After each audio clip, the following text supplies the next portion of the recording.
Baba often reminisced during the Sahwas month, particularly when he showed the Sahwasis places near Ahmednagar that were associated with his early activity. ఈ సహవాసుకు వచ్చినటువంటి సహవాసీలను అందరినీ మెహరాబాద్లో అహ్మద్నగర్లో అన్నీ తిరిగి చూపించారు బాబా. ఇదిగో ఇక్కడ ఇది చేశారు, ఇదిగో ఇక్కడ ఇది జరిగింది, ఇక్కడ ఇది జరిగింది, ఇది జరిగింది. అలా అవి చూపెడుతూ అనేక విషయాలను బాబా నెమరు వేసుకొని అవన్నీ చెప్పారు. The fact that a number of the Mandali and Sahwasis had shared in the events which rendered these parts memorable added to the flavor of the retelling. అయితే బాబా ఇలా చూపించి ఇక్కడ నేను ఉపాసనని కలిసాను అని చెప్పేవారు. ఆ తర్వాత మండలి వాళ్ళు ఒకరు అసలు మహారాజు ఎప్పుడు వచ్చాడు, ఆ సందర్భంలో ఏమి జరిగింది, ఇవన్నీ ఇంకా వివరించి చెబుతూ ఉంటే ఇంకా ఆనందంగా ఉండేది. The various reminiscences by Baba and the members of the Sahwas group have been regrouped here for the purpose of consecutive narration and are not therefore in the sequence in which they were originally given. అందుచేత ఇవన్నీ నేను record చేశాను ఇలా చెప్పుకున్నాను. అయితే ఒకే సీక్వెన్స్లో నేను ఇక్కడ పొందుపరచలేదు. ఎందుకని చదివేవాడికి వీలుగా వెసులుబాటు ఉండేలా కొంచెం మార్చాను. సంఘటనలు మార్చలేదు, ఆర్డర్ మార్చాను, క్రమం మార్చాను. It should always be born in mind. ఇతను చెప్తున్నాడు అంటే నిజాయితీ అంటే ఎలా ఉండాలి, బాబా విషయం చెప్పినప్పుడు ప్రపంచానికి ఇలాగ చెప్పాలి అని చెప్తున్నాడు.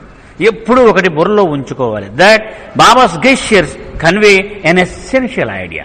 బాబా ఏదన్నా చూపించి ఇలా ఇలా చెప్తున్నప్పుడు ముఖ్యమైన విషయం ఒక్కటే అని చెప్తారు, దాని వెనక ఉన్న ఐడియా చెప్తారన్నమాట. ఇదిగో ఇక్కడే మహారాజు ఇలా చేశాడు, ఆ ఐడియా మాత్రమే ఆయన చెప్తారు. This in turn is clothed with words by one of the mandali. ఆ మాటకు మండలి వాళ్ళు శుభ్రంగా మంచి కట్టుబట్టలు కట్టినట్లుగా అందంగా తయారు చేసి దాన్ని ముస్తాబు చేస్తారు, ఆ సంఘటన పూర్తిగా అర్థమయ్యేలాగా. Therefore the words are not always Baba's very own. అంచేత నేను చెప్పే వర్ణంలో ఈ మాటలన్నీ బాబా స్వయంగా చెప్పినవని మీరు తీసుకోకర్లా.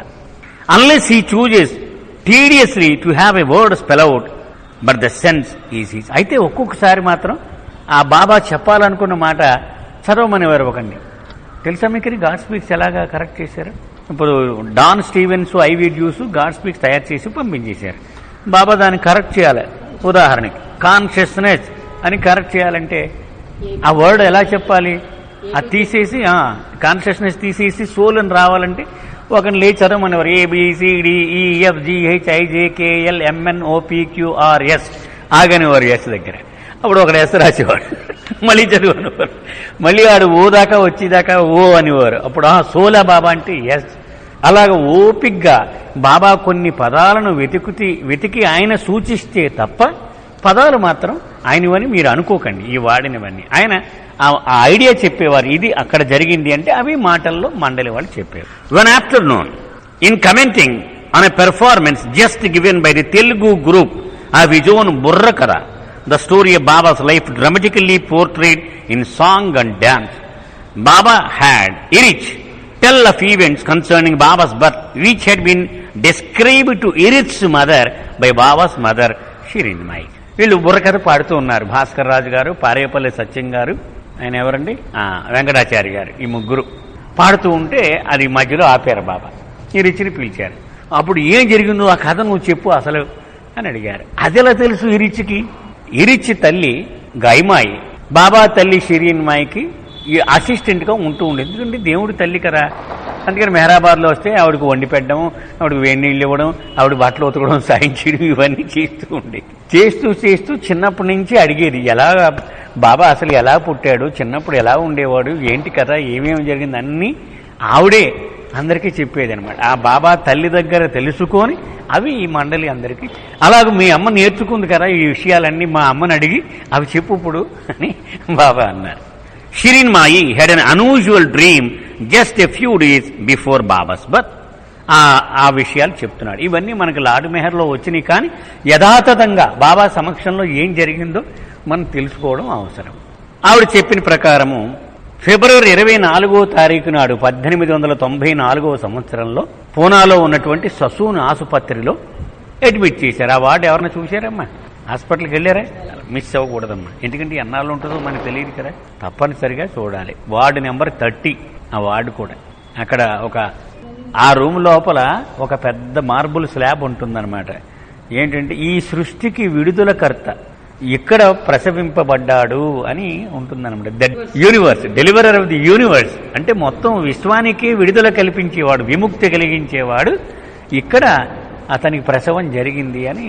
అది మొత్తానికి కేకే రామకృష్ణన్ గారు వాళ్ళు బాబా 100 ఏళ్ళప్పుడు అనుకుంటాను, బాబా సెంటినరీ సెలబ్రేషన్స్లో భాగంగా గవర్నమెంట్ని ఇన్ఫ్లుయెన్స్ చేసి ఆ హాస్పిటల్లో ముందు రోజు జాయిన్ అయింది ఆవిడ. ఆ రాత్రి పడుకున్నప్పుడు ఆవిడ కళ వచ్చిందట. ఆ కళ చెప్తోంది షిరీన్మాయి, ఒక అసాధారణమైనటువంటి కళ. In the dream she was led to a wide open area where she was rapidly surrounded by a sea of foreign appearing people extending on all sides to the horizons. చూసారా, చిన్న చిన్న మార్పులు ఉంటాయి కథల్లో. రామతీర్థ్ గారు మనం చదువుకున్న కథలకు దీనికి కూడా మార్పులు ఉంటాయి. ఇక్కడ ఏం చెప్తోంది, ఒక పెద్ద విశాలమైన మైదానంలోకి వెళ్ళిందట ఆవిడ ఆ కళలో. అన్ని వైపుల నుంచి విదేశీయులైనటువంటి ప్రజలు లక్షల్లో వచ్చేస్తున్నారట.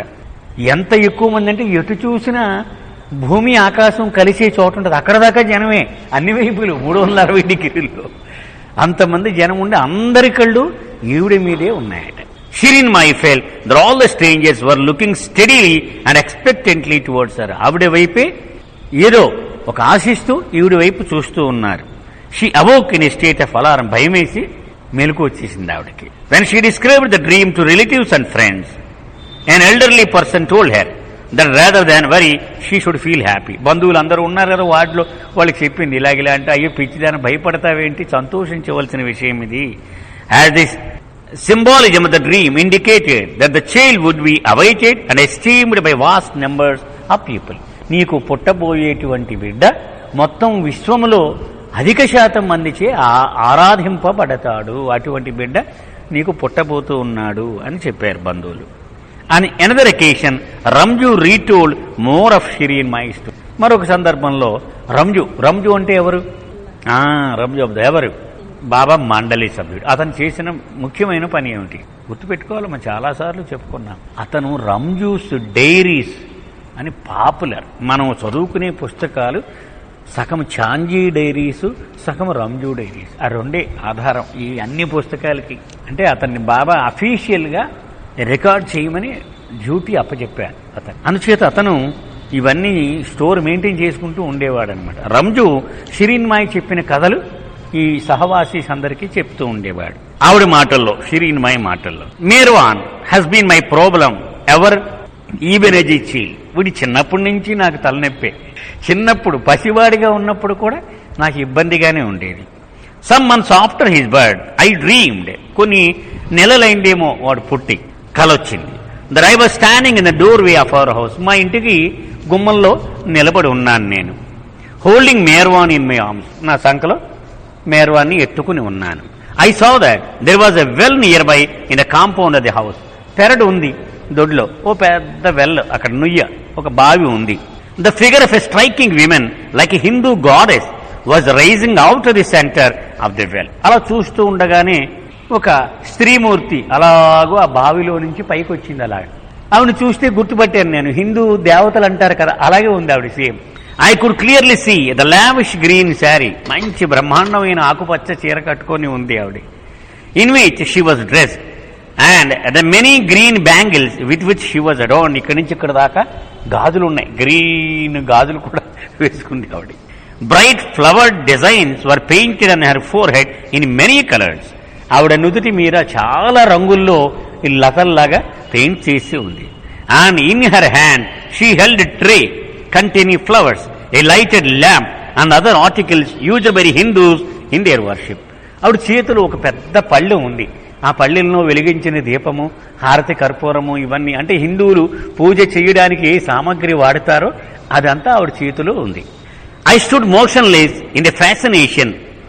ఆవిడ అలాగే చూస్తూ భలే ఉంది అని ఆవిడ అందం చూస్తూ అలా నిలబడిపోయాను కదలకుండా. Until the weird figure beckon to me. కాసేపటికి ఇలా అంది ఆవిడ, ఆ హిందూ దేవత, to hand Merwan over to hand. ఏమిట్రా ఇలా అంటుందంటే, ఆ మేర్వాన్ని నాకు ఇచ్చేయని అడుగుతోంది, ఇలా అంటుందన్నమాట. Trying to hold him all the more tightly I was awaken from the dream. ఇంకా గట్టిగా పట్టేసుకున్నాను మేర్వాన్ని గట్టిగా, ఎందుకంటే పట్టుకెళ్ళిపోతుందేమో అని.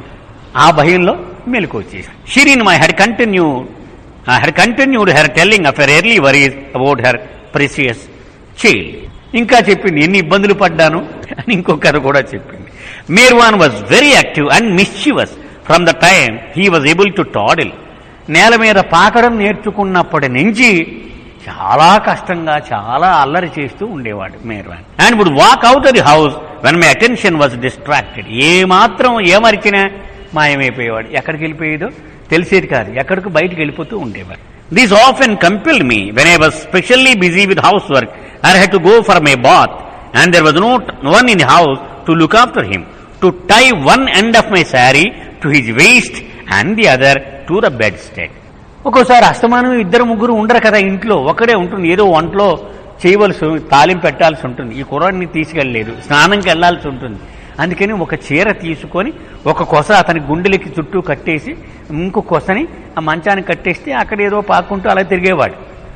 అలా చాలాసార్లు నేను చేస్తూ ఉండేదాన్ని. Even then I could not always keep him out of mischief.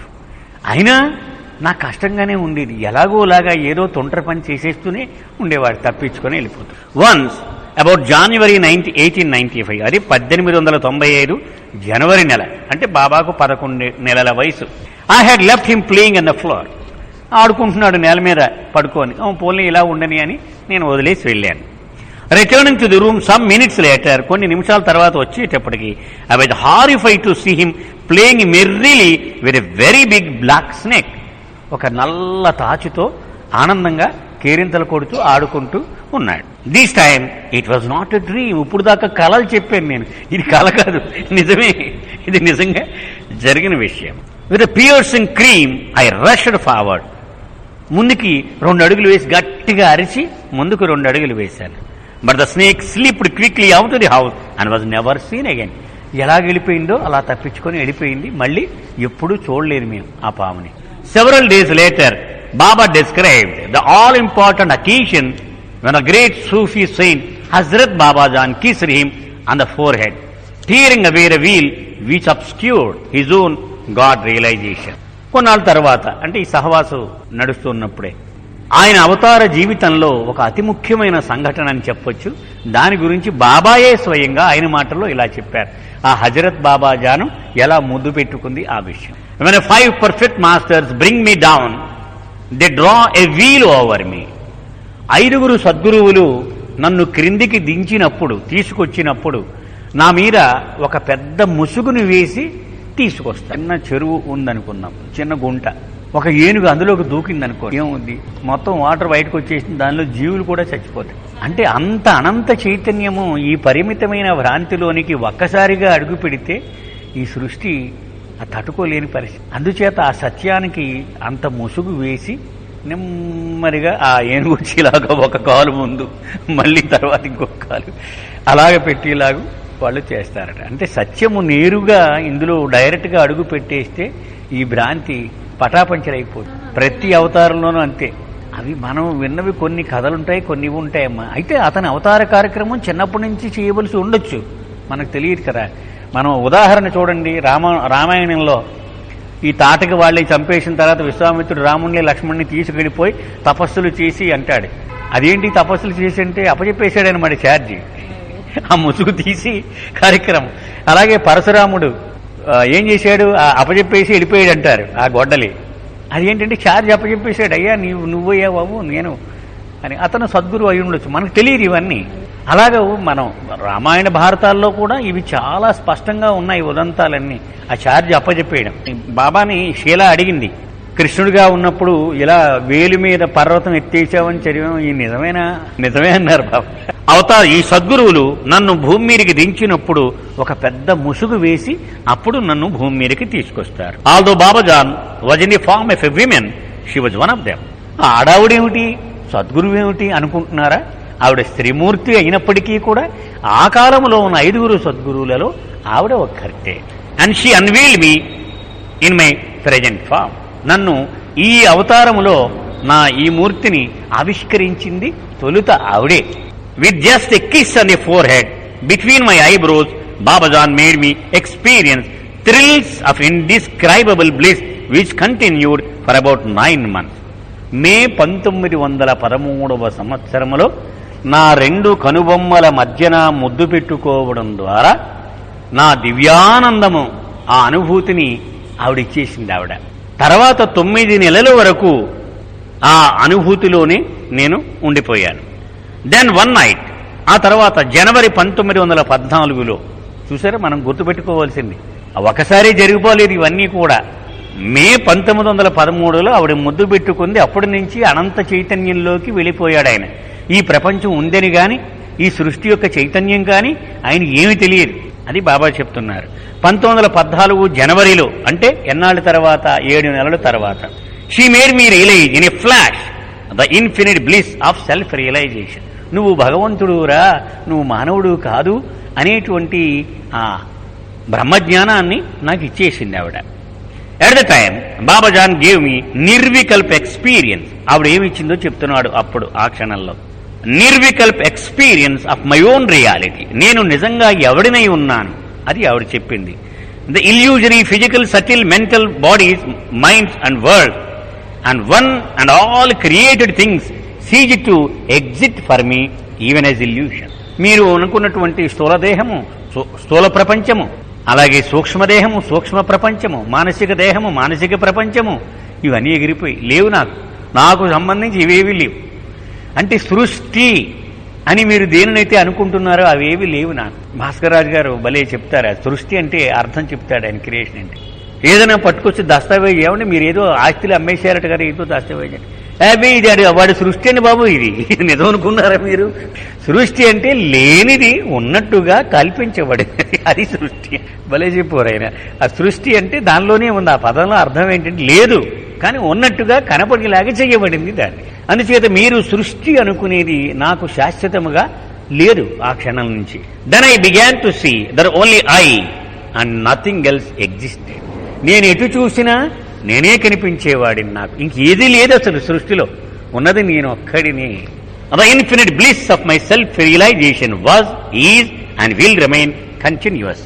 ఆ క్షణములో నా స్వస్వరూప చైతన్యము వలన కలిగిన బ్రహ్మానందము అప్పుడుంది, ఇప్పుడుంది, శాశ్వతముగా ఉండిపోతుంది నాకు కూడా. At the moment I experience both infinite bliss as well as infinite suffering. ఈ క్షణములో ఆ సహవాసీలతో బాబా చెప్తున్నారు, అనంత ఆనందము, అనంత వ్యధ రెండు ఏకకాలములో నేను అనుభూతి పొందుతున్నాను ఈ దేహము ద్వారా. Once I drop the body only bliss will remain. ఒక్కసారి ఈ భౌతిక దేహాన్ని నేను విసర్జిస్తే ఒక్క దివ్యానందము మాత్రమే మిగిలి ఉంటుంది. ఇక బాధ లేదు నాకు. ఇందాకే చెప్పుకున్నాం మేము వచ్చే ముందే. ఎందుకంటే భావు కల్చరీని ఒకసారి ప్రశ్నించారు. శరీరం వదిలేసిన తర్వాత బాబాని ఎలా మనం అర్థం చేసుకోవాలి అని ఒక ఆయన ప్రశ్న వేశారు. ఒక పులి, మహాశక్తివంతమైన పులి, అది బోన్లో బంధించి ఉండిపోయింది.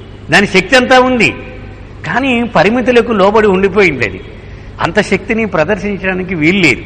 అది దేహముతో ఉన్నప్పటి బాబా స్థితి అట. ఆ బోను డోర్స్ తీసేసి బయటకు వదిలేస్తే అది బాబా శరీరం విడిచిపెట్టిన తర్వాత ఆయన ఎంత అద్భుతంగా చెప్పాడు చూడండి. అంటే ఆయన అనంతమైనటువంటి చైతన్యము ఈ పరిమితులకు లోబడి ఉండదు. ఆ పరిమితులకు లోబడి ఉండడమే యూనివర్సల్ సఫరింగ్ అన్నారు బాబా. అది బాధ. సో ఒక్కసారి శరీరం వదిలేస్తే ఆయనకి అనంత ఆనందమే. But after he became self conscious I could not have said all this. అయితే మళ్ళీ నేను చైతన్యం వచ్చింది, నాకు ప్రపంచం యొక్క ఎరుకు వచ్చిందనుకో, అప్పుడు ఇవన్నీ నేను చెప్పలేను నేను. Nor could I say it even now if it had not been for the indescribable spiritual agonies which he passed through for another period of 9 months in returning to normal consciousness of the suffering of others. అలాగే నేను ఉండిపోయి ఉంటే ఇప్పుడు నేను చెప్తున్నట్టుగా చెప్పలేకుండా ఉండేవాడిని. కానీ ఆ తర్వాత ఏం జరిగింది? 9 నెలల పాటు అతి భయంకరమైనటువంటి మానసిక వ్యధను అనుభవించాను. ఏమిటట? ఇతరుల బాధలను నేను ఎరుకతో అనుభవించడము. ఆ స్పృహకు రావడానికి 9 నెలలు పట్టింది. అందుకే రాత్రి మనం చదువుకున్న, మీకు గుర్తుందో లేదో, శ్రీమండలి వాళ్ళు అడిగారు బాబాని, బాబా వద్దు, మా గురించి నువ్వు బాధపడవద్దు. తప్పదన్నాడు ఆయన. తప్పదు, నన్ను ఎవడు ప్రేమించినా వాడి గురించి నేను బాధను పొందవలసినది. అంటే లైబిలిటీలు అనమాట వీళ్ళందరూ, ఆయన ప్రేమికులంతా. During these 9 months I remained in a state which no one else could have tolerated for even 9 days. ఆ 9 నెలలలోనూ నేను అనుభవించిన క్షోభ 9 రోజులు కూడా ఎవడైనా అనుభవిస్తే అవుట్. అంత భయంకరమైనటువంటి వ్యధను అనుభవించాను నేను. After physical death an ordinary man is usually dead to the world and the world is dead to. ఒక మామూలు మనిషి చనిపోయాడు అనుకుందాం. ఒక మామూలు మనిషి ఆ చనిపోయిన తర్వాత ఈ ప్రపంచం చనిపోయినట్టే వాడికి.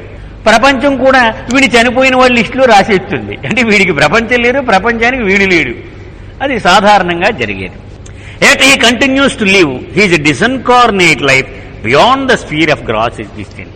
మనం చదువుకున్నాం డెత్ అండ్ ఇమ్మోర్టాలిటీ అనే చాప్టర్. దేహము లేకుండా ఉన్నప్పటికీ మరణము తర్వాత ఈ దేహము లేనటువంటి ఆ పరిస్థితులలో వాడు జీవితాన్ని కొనసాగిస్తూనే ఉంటాడు. ఎలాగూ సూక్ష్మ శరీరము సహాయముతో, మానసిక శరీరము సహాయముతో యతనా ప్రపంచములో ఈ బాధలను వాడు అనుభవిస్తూ ఉంటాడు. అంటే జీవితం ఆగిపోలేదు, మారిందంటే ఇక్కడ స్థూలదేహముతో, అక్కడ సూక్ష్మదేహముతో. During the first 3 days of my super conscious state, అంటే ఇప్పుడు మళ్ళీ బాబా తన పరిస్థితిని ఎక్స్ప్లెయిన్ చేయడం కోసం ఇక్కడికి చెప్తున్నారు. జనవరి 1914లో ఆ దివ్య చైతన్యాన్ని, అనంత చైతన్యాన్ని అనుభవిస్తున్న 3వ రోజు నాడు, ఆ 3 రోజుల్లో it was truly dead to everybody and everything other than my own infinite reality. నేను ఈ నా చుట్టూ ఉన్న ప్రపంచం దృష్టిలో చనిపోయిన వాడి చోట లెక్క. Although my physical body continue to function more or less normally. అంటే నాకేం తెలియదు ఈ దేహం గురించి, కానీ అది పనిచేస్తూ ఉండాలి. యాక్చువల్లీ డాడ్ దో రియల్లీ లివింగ్, నిజానికి చచ్చిపోయాను అయినా బతికే ఉన్నాను. అంటే శరీరం నడుస్తూ ఉంది కాబట్టి. I was consequently considered by others to be seriously ill. మా బంధువులందరూ కూర్చొని వీడికి ఏదో అయిపోయిన కొమ్మూలిపోయింది, వీడికి అనారోగ్యం సుస్థి వచ్చేసింది అని వాళ్ళందరూ తీర్మానం చేసుకున్నారు. I was allowed to remain in bed wide open vacant eyes which saw. కళ్ళు ఎప్పుడు తెరుచుకునే ఉండేవాడట బాబా ఆ రోజుల్లో. ఎప్పుడు మంచం మీద పడుకోబెట్టేవారు, ఎందుకని రెస్ట్ తీసుకో. ఆ కళ్ళు దేన్ని చూస్తున్నాయంటే శూన్యములోకి చూస్తూ ఉండేవట. అది బాబా అనుభవించినటువంటి పరిస్థితి. When man the individualised soul enters the 7th plane, which is the one and only plane of reality, his consciousness is fully freed once and for all from everything else. ఒక జీవాత్మ 7వ భూమికలోనికి గనక అడుగు పెడితే, అంటే 7వ భూమిక ఒక్కటే సత్యమైనటువంటి భూమిక, మిగిలినవన్నీ మాయలోని భాగాలే 6వ భూమిక వరకు బాబా చెప్తారు. అక్కడ అడుగు పెడితే అతని చైతన్యము సంపూర్ణముగా స్వేచ్ఛను అనుభవిస్తుంది. ఇక ఒక్క బంధనం కూడా లేదు, సంపూర్ణమైన స్వేచ్ఛ, అన్నిటి నుంచి విముక్తి లభిస్తుంది. It then is wholly occupied by the reality of the real self or God. ఇక దాని అనుభవం ఏంటి? నేనే భగవంతుడను, నేను భగవంతుడనే, మరేది కాదు. అంటే అదే స్వస్వరూప చైతన్యం అంటారు. స్వస్వరూప జ్ఞానం అంటే నేను నిజంగా ఏదైతే అయి ఉన్నాను అనేది తెలిసిపోతుంది. అది అనుభవంలో కూడా వచ్చేసింది. అదేమిటి? భగవంతుడు.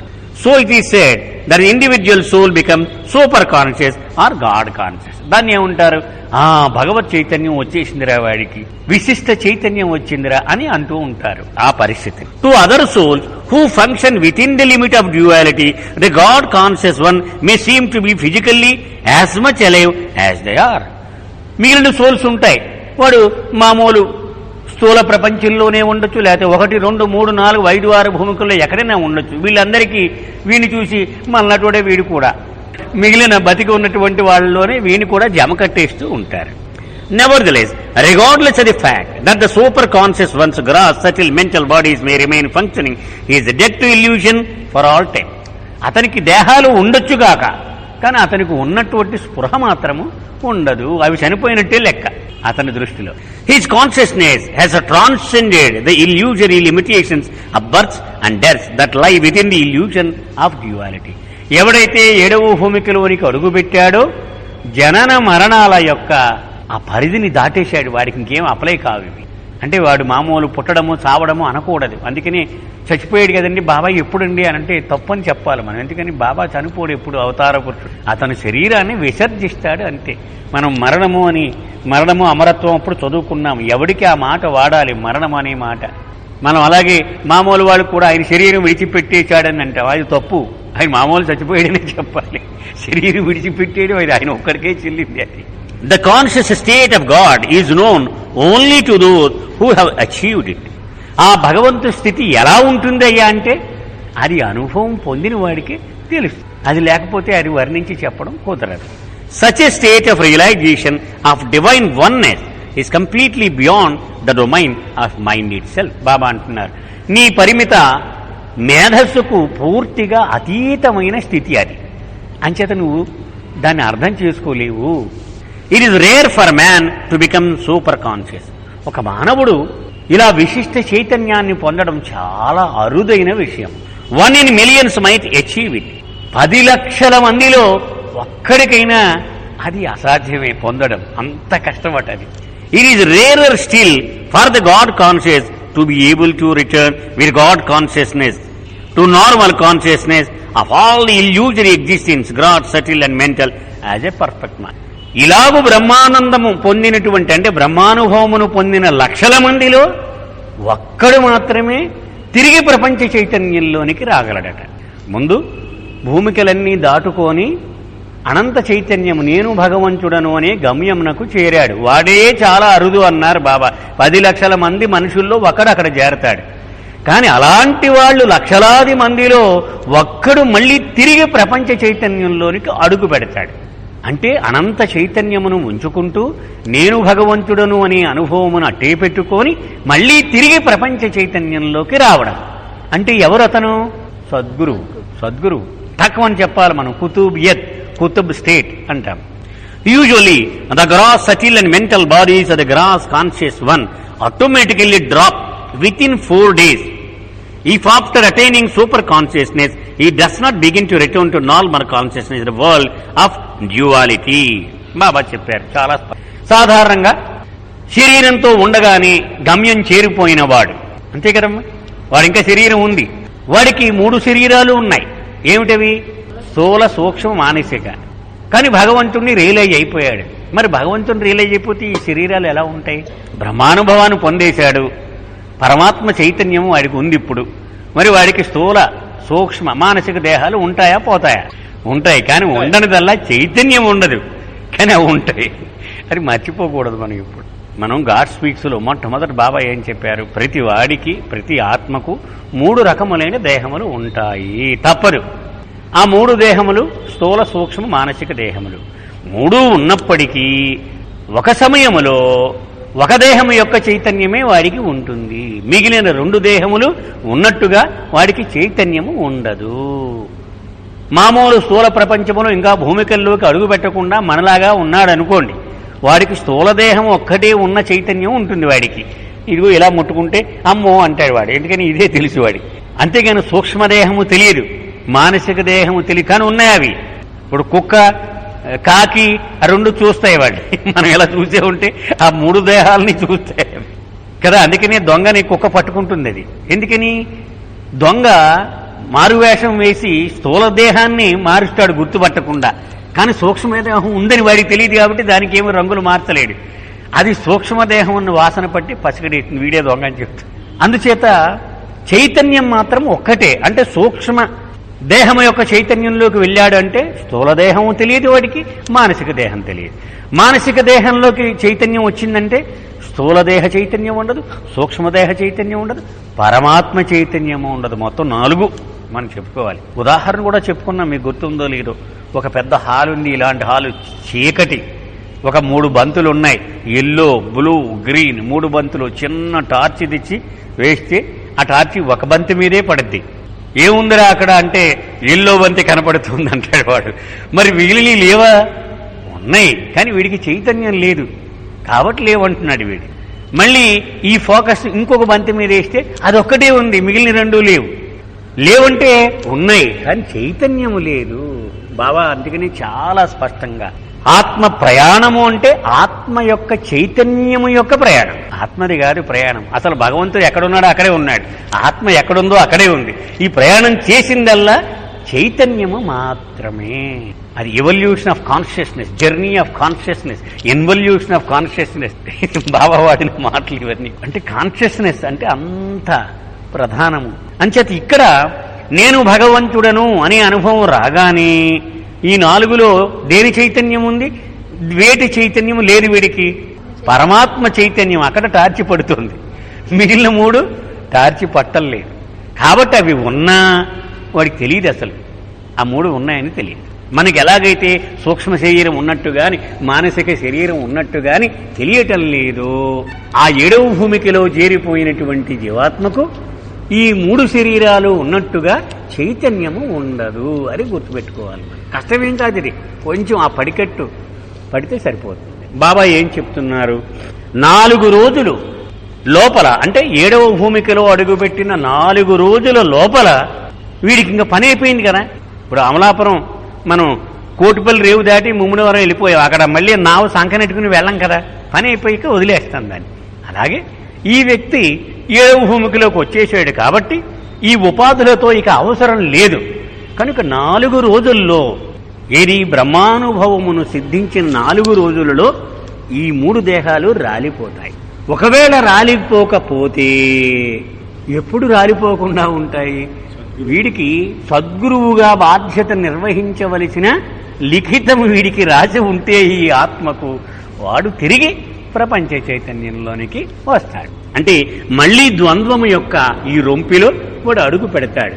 కానీ ఇది వరకు ఇది దాటి వెళ్ళాడు, కానీ అప్పటికీ ఇప్పటికీ తేడా ఏమైనా ఉందా? ఏమిటి తేడా? ఇప్పుడు నేను భగవంతుడను అనే చైతన్యం ఇప్పుడు వాడు కూడా ఉంది, ఆస్తి. ఇది వరకు అది లేదు వాడికి, ఇదే రొంపులో ఉండి వెళ్ళాడు. కానీ అప్పుడు నేను ఫలానా పొల్లయిని, నేను ఫలానా ఎల్లయిని అనుకుంటూ వెళ్ళాడు. ఇప్పుడు నేను సర్వశక్తిమంతుడను, ఉన్నది నేను ఒక్కడినే అనే అనంత చైతన్యమును కూడా ఆస్తిని వెంట పెట్టుకొని ఇతరులకు సహాయం చెయ్యాలనే సంకల్పముతో ఇది మాయ అని పూర్తిగా ఎరిగి ఇక్కడ అతను వ్యవహరిస్తూ ఉంటాడు. అంటే మనం ఉదాహరణకు ఓసారి చెప్పుకున్నాం, జైల్లో వేలాది మంది ఖైదీలు ఉంటారు, కానీ అక్కడ జైలర్ కూడా వీళ్లతో పాటే వీళ్ల తిండి తింటూ ఉంటాడు, వాళ్లతోటే వ్యవహరిస్తూ ఉంటాడు. కానీ అతను బందీ అయి ఉండడు, అతను ఎప్పుడు స్వేచ్ఛ, ఎప్పుడు కావాలంటే అప్పుడు తాళం వేసి వెళ్ళిపోవచ్చు, అతను అడిగేవాడు ఎవడు లేడు. కానీ వీళ్ల కోసము అతను ఆ జైల్లో గడుపుతూ ఉంటాడు. అలాగూ మనం ఆ సద్గురువుని ఊహించుకోవచ్చు అన్నమాట. అంటే అతను మాయలో ఉండవలసిన అగత్యం లేదు, కానీ వీళ్ల కోసం కావాలని అతను సంపూర్ణముగా స్వతంత్రుడిగా ఉంటూనే ఈ పరిమితులలో అడుగు పెడుతూ. In an unusual case all 3 bodies of the God conscious one continue to function indefinitely in the relative higher or lower spheres of illusion. కొన్ని అసాధారణమైనటువంటి పరిస్థితులలో ఈ 3 శరీరాలు కూడా పై స్థాయిల్లో కానీ క్రింది స్థాయిల్లో కానీ పనిచేస్తూ ఉంటాయి. Then for others such one is truly the ever living dead majzoob, ఏ కామిల్ మజూబ్ అంటారు కదా, or conscious God in the midst of illusion conscious humanity. అంటే భ్రాంతిలో మునిగిపోయి జీవిస్తున్నటువంటి మానవాళి మధ్యలో నేను భగవంతుడను అనే ఎరుకను కలిగి జీవించే ఒక మానవుడు ఇతడు. అంత స్పెషల్గా ఉంటాడనమాట అతను తెలుసు తాను భగవంతుడను అని. To touch such a one is to touch God. అలాంటి వాడిని ఇలా ముట్టుకుంటే భగవంతుడిని ముట్టేసుకున్నట్టే. అంటే ఇలాంటి చదివితే అనిపిస్తుంది అనమాట, ఆయన పాదాలు ముట్టుకుంటే అది ఎంత అదృష్టమో అంటే మనకు అనిపిస్తూ ఉంటుంది. అది మనకు అర్హత ఉన్నా లేకపోయినా అది ముట్టుకుంటే అయిపోయింది. అది ఇప్పుడు సమాధిని మనం ముట్టుకున్నా అది మనకి దొరుకుతుంది. ఇన్ మై కేస్, సరే నా కేసుకు మళ్ళీ వస్తున్నాను, బాబా చెప్తున్నారు, I did not drop the body on the 4th day. ఇలా 7వ భూమిలోకి అడుగు పెట్టాక 4వ రోజు పోవాలి కదా, అలా పోలేదు నేను, నా శరీరం విడిచిపెట్టేలేదు నేను. Nor did I become established in the gross sphere as a majzoob. అలాగని చెప్పి తిరిగి మళ్ళీ ప్రపంచ చైతన్యంలోకి వచ్చేసి ఒక మజూబులాగా ఉండలేదు నేను. Nor did I begin to regain the normal consciousness as a perfect master. అలా కాకుండా సద్గురువులాగా ఆ 4వ రోజున కిందకు వచ్చేసి ఇప్పుడు నేను పనిచేస్తాను రా అని ఆ పరిస్థితికి చేరుకోలేదు నేను. Only such a perfect one is capable of knowing the state in which I had to remain for 9 months. 9 నెలలు ఈ దేనికి చెందనటువంటి ఈ వింత స్థితిలో ఉండిపోయాను. నా స్థితి ఏమిటో తెలియాలంటే పరిపూర్ణతను సాధించిన వాళ్ళకి మాత్రమే తెలుస్తుంది. అంటే 5 సద్గురువులకు మజూబులకు ఎంతమంది ఉంటారమ్మా? నేను భగవంతుడను అనే అనుభవాన్ని పొందిన వాళ్ళు సృష్టిలో ఎప్పుడు ఎంతమంది ఉంటారు? 56. 56లో 5 సద్గురువులు కూడా ఉంటారు. 56 వాళ్ళని ఏమంటారు? శివాత్మలు. కొన్ని మనం పడికట్టు మాటలు పట్టేయాలి ఇన్నాళ్ళు అయిన తర్వాత. శివాత్మలు అంటారు. 56 మంది ఉంటారు. అందులో 5 సద్గురువులుగా పనిచేస్తూ ఉంటారు. మిగిలిన 51 మంది వెయిట్ లిస్ట్లో ఉంటారు. ఈ సద్గురువుల్లో ఒకటి జారిపోతే ఆ 51లో వచ్చి కూర్చుంటాడు ఇక్కడ. అలాగే ఆధ్యాత్మిక పరిపాలక వర్గము అని బాబా 1వ భూమికి వాళ్ళు ఎంతమంది, 2వ భూమికి ఎంతమంది, 3వ భూమికి ఎంతమంది, 4వ భూమికి ఎంతమంది, 5వ భూమికి ఎంతమంది, 6 ఎంతమంది, 7 ఎంతమంది నెంబర్ ఇచ్చేశారు బాబా. ఇది ఫిక్సెడ్. సృష్టిలో ఎప్పుడు ఎంతమంది 1వ భూమికలో ఉండి తీరవలసిందే. అందులో ఒకడు 2లోకి ప్రమోట్ అయిపోతే ఏ భూమికలలో లేని మనలాంటి వాడు 1లోకి ప్రమోట్. అవన్నీ ఫిక్స్డ్ అన్నారు. వేకెన్సీ బేస్డ్ అనమాట. 1లోంచి 2కి వెళ్ళిపోతే ఒకటి ప్రమోట్ అవుతాడు. మొత్తం హైరార్కీ అంతా ప్రమోట్ అవుతూ ఉంటుంది. ఇదంతా 7,000 మంది అన్నారు ఆ టోటల్ నెంబర్ బాబా చెప్పింది. అవతార పురుషుడు వచ్చినప్పుడు 7,001 అవుతుంది అన్నారు ఈ నెంబర్. అది ఎవడు చెప్పగలడు? సాక్షాత్తు భగవంతుడు మాత్రమే చెప్పగలడు. అంచేతే గాడ్ స్పీక్స్ చదవరా. ఇందులో ఉంది బాబా చెప్పిన మాట. ఈ గాడ్ స్పీక్స్ ప్రతివాడు తప్పనిసరిగా ఒక కాపీ కలిగి ఉండాలి అని ఆర్డర్. అది చదవడమే కాదు, జీర్ణించుకో. ఇటువంటి విషయాల మీద నేను రాసిన ఆఖరి పుస్తకం ఇది అన్నంత దీక్షగా దీనిని చదువుకో నువ్వు అని రాశారు. ఇందులో ఉంది బాబా చెప్పిన. అందులో ఇవన్నీ చెప్పారు బాబా. సో నాలాగా పరిపూర్ణతను సాధించిన వ్యక్తి మాత్రమే నా స్థితిని బేరీజు వెయ్యగలడు. అందుకే స్టే విత్ గాడ్ అనే గ్రంథంలో ఫ్రాన్సిస్ బ్రాబజాన్ రాశాడు, ప్రభు నీలాంటి వాడి జీవితాన్ని ప్రపంచంకి చెప్పమని నాలాంటి అర్భకుడికి అప్పచెప్పావు. నా దృష్టిలో ప్రపంచానికి నీ గురించి చెప్పగలిగిన అర్హత 5 ఉంది. ఎవరయ్యా అంటే నిన్ను తీసుకొచ్చిన వాడికి. 6వ వాడు లీడసలు నువ్వు ఎవడో తెలిసినవాడు. ఆ 5 తెలుసు అని ఫస్ట్ స్టేట్మెంట్లో అతను రాస్తాడు. అలాంటి పరిపూర్ణతను పొందిన వాళ్లకే ఆయన విశిష్టత ఏమిటో తెలుస్తుంది. లేకపోతే మామూలు బాబానండి అందులో ఒకడు. కొంతమంది అనేస్తూ ఉంటారు బాబా లవర్స్ కూడా మనం తెలియక. ఇప్పుడు మామూలు మన సాధువులలో ఉంటారు కదా, అలాంటి వాళ్ళు ఒకటండి ఈయన. పెద్ద పెద్ద బాబా లవర్స్ కూడా రాసేస్తూ ఉంటారు. అలాగా అంటే ప్రపంచం రికగ్నిషన్ కోసం వాళ్ళు తాపత్రయపడి, అది నేరము అంతే కదా. ఇప్పుడు మన్మోహన్ సింగ్ ఇక్కడ ఎక్కడో పెళ్లికి వచ్చాడు అనుకుందాం. మనం వచ్చినప్పుడు ఏదో నా ఫ్రెండ్ అనుకుని చూడడానికి వస్తే ఇక్కడ ఏమన్నా మన డిస్ట్రిక్ట్ కలెక్టర్ గారని నేను పరిచయం చేస్తే ఆయన ఏమనుకుంటాడు? ఆయన వారి మొహమ్మండ నేను డిస్ట్రిక్ట్. అలాగే బాబా కూడా మనం కరెక్ట్గా చెబితే అవతార పురుషుడు అని చెప్పాలి. లేకపోతే వాడితోటి వీడితోటి పోల్చకూడదు. On the 4th day, and after I was slightly conscious of my body and began to move without any consciousness of my surroundings. 4వ రోజు తర్వాత కొంచెం కదలికైతే వచ్చింది నాకు, కానీ చైతన్యం మాత్రం ఏమీ లేదు. ఎక్కడ కదులుతున్నానో తెలియదు, ఎక్కడ కూర్చున్నానో తెలియదు, ఎక్కడ నుంచుంటున్నానో తెలియదు. I received no promptings from my mind as would an ordinary man.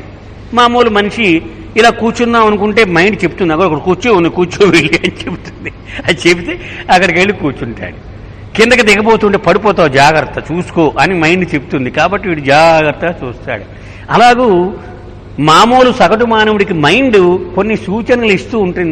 నా మైండ్ నుంచి ఒక్క సూచన కూడా వచ్చేది కాదు. ఏం చెయ్యాలి, ఎలా చెయ్యాలి ఏమీ తెలిసేది కాదు. I had no knowledge of the things I did or I did not. నేను ఏమి చేస్తున్నానో నాకు తెలియదు, ఏమి చేయటం లేదో నాకు తెలియదు. ఏదో మా అమ్మ పట్టుకొచ్చి తినమని పెట్టేది, అది తింటున్నానో తెలియదు, తింటలేదో తెలియదు, ఎందుకు తినాలో తెలియదు, ఎందుకు అది వదిలేయాలో తెలియదు. అలాగుండేది నా పరిస్థితి. I did not sleep and had no appetite. ఒక్క క్షణం కూడా నేను పడుకోలేదు 9 నెలల్లో. నాకు అసలు ఆకలి కూడా ఉండేది కాదు. No one had any idea throughout this period that I sat, talked, walked, lay down and did everything by instinct. ఎవ్వడికి అవగాహన లేదు. నేను ఏదో నా అంతటి నేను ఏదో చేసేసేవాడిని పిచ్చి పిచ్చిగా. అవేవి నా ఆలోచించుకొని చేసినవి కాదు. అది more like an automation than an ordinary human. మీకు ఒక రోబో ఎలా కదులుతూ ఉంటుంది అలాగ ఒక యాంత్రికంగా నేను అలా చేసేవాడిని. కానీ ఒక మామూలు సగటు మానవుడిగా నేను వ్యవహరించలేరు ఆ 9 నెలలు కూడా. అంటే బాబా మాటలు ఇవన్నీ యథాతథంగా పుస్తకాలు రాసింది వేరు, ఇక్కడ డైరెక్ట్ స్పీచ్లో చెప్పారు. అంచేత మనం చదువుకోవడం ఇవన్నీ మనం చదివేసుకున్నాం కదా, మనకెందుకులే అనిపించవచ్చు. My sleepless staring vacant eyes worried my mother. నా పరిస్థితిలో బాగా మా తల్లిని కొంగదీసినవి నా కళ్ళు. లోతుకు పోయి ఒక్క క్షణం నిద్ర లేకుండా ఎక్కడో శూన్యంలో అలాగ చూస్తూ ఉండేవి. చూస్తే ఆవిడ గుండు తరుక్కుపోతూ ఉండేది.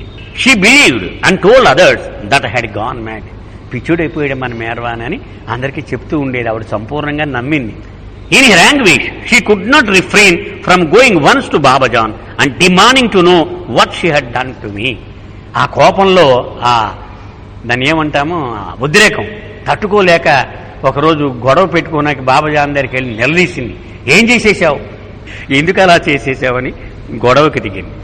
షిరీన్ మాయ్ did this because she knew that I used to go and sit near Babajan for a while each night during the previous 9 months.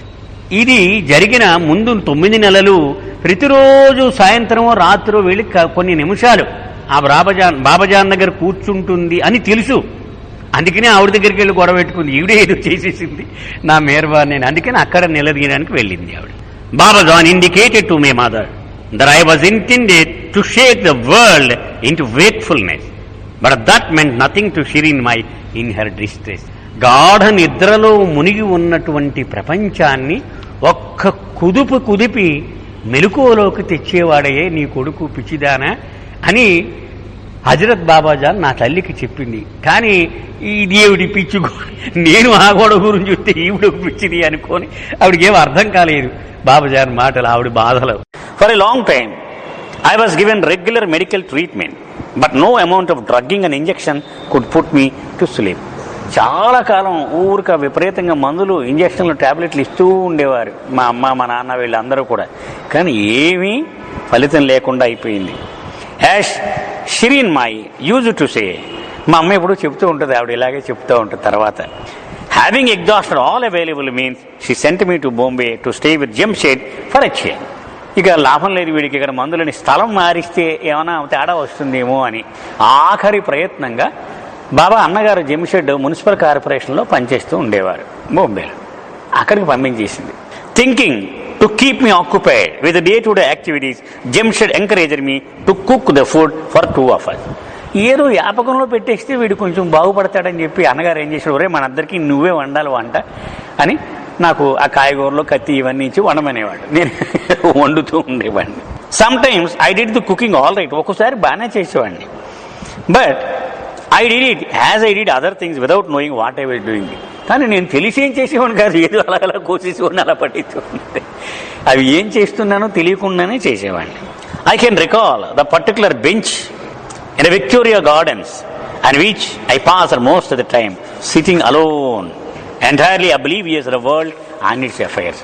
మా అన్న ఇంటి నుంచి ఆఫీస్కి వెళ్ళిపోతూ, ఒరే నువ్వు ఇలా ఇంట్లో ఉంటే పిచ్చెక్కుద్ది నీకని చెప్పి విక్టోరియా గార్డెన్ అనే పెద్ద పార్కు, ఆ పార్కులో ఒక బెంచ్, అదే స్పెసిఫిక్ బెంచ్, అక్కడ కూర్చోబెట్టి వెళ్ళిపోయేవాడు. అక్కడ మొత్తం ప్రపంచాన్ని విస్మరించి అలా కూర్చుని ఉదయం నుంచి రాత్రి వరకు అక్కడే గడిపేవాడు. పాపం మెహరా ఏడుస్తూ ఒకసారి జ్ఞాపకం తెచ్చుకుంది. గుర్తుందా మీకు ఇన్సిడెంట్? బాబా చెప్పాడట, అలాంటి దుర్మార్గులు కూడా ఉంటారా అని మెహరా చెప్పినాడు. బాబా ఆ బెంచ్ దగ్గరికి వెళ్ళి ఎవరైనా కూర్చుంటే దూరంగా నుంచి అలా చూస్తూ ఉండేవాడట. అంటే వాళ్ళు వెళ్ళిపోతే అక్కడ కూర్చున్నాం అంటే అంత యాంత్రికంగా ఉండేది. ఇంకో బెంచ్ మీద కూర్చోవాలని అనిపించేది కాదనమాట. ఉంటే ఒక పార్సీ అయిన అతను, అతని భార్య, యుక్త వయసున్న ఒక కూతురు, ఈ ముగ్గురు వచ్చి కూర్చున్నారు. అలా చూస్తున్నాడు బాబా, వెళ్ళిపోతే కూర్చున్నాం. అతను పొరపాటు అర్థం చేస్తుంది, లాక్ కొట్టేటాడు బాబాని. కొట్టేటోడికి ఏం మాట్లాడలేదు, బాబా ఏం మాట్లాడలేదు. వాళ్ళు వెళ్ళిపోయిన తర్వాత అక్కడ కూర్చున్నారట. బాబా చెప్పారనమాట మెహరాకి, ఇలా కూడా కొట్టారు నన్ను అంటే బాబా చెప్పారు. అంటే నేను ఎన్ని అవమానాలు పడతానన్న దానిలో అది కూడా. Although the infinite bliss I experience in my super conscious state remain continuous as it is now, I suffered agonies in returning towards normal consciousness of illusion. నా అనంత చైతన్యం ఒకసారి నాకు మొదలైంది, ఇప్పటికీ ఉంది, అదేం మార్పు లేదు. కానీ ఈ ప్రపంచ చైతన్యంలోకి రావడం మాత్రం అతి ఘోరము అని బాబా అన్నారు. దాన్ని కమింగ్ డౌన్ ఫేజ్. అనంత చైతన్యం నుండి ప్రపంచ చైతన్యంలోనికి దిగి రావడం అది దుర్లభము. మనం అవతార పురుషుడి జీవితం మొట్టమొదటి వాల్యూమ్ మొదలుపెట్టినప్పుడు సద్గురువుల గురించి బాబా రాయించారు. చూసారు కదా, ఫస్ట్ వాల్యూమ్ చదివారా లార్డ్ మేయర్? దానిలో బాబా ఏమన్నారు, first you write about my masters, then about my parents, then my life అన్నారు బాబా. అంటే మొట్టమొదట నా సద్గురువుల 5గురు గురించి రాయి, తర్వాత నా తల్లిదండ్రుల గురించి రాయి, తర్వాత నా జీవితం మొదలుపెట్టు అని బాబుజీకి ఆర్డర్.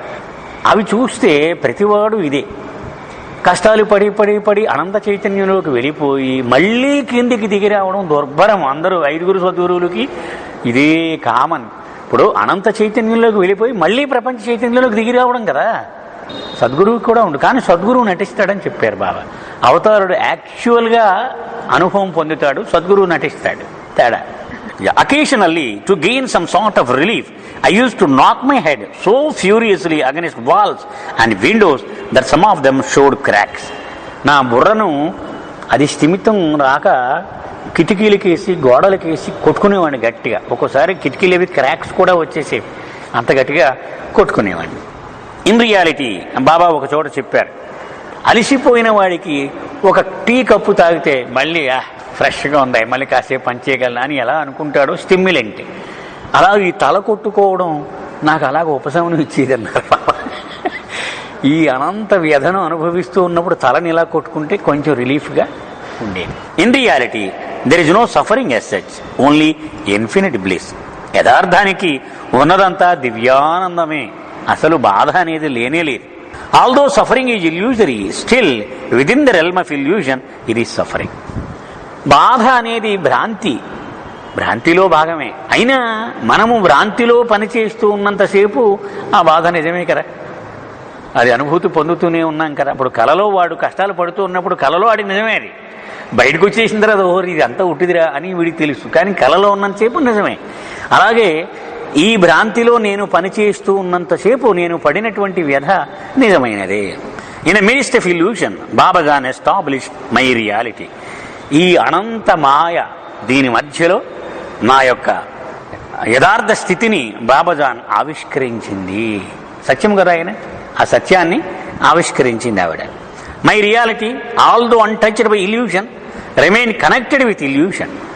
ఈ మాయా భ్రాంతి దాన్ని ఏమీ ప్రభావితం చేయలేదు నా యొక్క యథార్థ స్థితిని, కానీ దీనితో మాత్రం లింక్ అయ్యి పనిచేసేవాడిని నేను. నా రియాలిటీని ఈ మాయలోనే పనిచేసేవాడిని. That was why I suffered incalculable spiritual agonies. అందుచేత నేను అనంతమైన ఆధ్యాత్మిక వ్యధను అనుభవించాను. లార్డ్ మెహర్ జ్ఞాపకం తెచ్చుకుంటే ఉపాసనీ మహారాజ్ దగ్గర నుంచి ఆ ఉన్న రోజుల్లో ఒక్కొక్కసారి ఊరు చివర సకూరిలో కాలువ ఉండేది, ఆ కాలువ దగ్గరికి వెళ్ళిపోయి బుర్ర కాలువలో పెట్టేసేవాడు. పెట్టేసి అలా గంటలు గంటలు ఉండిపోయేవాడు. ఎందుకని ప్రపంచములో ఆలోచనల ఉధృతంతా శరవేగంతో నా మనస్సులో జ్వరబడేది. అంటే యూనివర్సల్ మైండ్ అంటే ప్రతి మనస్సుకి కనెక్ట్ అయి ఉంటుంది అండి, ఇంటర్నెట్ లాగా. మన వికారాలన్నీ ఆయన మైండ్లోకి వెళ్ళిపోతూ ఉంటారు. అది తట్టుకోవడం దుర్భరం అయిపోయి ఆ కాలంలో నీటిలో గంటలు గంటలు బుర్ర ముంచి ఉండేవాడిని అని చెప్పారు నాకు. 9 months after my realization, I began to be somewhat conscious of my surroundings. ఇలా 9 నెలలు ప్రపంచంతో సంబంధం లేదు, కానీ 9 నెలలు అయిన తర్వాత కొంచెం కొంచెం ఈ ప్రపంచం యొక్క స్పృహ నాకు కలిగింది.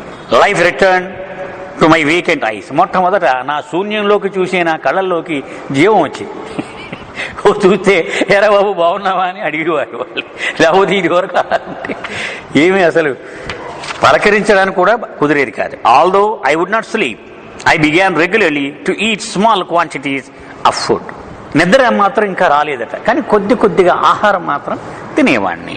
బాబా చెప్తున్నారు, it is an incredible fact that Baba did not eat for 9 months following the realisation. 9 నెలల పాటు ఏ ఆహారము తినకుండా ఉన్నారట, ఇది నిజము. అలాగే బాబా చెప్పారు, ఉపాసనీ మహారాజు దిగి వచ్చేటువంటి స్థితిలో బోర్గడ్డ అని ఒక ప్రాంతం ఉంది, అక్కడ ఏడాది పాటు నీళ్లు కూడా తాకుండా ఉన్నారని చెప్పి, ఇది నిజమని చెప్పారు బాబా. గుహలో ఏడాది పాటు నాట్ ఈవెన్ ఉపాసనీ మహారాజు ఉపాసన వాటర్ కూడా టచ్ చేయలేదట, అంత కఠోరమైనటువంటి దీక్ష. I now knew what I was doing, but I continue to do things intuitively as if impel to do them by inner forces. నెమ్మదిగా నేను ఏమేం చేస్తున్నానో తెలిసి వస్తుంది నాకు, కానీ అవి లోపల నుంచి అంతఃప్రేరణ వల్ల చేస్తున్నాను. కానీ నేను క్యాలిక్యులేషన్ వేసి ఇప్పుడు ఇది చేయాలి కదా అని నేను ఇప్పుడు చేసేవాడిని కాదు, లోపల నుంచి అనిపిస్తుంటే చేసేవాడిని. I did not do things of my own accord and when asked by others.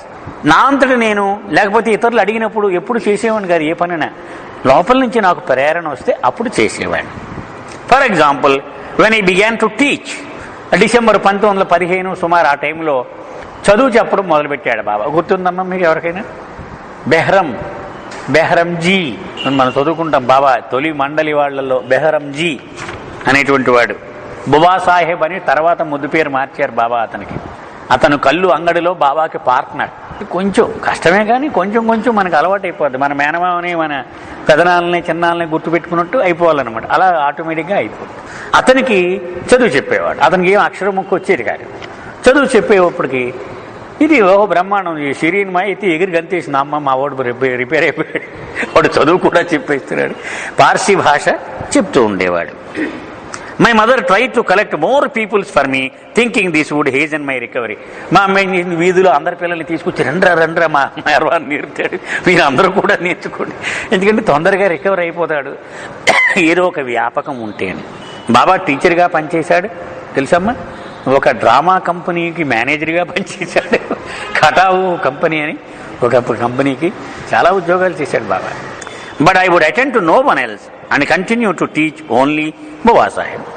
మా అమ్మ తీసుకొచ్చి కూర్చోబెట్టేది. ఎవరితో మాట్లాడేవాడిని కాదు నేను, ఒక్క బుబా సాహెబ్కి చెప్పేవాడిని, అంతే, వెళ్ళిపోయేవాడిని.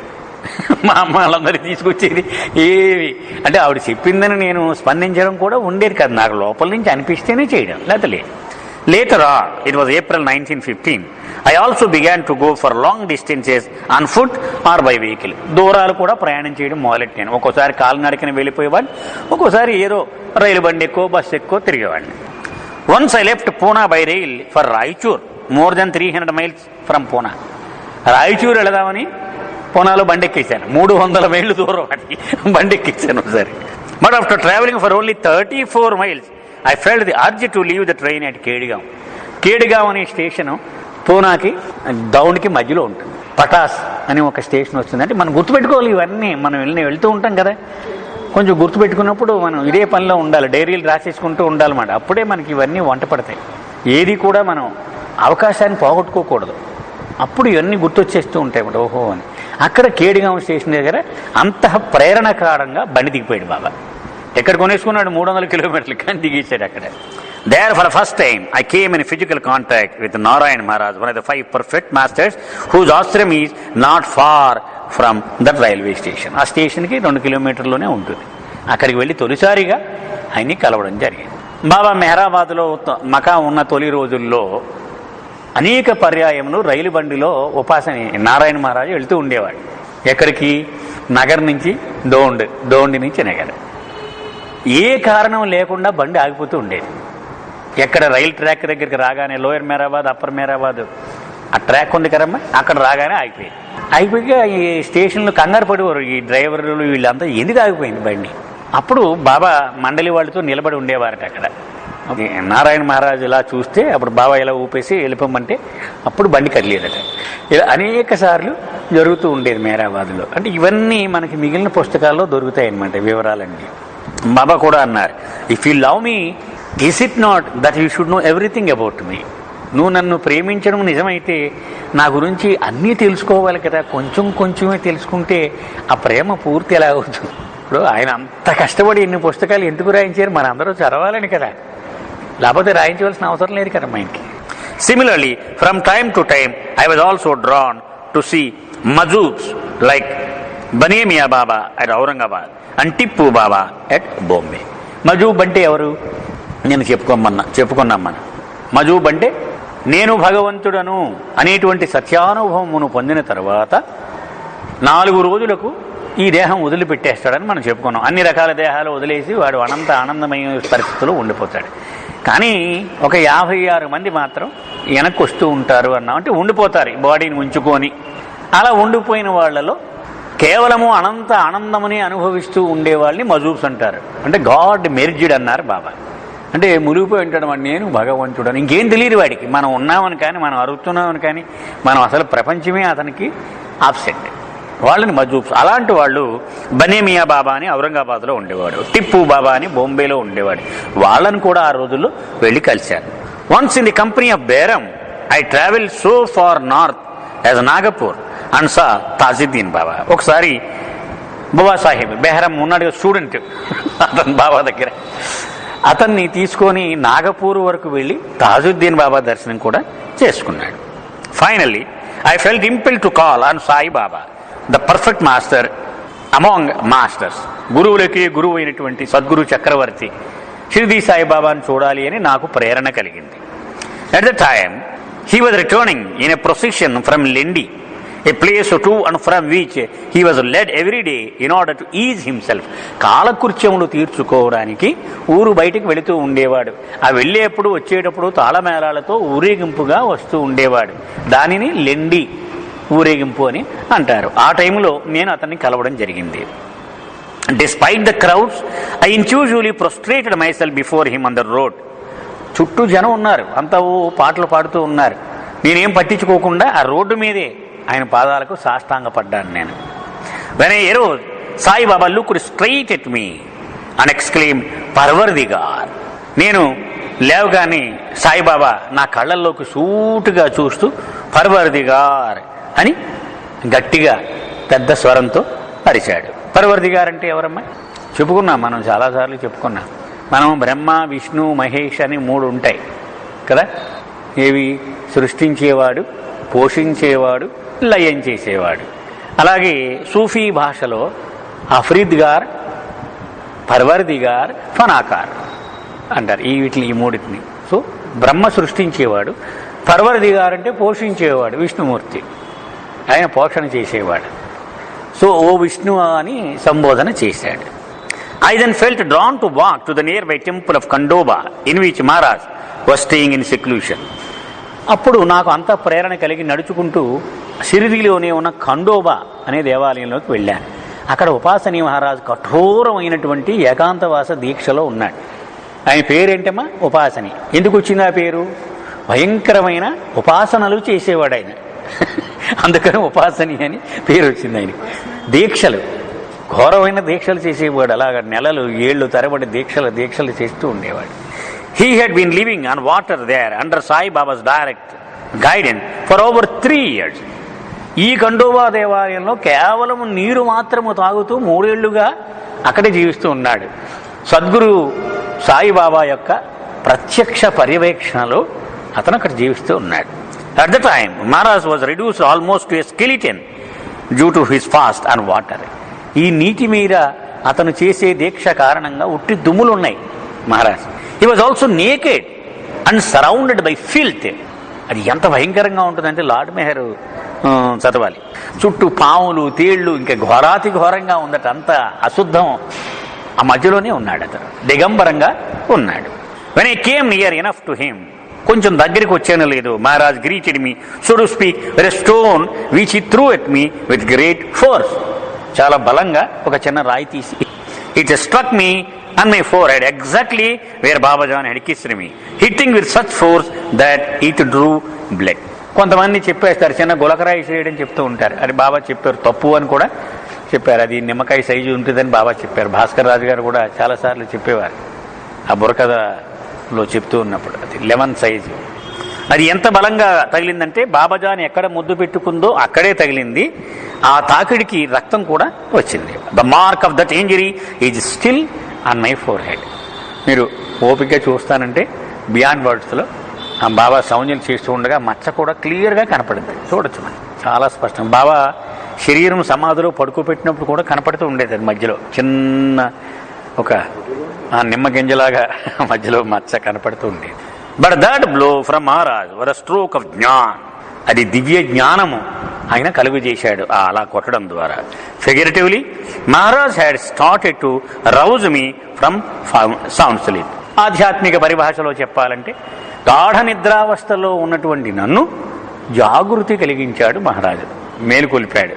But in sound sleep a man is unconscious, while I, being super conscious, was wide awake in sound sleep. మళ్ళీ బాబా వెంటనే కరెక్ట్ చేస్తున్నారు. గాఢ నిద్రావస్థ అంటే మానవుడు సంపూర్ణంగా వాడు ఒళ్ళు మరిచిపోయి నిద్రపోతూ ఉంటాడు.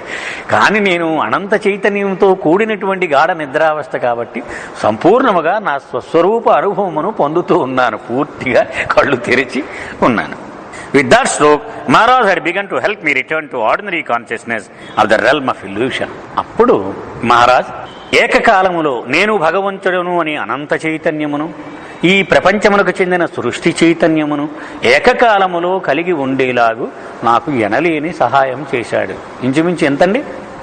7 ఏళ్ల కఠోరమైనటువంటి అక్కడ సహవాసం చేశాడు బాబా. 7 ఏళ్ల పాటు కొట్టిన తర్వాత నుంచి. అది ఎందుకంటే అనంత చైతన్యం ఎప్పుడూ ఉంటుంది, ప్రపంచ చైతన్యం మాత్రం జారిపోతూ ఉంటుంది. అంచేత అది ఇది కలిసి కలగలిసి ఉంటే గాని అవతార కార్యక్రమం ఆయన చేయలేడు. అది చేసేలాగా చేయడానికి ఆయనకి 7 ఏళ్ళు పట్టింది ఉపాసని Maharaj. That was the beginning of my present infinite suffering in illusion, which I experienced simultaneously with my infinite bliss in reality. ఇప్పుడు నేను అనుభవిస్తూ ఉన్నటువంటి అనంతమైన వ్యధ ఉందే ఈ మాయకు చెందినది. అప్పుడు మొదలైంది నా వ్యధ అంతా కూడా. బట్ అయితే నేను ఏకకాలంలో నా అనంత దివ్యానందము కూడా నా కూడా ఉంటుందని. But it took me 7 years of acute struggle. Baba చెప్తున్నారు 7 ఏళ్ళు ఎక్యూట్ స్ట్రగుల్, విపరీతమైన కష్టం అనుభవించాడు ఆయన. Under Maharaj active guidance to return completely to and became established in normal human consciousness of the illusion of duality while yet experiencing continuously my super consciousness. నేను భగవంతుడను అనే విశిష్ట చైతన్యము కొనసాగుతూనే నేను మానవుడను అనే చైతన్యము కూడా కలిగి ఉండడానికి 7 ఏళ్ళు కఠోరమైన శ్రమ అవసరమయ్యింది. ఆయన యొక్క పర్యవేక్షణలో, ఉపాసని యొక్క పర్యవేక్షణలో ఇదంతా జరిగింది.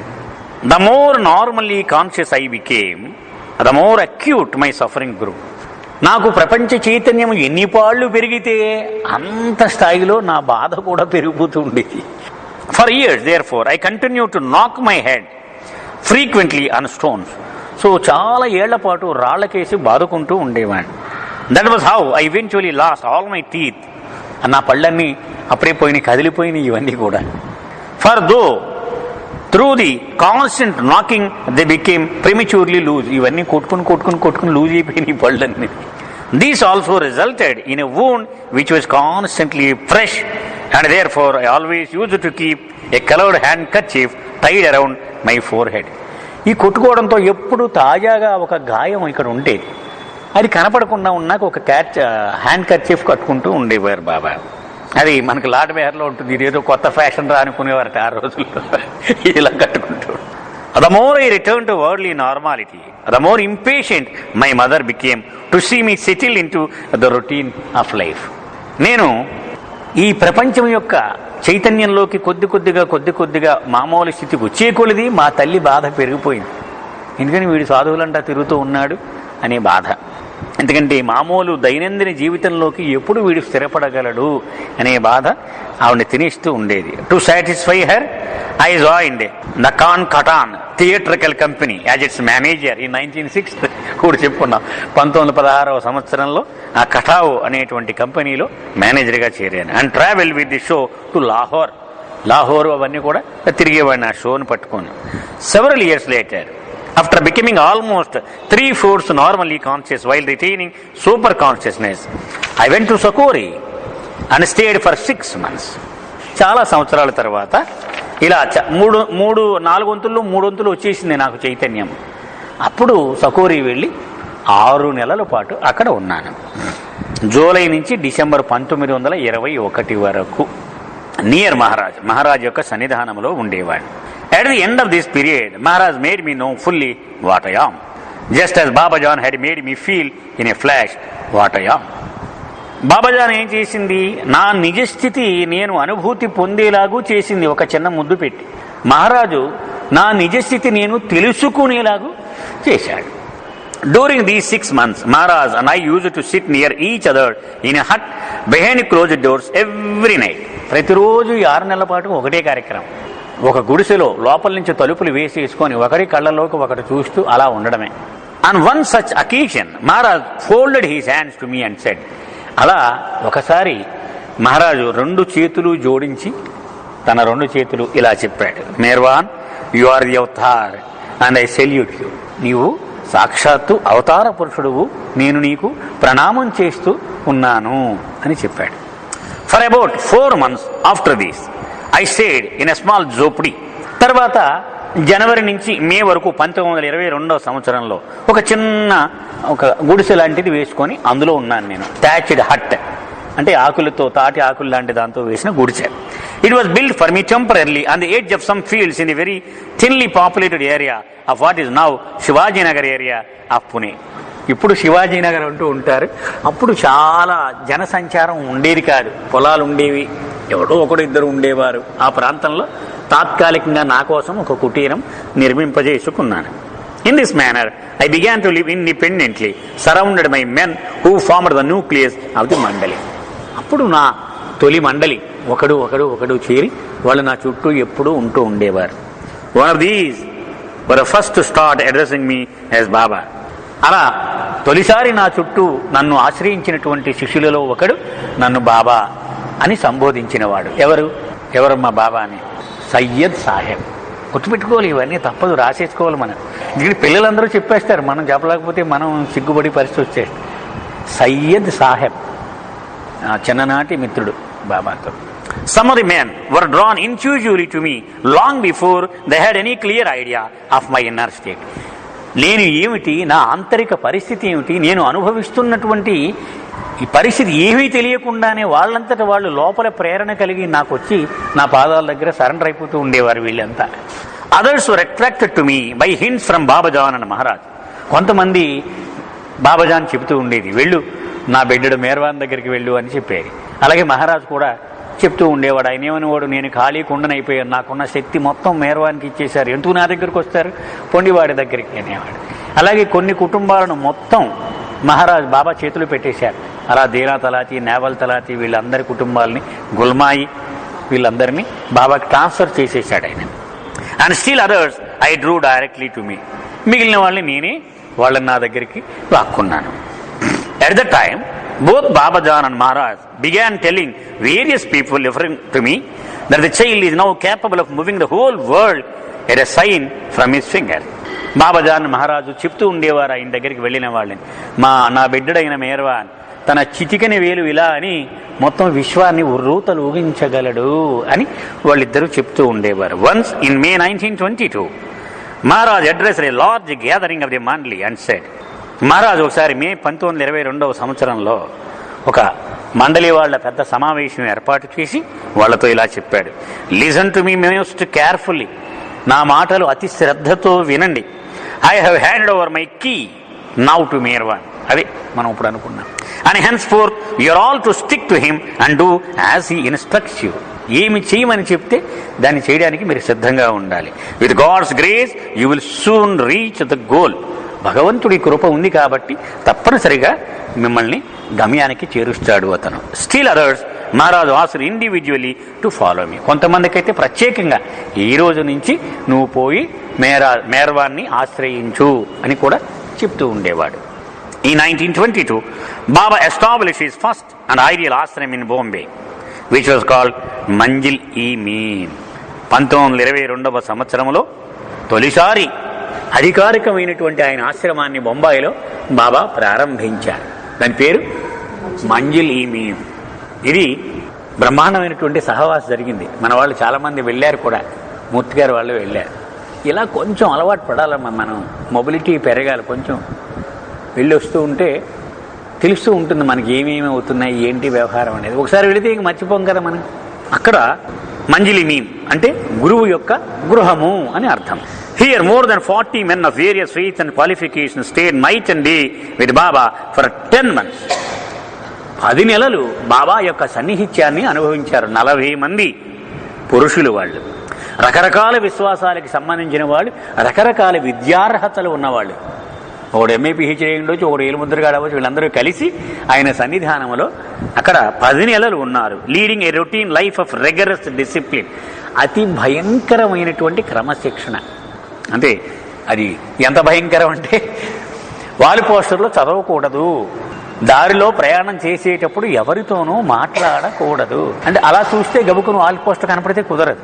రైల్లో వెళుతూ ఉండగా ఆది కేరానికి ఒక స్టూడెంట్ చిన్నప్పుడు చదువుకున్నవాడు కలిశాడు. ఎరా ఆది బాగున్నావంటే అసలు ఎవడో తెలియనట్టుగా ఇంకా స్టేషన్ దగ్గర సులువు అవుతుంటే బయటకు దూకేసేట రన్నింగ్ ట్రైన్ నుంచే. ఎందుకంటే బాబా ఆర్డర్ నిలబెట్టలేదు. అంత కఠోరమైనటువంటి క్రమశిక్షణ ఉండేది ఆ రోజుల్లో. In those days Baba would often become temporarily violent. ఒకసారి చాలా దాన్ని ఏమంటాము ఉగ్ర రూపాన్ని చూపిస్తూ ఉండేవాడు Baba. But showed no trace of malice in his action. కానీ ఎవరి మీద దుష్ట తలంపు కానీ వాడికి చెడు కలిగించాలని కానీ ఉండే ఒక పెట్రోల్ మంటలాగా సర్రమని లేచేది, మళ్ళీ కాసేపటికి తగ్గిపోతూ ఉండేది. అదే జలాలి అంటారు దీన్ని. ఆధ్యాత్మికంగా ఉన్నతి చెందిన వ్యక్తులు రెండు రకాలుగా ఉంటారు, జలాలి, జమాలి. సద్గురువులు కూడా ఉంటారు, మస్తులు కూడా. జాగ్రత్త అనేవారు బాబా, వాడు జలాలి దగ్గరికి వెళ్ళక అనేవారు బాబా. కొంతమంది మస్తులు జలాలి అంటే ఉగ్ర రూపం, కొట్టేస్తాడు అంతే, వెంటనే చేతులు ఏముంటే తీసిరేస్తాడు, అది జలాలి. కానీ లోపల మాత్రం మేలే జరుగుద్ది ఆయన అలా చేస్తే, మనకేమి నష్టం జరగదు. జమాలి అంటే శాంత స్వభావం. ఇప్పుడు మనకి ఉన్నటువంటి సద్గురువుల్లో బాబా చెప్పారు, పర్ఫెక్ట్ మాస్టర్లో కూడా హజరత్ బాబా జమాలి, ఉపాసని మహారాజ్ జలాలి, షిరిడి సాయిబాబా కూడా జలాలి. కొట్టేవాడు, డబ్బులు తీసేసుకునేవాడు, మొత్తం ఇచ్చేయమనేవాడు, ఊడిసేయి మొత్తం జేబులో ఉన్నదంతా ఇచ్చే అనేవాడు. My body he commented was then very lean. Baba చెప్తున్నారు ఆయన మాటల్లో, నేను మంజిలి మీములో ఉన్న రోజుల్లో నేను చాలా బక్కపలసగా ఉండేవాడిని. But also supple as I was constantly and energetically active. కానీ చాలా చురుగ్గా ఉండేవాడిని, అసలు అలా లేడి పిల్ల ఎలాగా తిరుగుతుందో అంతలాగా ఉండేవాడిని. From 4 in the morning, even in the severest cold, I would move about in my thin మల్ సాద్ర. ఒక మల్లుగుడ్డ సాద్ర, పల్చడి గ్లాస్కో గుడ్డ లాంటిది ఉండేది కదా. తెల్లవారుజామున 4 లేచి, కటిక చలి, ఎంత దారుణమైన చలి మనకి బొంబాయిలో ఎలా ఉంటుంది తెలుసు. అప్పుడు కూడా నేను ఇగో ఈ పల్చటి గుడ్డ వేసుకొని రోజంతా పనిచేస్తూనే ఉండేవాడిని. Those who did not know me well at the time might well have considered me very quick-tempered, for suddenly, with or without provocation, I would beat anyone at hand. అప్పుడు నన్ను చూసిన వాళ్ళు చాలా అపార్థం కూడా చేసుకుంటారు. ఎందుకని కొట్టేసేవాడిని, బాబా విసిరేసేవారు, పూజ పట్టుకుని విసిరేసేవారు ఎవరు వస్తే వాళ్ళ మీదకి. ఒక్కొక్కసారి అంత ఉగ్ర రూపంలో ఉండేవాడిని. ఏం కారణం కూడా కనపడేది కాదు. అంటే ఈయన చాలా కోపం, దురుసు మనిషి అనమాట అని అనుకునేవారు, పొరపాటు అర్థం చేసుకునేవారు. ఇన్ దోస్ డేస్ మోస్ట్లీ మండలి వర్ హెఫ్టీ రొబస్ట్ యంగ్ మ్యాన్. మండలి వాళ్ళంతా యువకులు, మంచి బలంగా ఉండేవారు, చిన్న వయసులో ఉండేవాళ్ళు, వాళ్ళంతా చాలా లావుగా హెఫ్టీగా ఉండేవారు బాగా. Several of them were good wrestlers and some were season athletes. వాళ్ళు మంచి వ్యాయామాలు కూడా చేస్తూ ఉండేవారు, మల్ల యుద్ధాలు కూడా చేసేవారు కొంతమంది. But when I would start for a brisk walk, the majority would have to run to keep with me. కానీ నేను కనుక చురుగ్గా నడవడం మొదలెడితే వీళ్ళంతా పరుగులు ఎక్కించుకునేవారు నా వెనకాల. ఎవడు నడిచి నా కూడా పోటీ పడలేకపోయేవారు. Some time I would ask them all to press collectively and my whole body with all the force they could exert. ఒక్కోసారి నేను పడుకొని మీ మొత్తం శక్తిని ఉపయోగించి నన్ను నొక్కండి నా ఒళ్ళంతా అనేవాడిని, మొత్తం శక్తిని అంతా. అయినా నాకేమి అయ్యేది కాదు, వీళ్ళంతా బలమైన వాళ్ళు కూడా. Within a few minutes they would be breathless and drenched with perspiration without having fully satisfied me. అయిపోయింది బాబా, మా పని అయిపోయిందని వారు చెమటలు కొక్కుంటూ, ఏమిట్రా నాయన నాకు ఇంకా నొప్పి తగ్గలేదండి, ఏమో బాబా మా పని అయిపోయింది అనేవారు. One of the group had the physique of a giant. ఇందులో ఒకడు చాలా మంచి బలమైన ఒక రాక్షసులాంటి శరీరం ఉండేవాడు, ఒకడు ఉండేవాడు. But once in a certain mood I knocked him down with a single slab.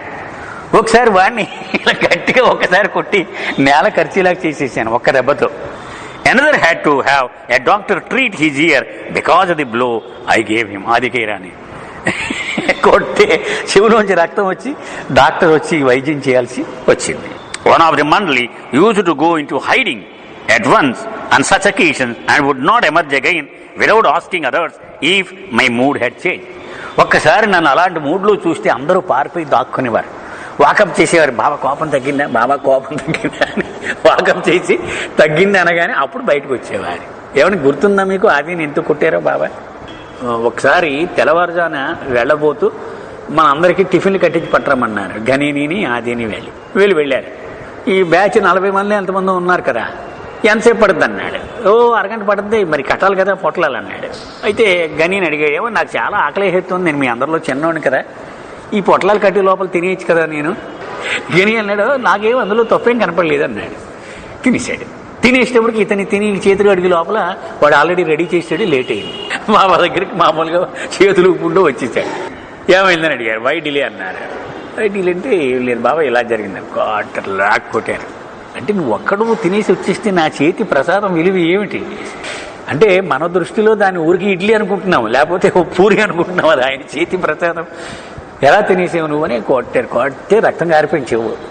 కారిపోతే బాబాయే అతనికి 10 రోజులు 15 రోజులు రోజు ఈ చెవులో డ్రాపులు వేసి కాటన్ పెట్టి ఇవన్నీ కట్టుకడుతూ ఉండేవారు. వాడికి మళ్ళీ సపర్యలు కూడా చేశారు, డాక్టర్ని పిలిపించారు అని చాలాసార్లు వీళ్ళందరూ దెబ్బలు తింటూ ఉండేవారు.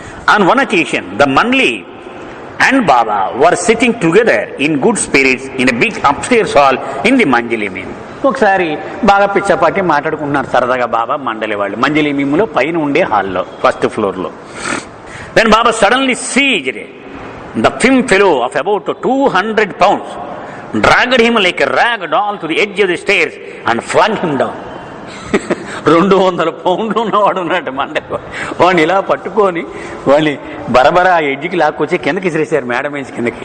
The place rang with the crashes as the heavy man rolled and stumbled to the bottom. ఆ మెట్ల నుంచి జారి వాడి పడిపోతుంటే దాబా దాబా దాబా శబ్దాలు అడిలిపోయారు అందరూ కూడా.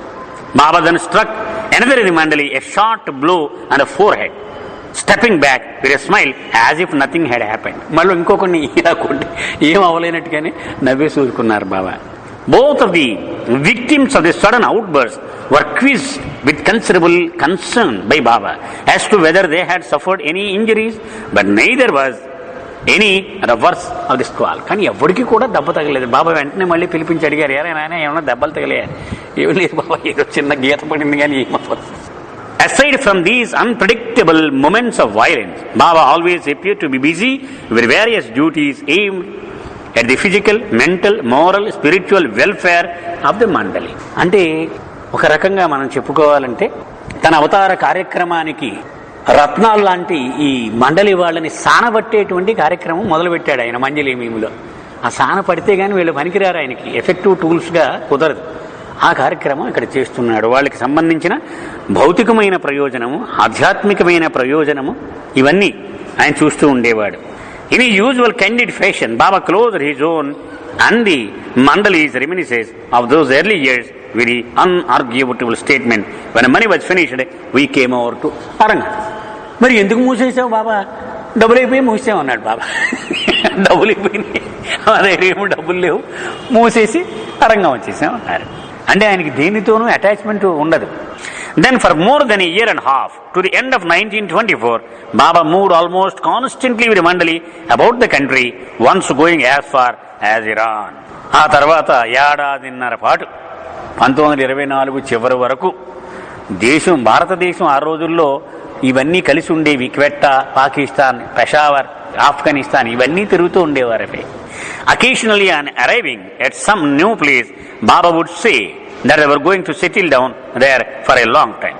బాబా ఎక్కడ అబ్బాయి అంత బాగుందిరా వాతావరణం, ఇక్కడ మనం ఉండిపోదాం, ఇంకా పెర్మనెంట్ ఇక్కడే బాగుంది అనేవారు. But no sooner had the mandali finished the preliminary arrangements then Baba would start them and move again. వీళ్ళన్నీ మూటలన్నీ ఇప్పేసుకుని బట్టలన్నీ ఆరబెట్టేసుకుంటులోకి ఎవరిని అడిగి ఏమీ తీసేసారు అని వాళ్ళు. అదే బాబా నువ్వు అన్నావు, నేను అన్నాను కానీ మిమ్మల్ని ఏమి ఇప్పేయమనలేదు కదా, కట్టేయండి పోదాం. మళ్ళీ మూటా ముళ్ళు సర్దుకొని వెళ్ళిపోతూ ఉండేవారు. It was a period of hard labour for a మండలి, great privation for Baba, and fatiguing travel by third class rail or foot over great distances for all. అతి భయంకరమైనటువంటి దశ. కష్టం అంటే ఇంకా ఊహించలేనంతటి కష్టం అది. ఆ మండలి వాళ్ళు కానీ బాబా కానీ ఏమి మినిమం కంఫర్ట్స్ కూడా ఏమి ఉండేవి కాదు, అంతా అలా భరిస్తూ ఉండేవారు. ఎప్పుడు థర్డ్ క్లాస్ రైలు బండి కానీ నడక కానీ, ఇది వాళ్ళ ప్రయాణం. For various spiritual reasons Baba continued his reminiscences, and due to the nature of the work I was then doing, unable to eat regularly. ఆ రోజుల్లో నేను చేసే కార్యక్రమం దృష్టిలో పెట్టుకొని మొత్తం ఏమీ తినకుండానే ఉండేవాడిని. ఇంచుమించు చెప్పాలంటే పూర్తి ఉపవాసమే. For months I would take no food or drink except at intervals of 36 or more hours. 3 రోజులకు ఒక్కసారి ఏదో ఒకటి తాగి ఉన్న టీయో ఏదో. At times I also subsisted for a week or two at a stretch and a few sips of liquids such as tea or milk or dal soup. ఒక్కొక్కసారి బాబా అంటున్నారు, ఒక వారము 2 వారాలు కేవలము ఒక టీ కానీ లేకపోతే పప్పు నీళ్లు అవి తాగి దాంతో మేనేజ్ చేసేవాడిని. I did not fast for the sake of fasting and I suffered and felt week just as any ordinary man who fast. అయితే మీరందరూ చేసినట్లుగా ఉపవాస దీక్షను నేను ఎప్పుడు ఆచరించను. నేను కూడా మీలాగే చాలా నీరసంగా ఉండేది, చాలా బాధపడుతూ ఉండేవాడిని.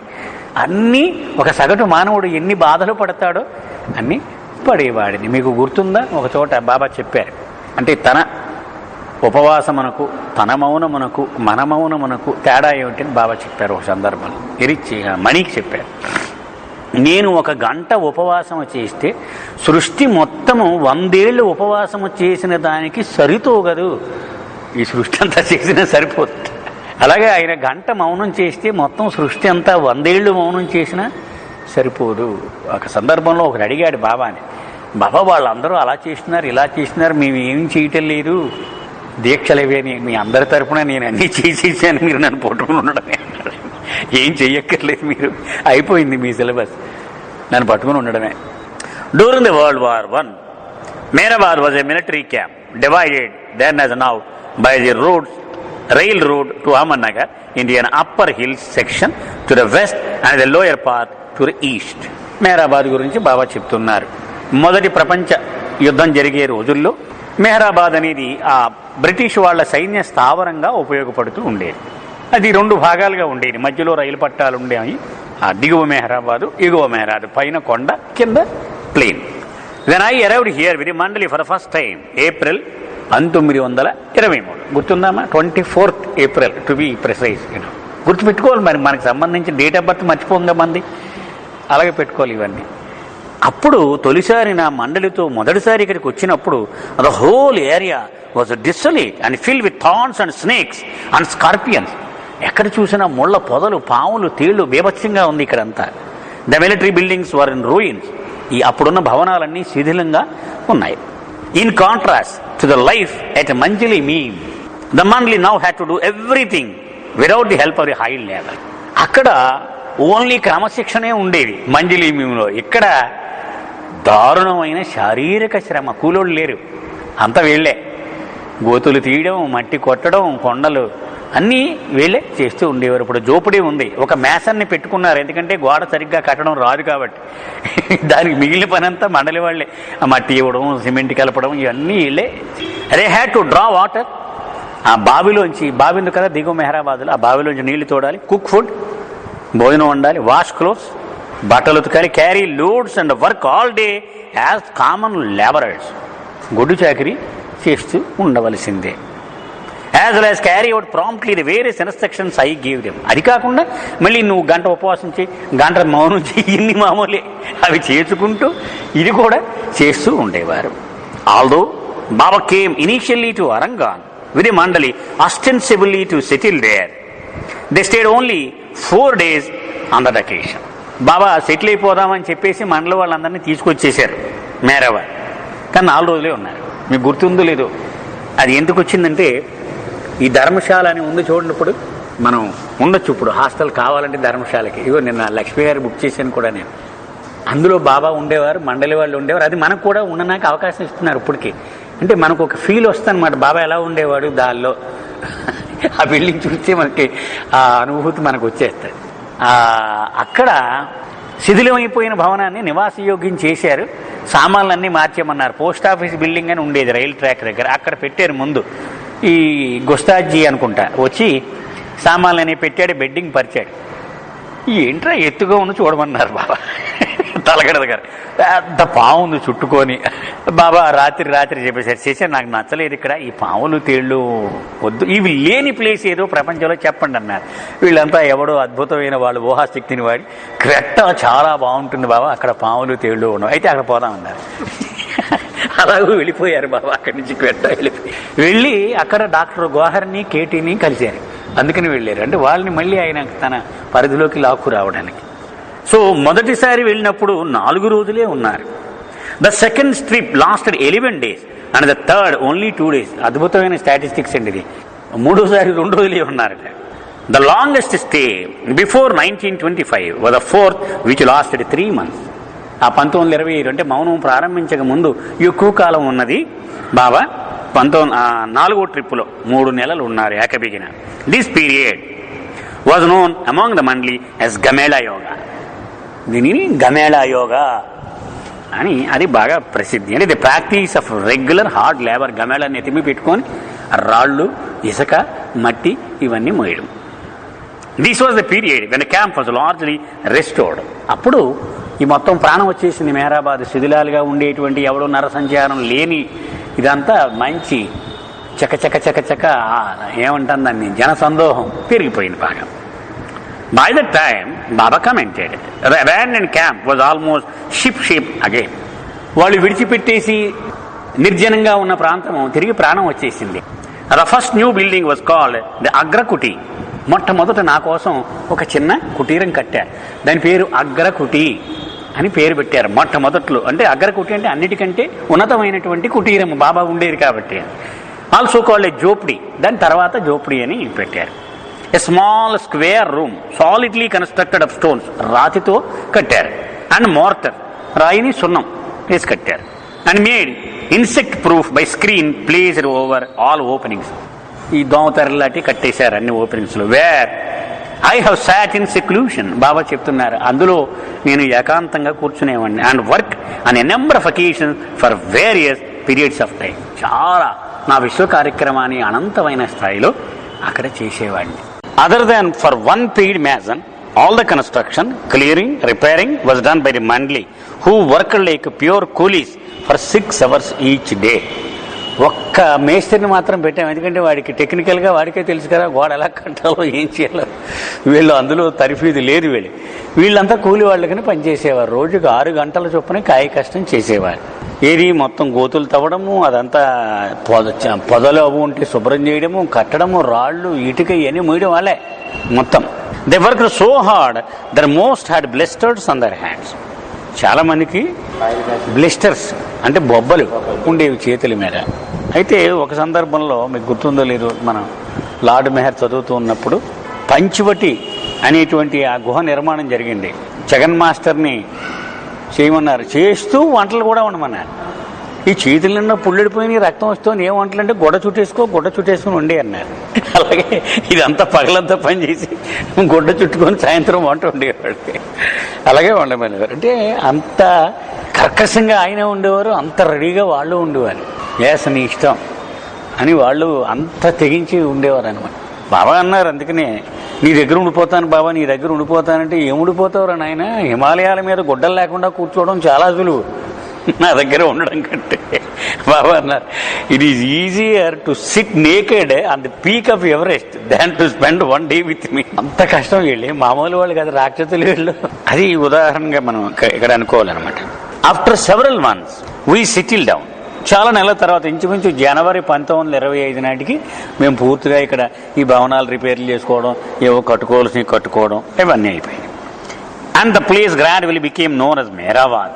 దీనికి ఒక పేరు వచ్చింది మెహరాబాద్. ఇప్పుడు ధుని దగ్గర బోర్డు ఉంది కదమ్మా, ఆ రోజుల్లో అక్కడే పెట్టించారు బాబా బోర్డు. దాన్ని అంటే పోయినా మారుస్తూ వచ్చి ఉంటారు కానీ అదే స్థానాల్లో ఇంచుమించు అదే సైజులో ఆ బోర్డు అప్పటి నుంచి ఉండేది. For almost 2 years until November 26 it was like a small model town. ఒక 2 ఏళ్ల పాటు ఇంచుమించు అది ఒక చిన్న టౌన్షిప్ లాగా, పెద్ద కాలనీ లాగా తయారైంది. In it lived about 500 souls. 500 మంది మొత్తం మకా ఉండేవారు మెహరాబాద్లో. ఆ రోజుల్లో 1925లో 500 మంది ఉండేవారు. Working in the hospital, dispensary and the schools. అక్కడ ఎన్ని ఉండేవి సంస్థలు? ఒక హాస్పిటల్, ఒక చికిత్సాలయం అంటే ఓపీ రిపేర్ చేసేయడం, మంది ఇచ్చేయడం, పోమన్నా. హాస్పిటల్ అంటే బెడ్స్ ఉండి వాళ్ళకి మకా ఉండడానికి ఏర్పాట్లు. అలాగే స్కూళ్ళు. There were also ashrams for boys, men and women and shelters for the poor, lepers, all of which were established here in connection with my work. నేను చేపట్టినటువంటి విశ్వ కార్యక్రమంలో భాగంగా ఇవన్నీ నడుస్తూ ఉండేవి. ఏవి? మగవాళ్లకు, ఆడవాళ్లకు, లెపర్స్కు, పిచ్చివాళ్లకు కూడా ఉండేవి శరణాలయాలు. ఇవన్నీ నడుస్తూ ఉండేవి. At the time, nearly 1,000 rupees a day used to be spent for the maintenance of various services. రోజుకు 1000 రూపాయలు ఖర్చు అయ్యేదట అప్పట్లో ఈ మెయింటెనెన్స్కి అంతకి. While a mandali often lived and played dal కానీ మరి ఇంత ఖర్చును భరించలేక మండలి వాళ్ళు ఎంత సింపుల్గా ఉండేవారంటే అన్నం పప్పు పర్ లంచ్, మధ్యాహ్నం భోజనానికి అన్నము పప్పు. అంటే పప్పు అంటే అప్పుడు బాగా చౌకనమాట కందిపప్పు అంటే, ఇంకా అందుకని అన్నము పప్పు, కాయగూరలు బాగా ఖరీదు. And milkless tea or thin soup of methi leaves and coarse bread for dinner. రాత్రికి ఒక జొన్న రొట్టి. జొన్న రొట్టి అంటే ఎలా ఉంటుంది, గోడకు జారేచ్చారు అలా ఉంటుంది అది. మరి మీరు చూసారులేదు తెలంగాణలో కర్నూలులో ఆ జొన్న రొట్టి. దానికి జత ఏమిటంటే పాలు లేనటువంటి టీడి క్యాషన్, లేకపోతే మెంతి ఆకులతోటి రసంలాగా చేసేసి ఆ గ్లాసులో పోసి ఇచ్చేసేవాడు. అది తాగేయడం, ఈ రొట్టె కొరుకు తినేయడం, అంతే. రాత్రికి ఎంత మంచి రాత్రి భోజనం. దీంతో మనం మేనేజ్ చేసుకుంటూ వెళ్ళేవాళ్ళం. During that period I remain generally on liquids or on limited meals taken once in a week or a fortnight. ఆ రోజుల్లో నేను ఎక్కువగా ఉపవాసమే, వారంకి ఒకసారి కానీ 2 వారాలకు ఒకసారి కానీ ద్రవ పదార్థం తీసుకునేవాడిని, అంతే. Weekly rations were used to the most helpless of the Arangaon villagers. Arangaon గ్రామంలో ఏ రకమైన ఆశ్రయమో ఆధారమో లేని కొన్ని కుటుంబాలు ఉండేవి.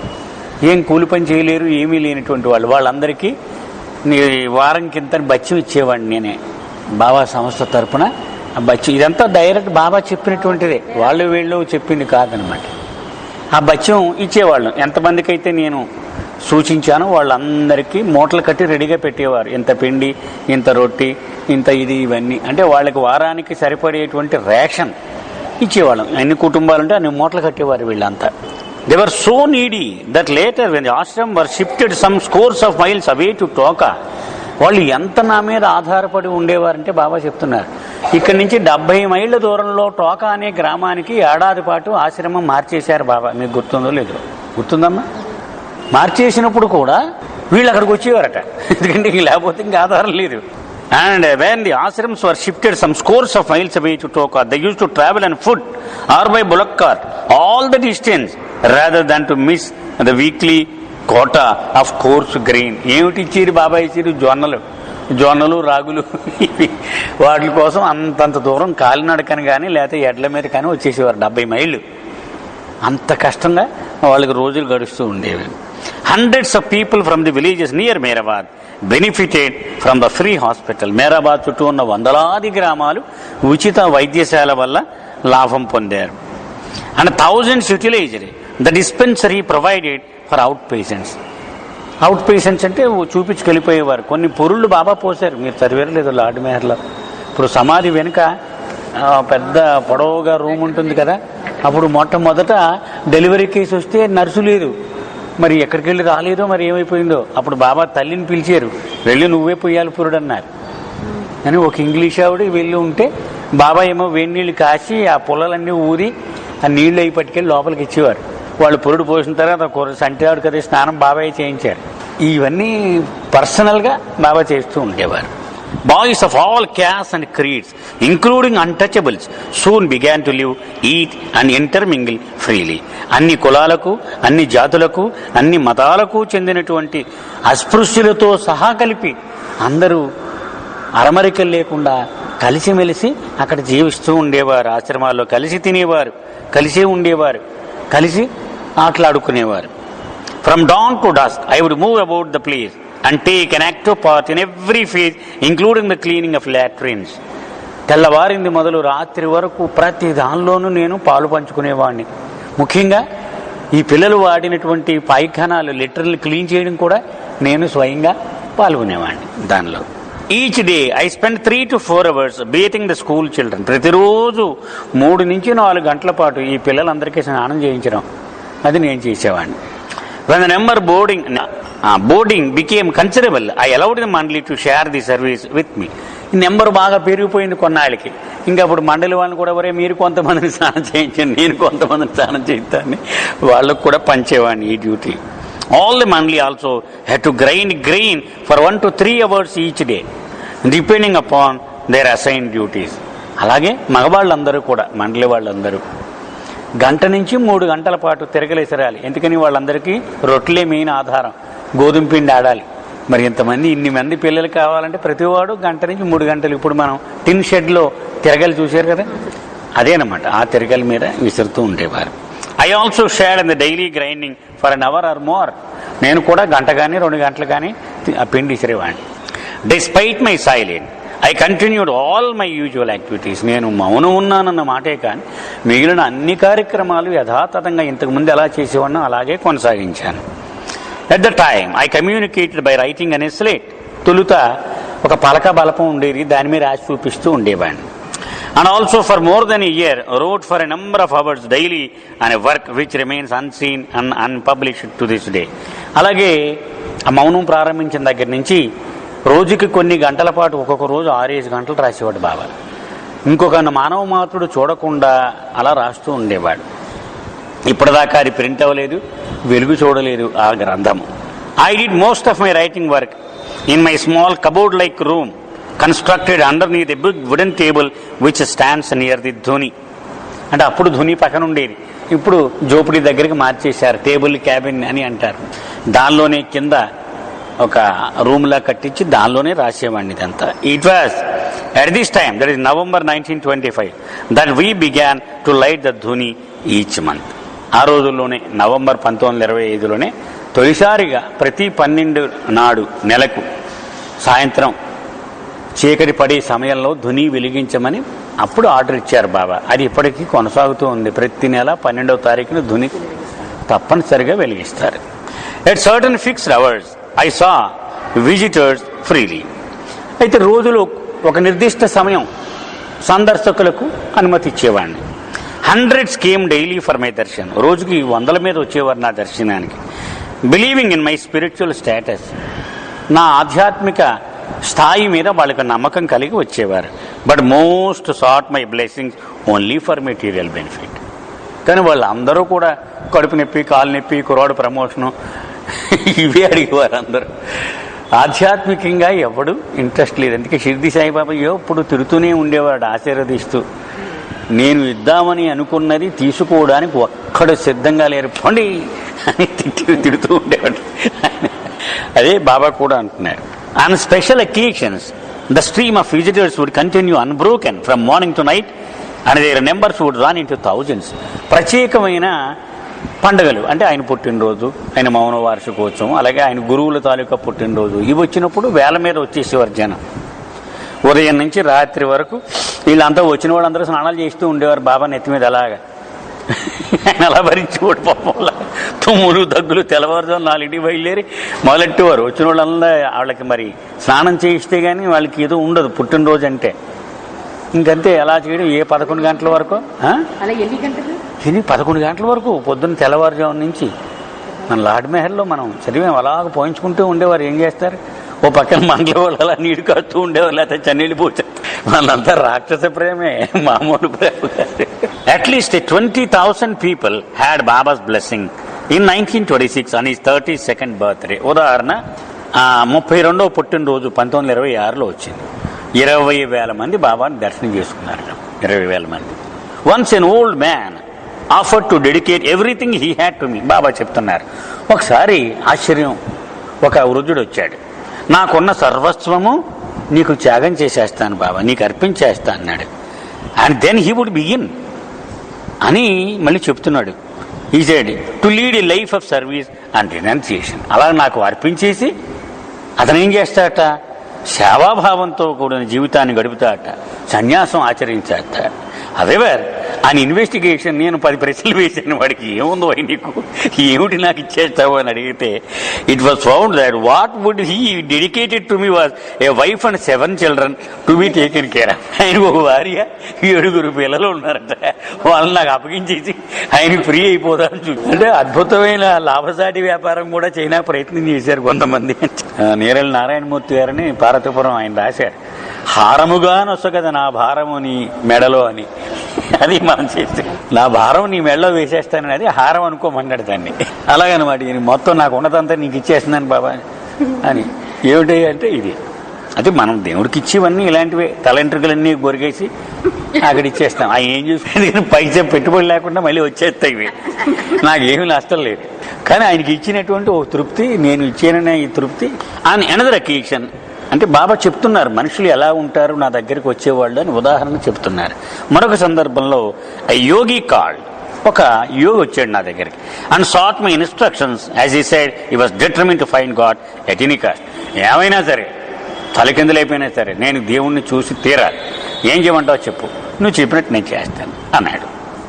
I told him to wait for my instructions under a certain tree. సరే తప్పకుండా నీకు ఇస్తాను నువ్వు అడిగినట్టుగా, కానీ ఆ చెట్టు కింద కొంచెం వెయిట్ చేయి, నేను ఇస్తాను. ఆ చెట్టు చూపించాను అక్కడ ఉండమని. He remain there for 7 days and walked away on the 8th unnoticed by anyone. 7 రోజులు ఉన్నాడు, 8వ రోజు మిస్ అయిపోయాడు. ఎవరికి తెలియదు ఏమైపోయాడో కూడా. అంటే బాబా ఏం చెప్పారంటే ఆ సందర్భంలో లార్డ్ మెహర్లో, వాడు అనంతమైనటువంటి సంపదను పొందడానికి అనంతమైనటువంటి సహనం కూడా కావాలి. దానికి అంత అర్జెంటుగా ఎక్స్పెక్ట్ చేసేస్తే అంత ఓపిక లేకపోతే ఎలా కుదురుద్ది. అలాగే ఇంకొక యోగి వచ్చాడు, ఇక్కడ ఉంటాడు ఉండమన్నాడు. ఏంటి ఇలా ఉన్నాయి రొట్టెలు ఇవి ఇక్కడ అన్నాడు. ఇలాగే ఉంటాయి మా వాళ్ళంతా ఇదే తిని బతుకుతున్నారు అన్నాడు. మా అన్నాడు ఆబ్సెంట్ అయిపోయాడు, ఎక్కడికో పోయాడు వాడు. బాబా అన్నారు దేవుడి కోసం వచ్చాడు కానీ రొట్టు కోసం వెళ్ళిపోయాడు ఇక్కడి నుంచి అన్నారు. అంటే అంత చిన్న విషయం కాదమ్మా, మనం ఏదో అనేసుకుంటున్నాం ఆషామాషిగా, కానీ అక్కడ ఉండడం దుర్లభం. ఉదాహరణకి మనం ఇప్పుడు డీ హాస్టల్కి వెళ్ళినప్పుడు ఏం చేస్తున్నాం, ఇప్పుడు మనమేమి ఆయన ఏం పని చెప్పట్లేదు, ఏమి లేదు, మనం హాయిగా పిక్నిక్ లాగా ఎంజాయ్ చేస్తున్నాం.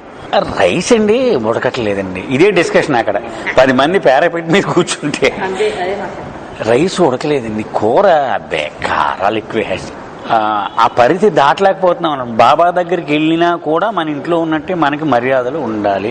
పడంది మానేయచ్చు కదా, ఏమో చచ్చిపోతామో మనకు పడదు, అది వదిలేయండి దాన్ని, మిగిలిన ఇంకోటి తిను. అక్కడ ఆది దుబాష్ అని ఉండేవాడు, జ్ఞాపకున్నాడమ్మా పూర్వం. ఫస్ట్ డీ హాస్టల్ అతనే మెయింటెనెన్స్, అతను బాబాకి బాగా క్లోజ్. మన ఆంధ్రలో తొలి రోజుల్లో పెరుగు ఉండేది కాదు, ఫస్ట్లో మామూలు పప్పు కూర రసం. పెరుగు లేదని ప్రతివాడు అడగడం పట్టారు. అతను కోపం వచ్చింది, పెరుగు లేకపోతే మేము బతికే ఉన్నాం, మేము తినాం, మీరు కూడా ఏమైపోరు పెరుగు లేకపోతే, ఇంటికి జాగ్రత్తగానే వెళ్ళిపోతారు అన్నట్టు వెళ్ళిపోయాడు. పాపం భోజనాలు అయిపోయింది, 1 గంట పోయాక మళ్ళీ ఒక క్యాన్ పట్టుకుని వచ్చాడు. ఎవరు ఆంధ్ర వాళ్ళు ఎక్కడ ఉన్నారు అని అడిగాడు.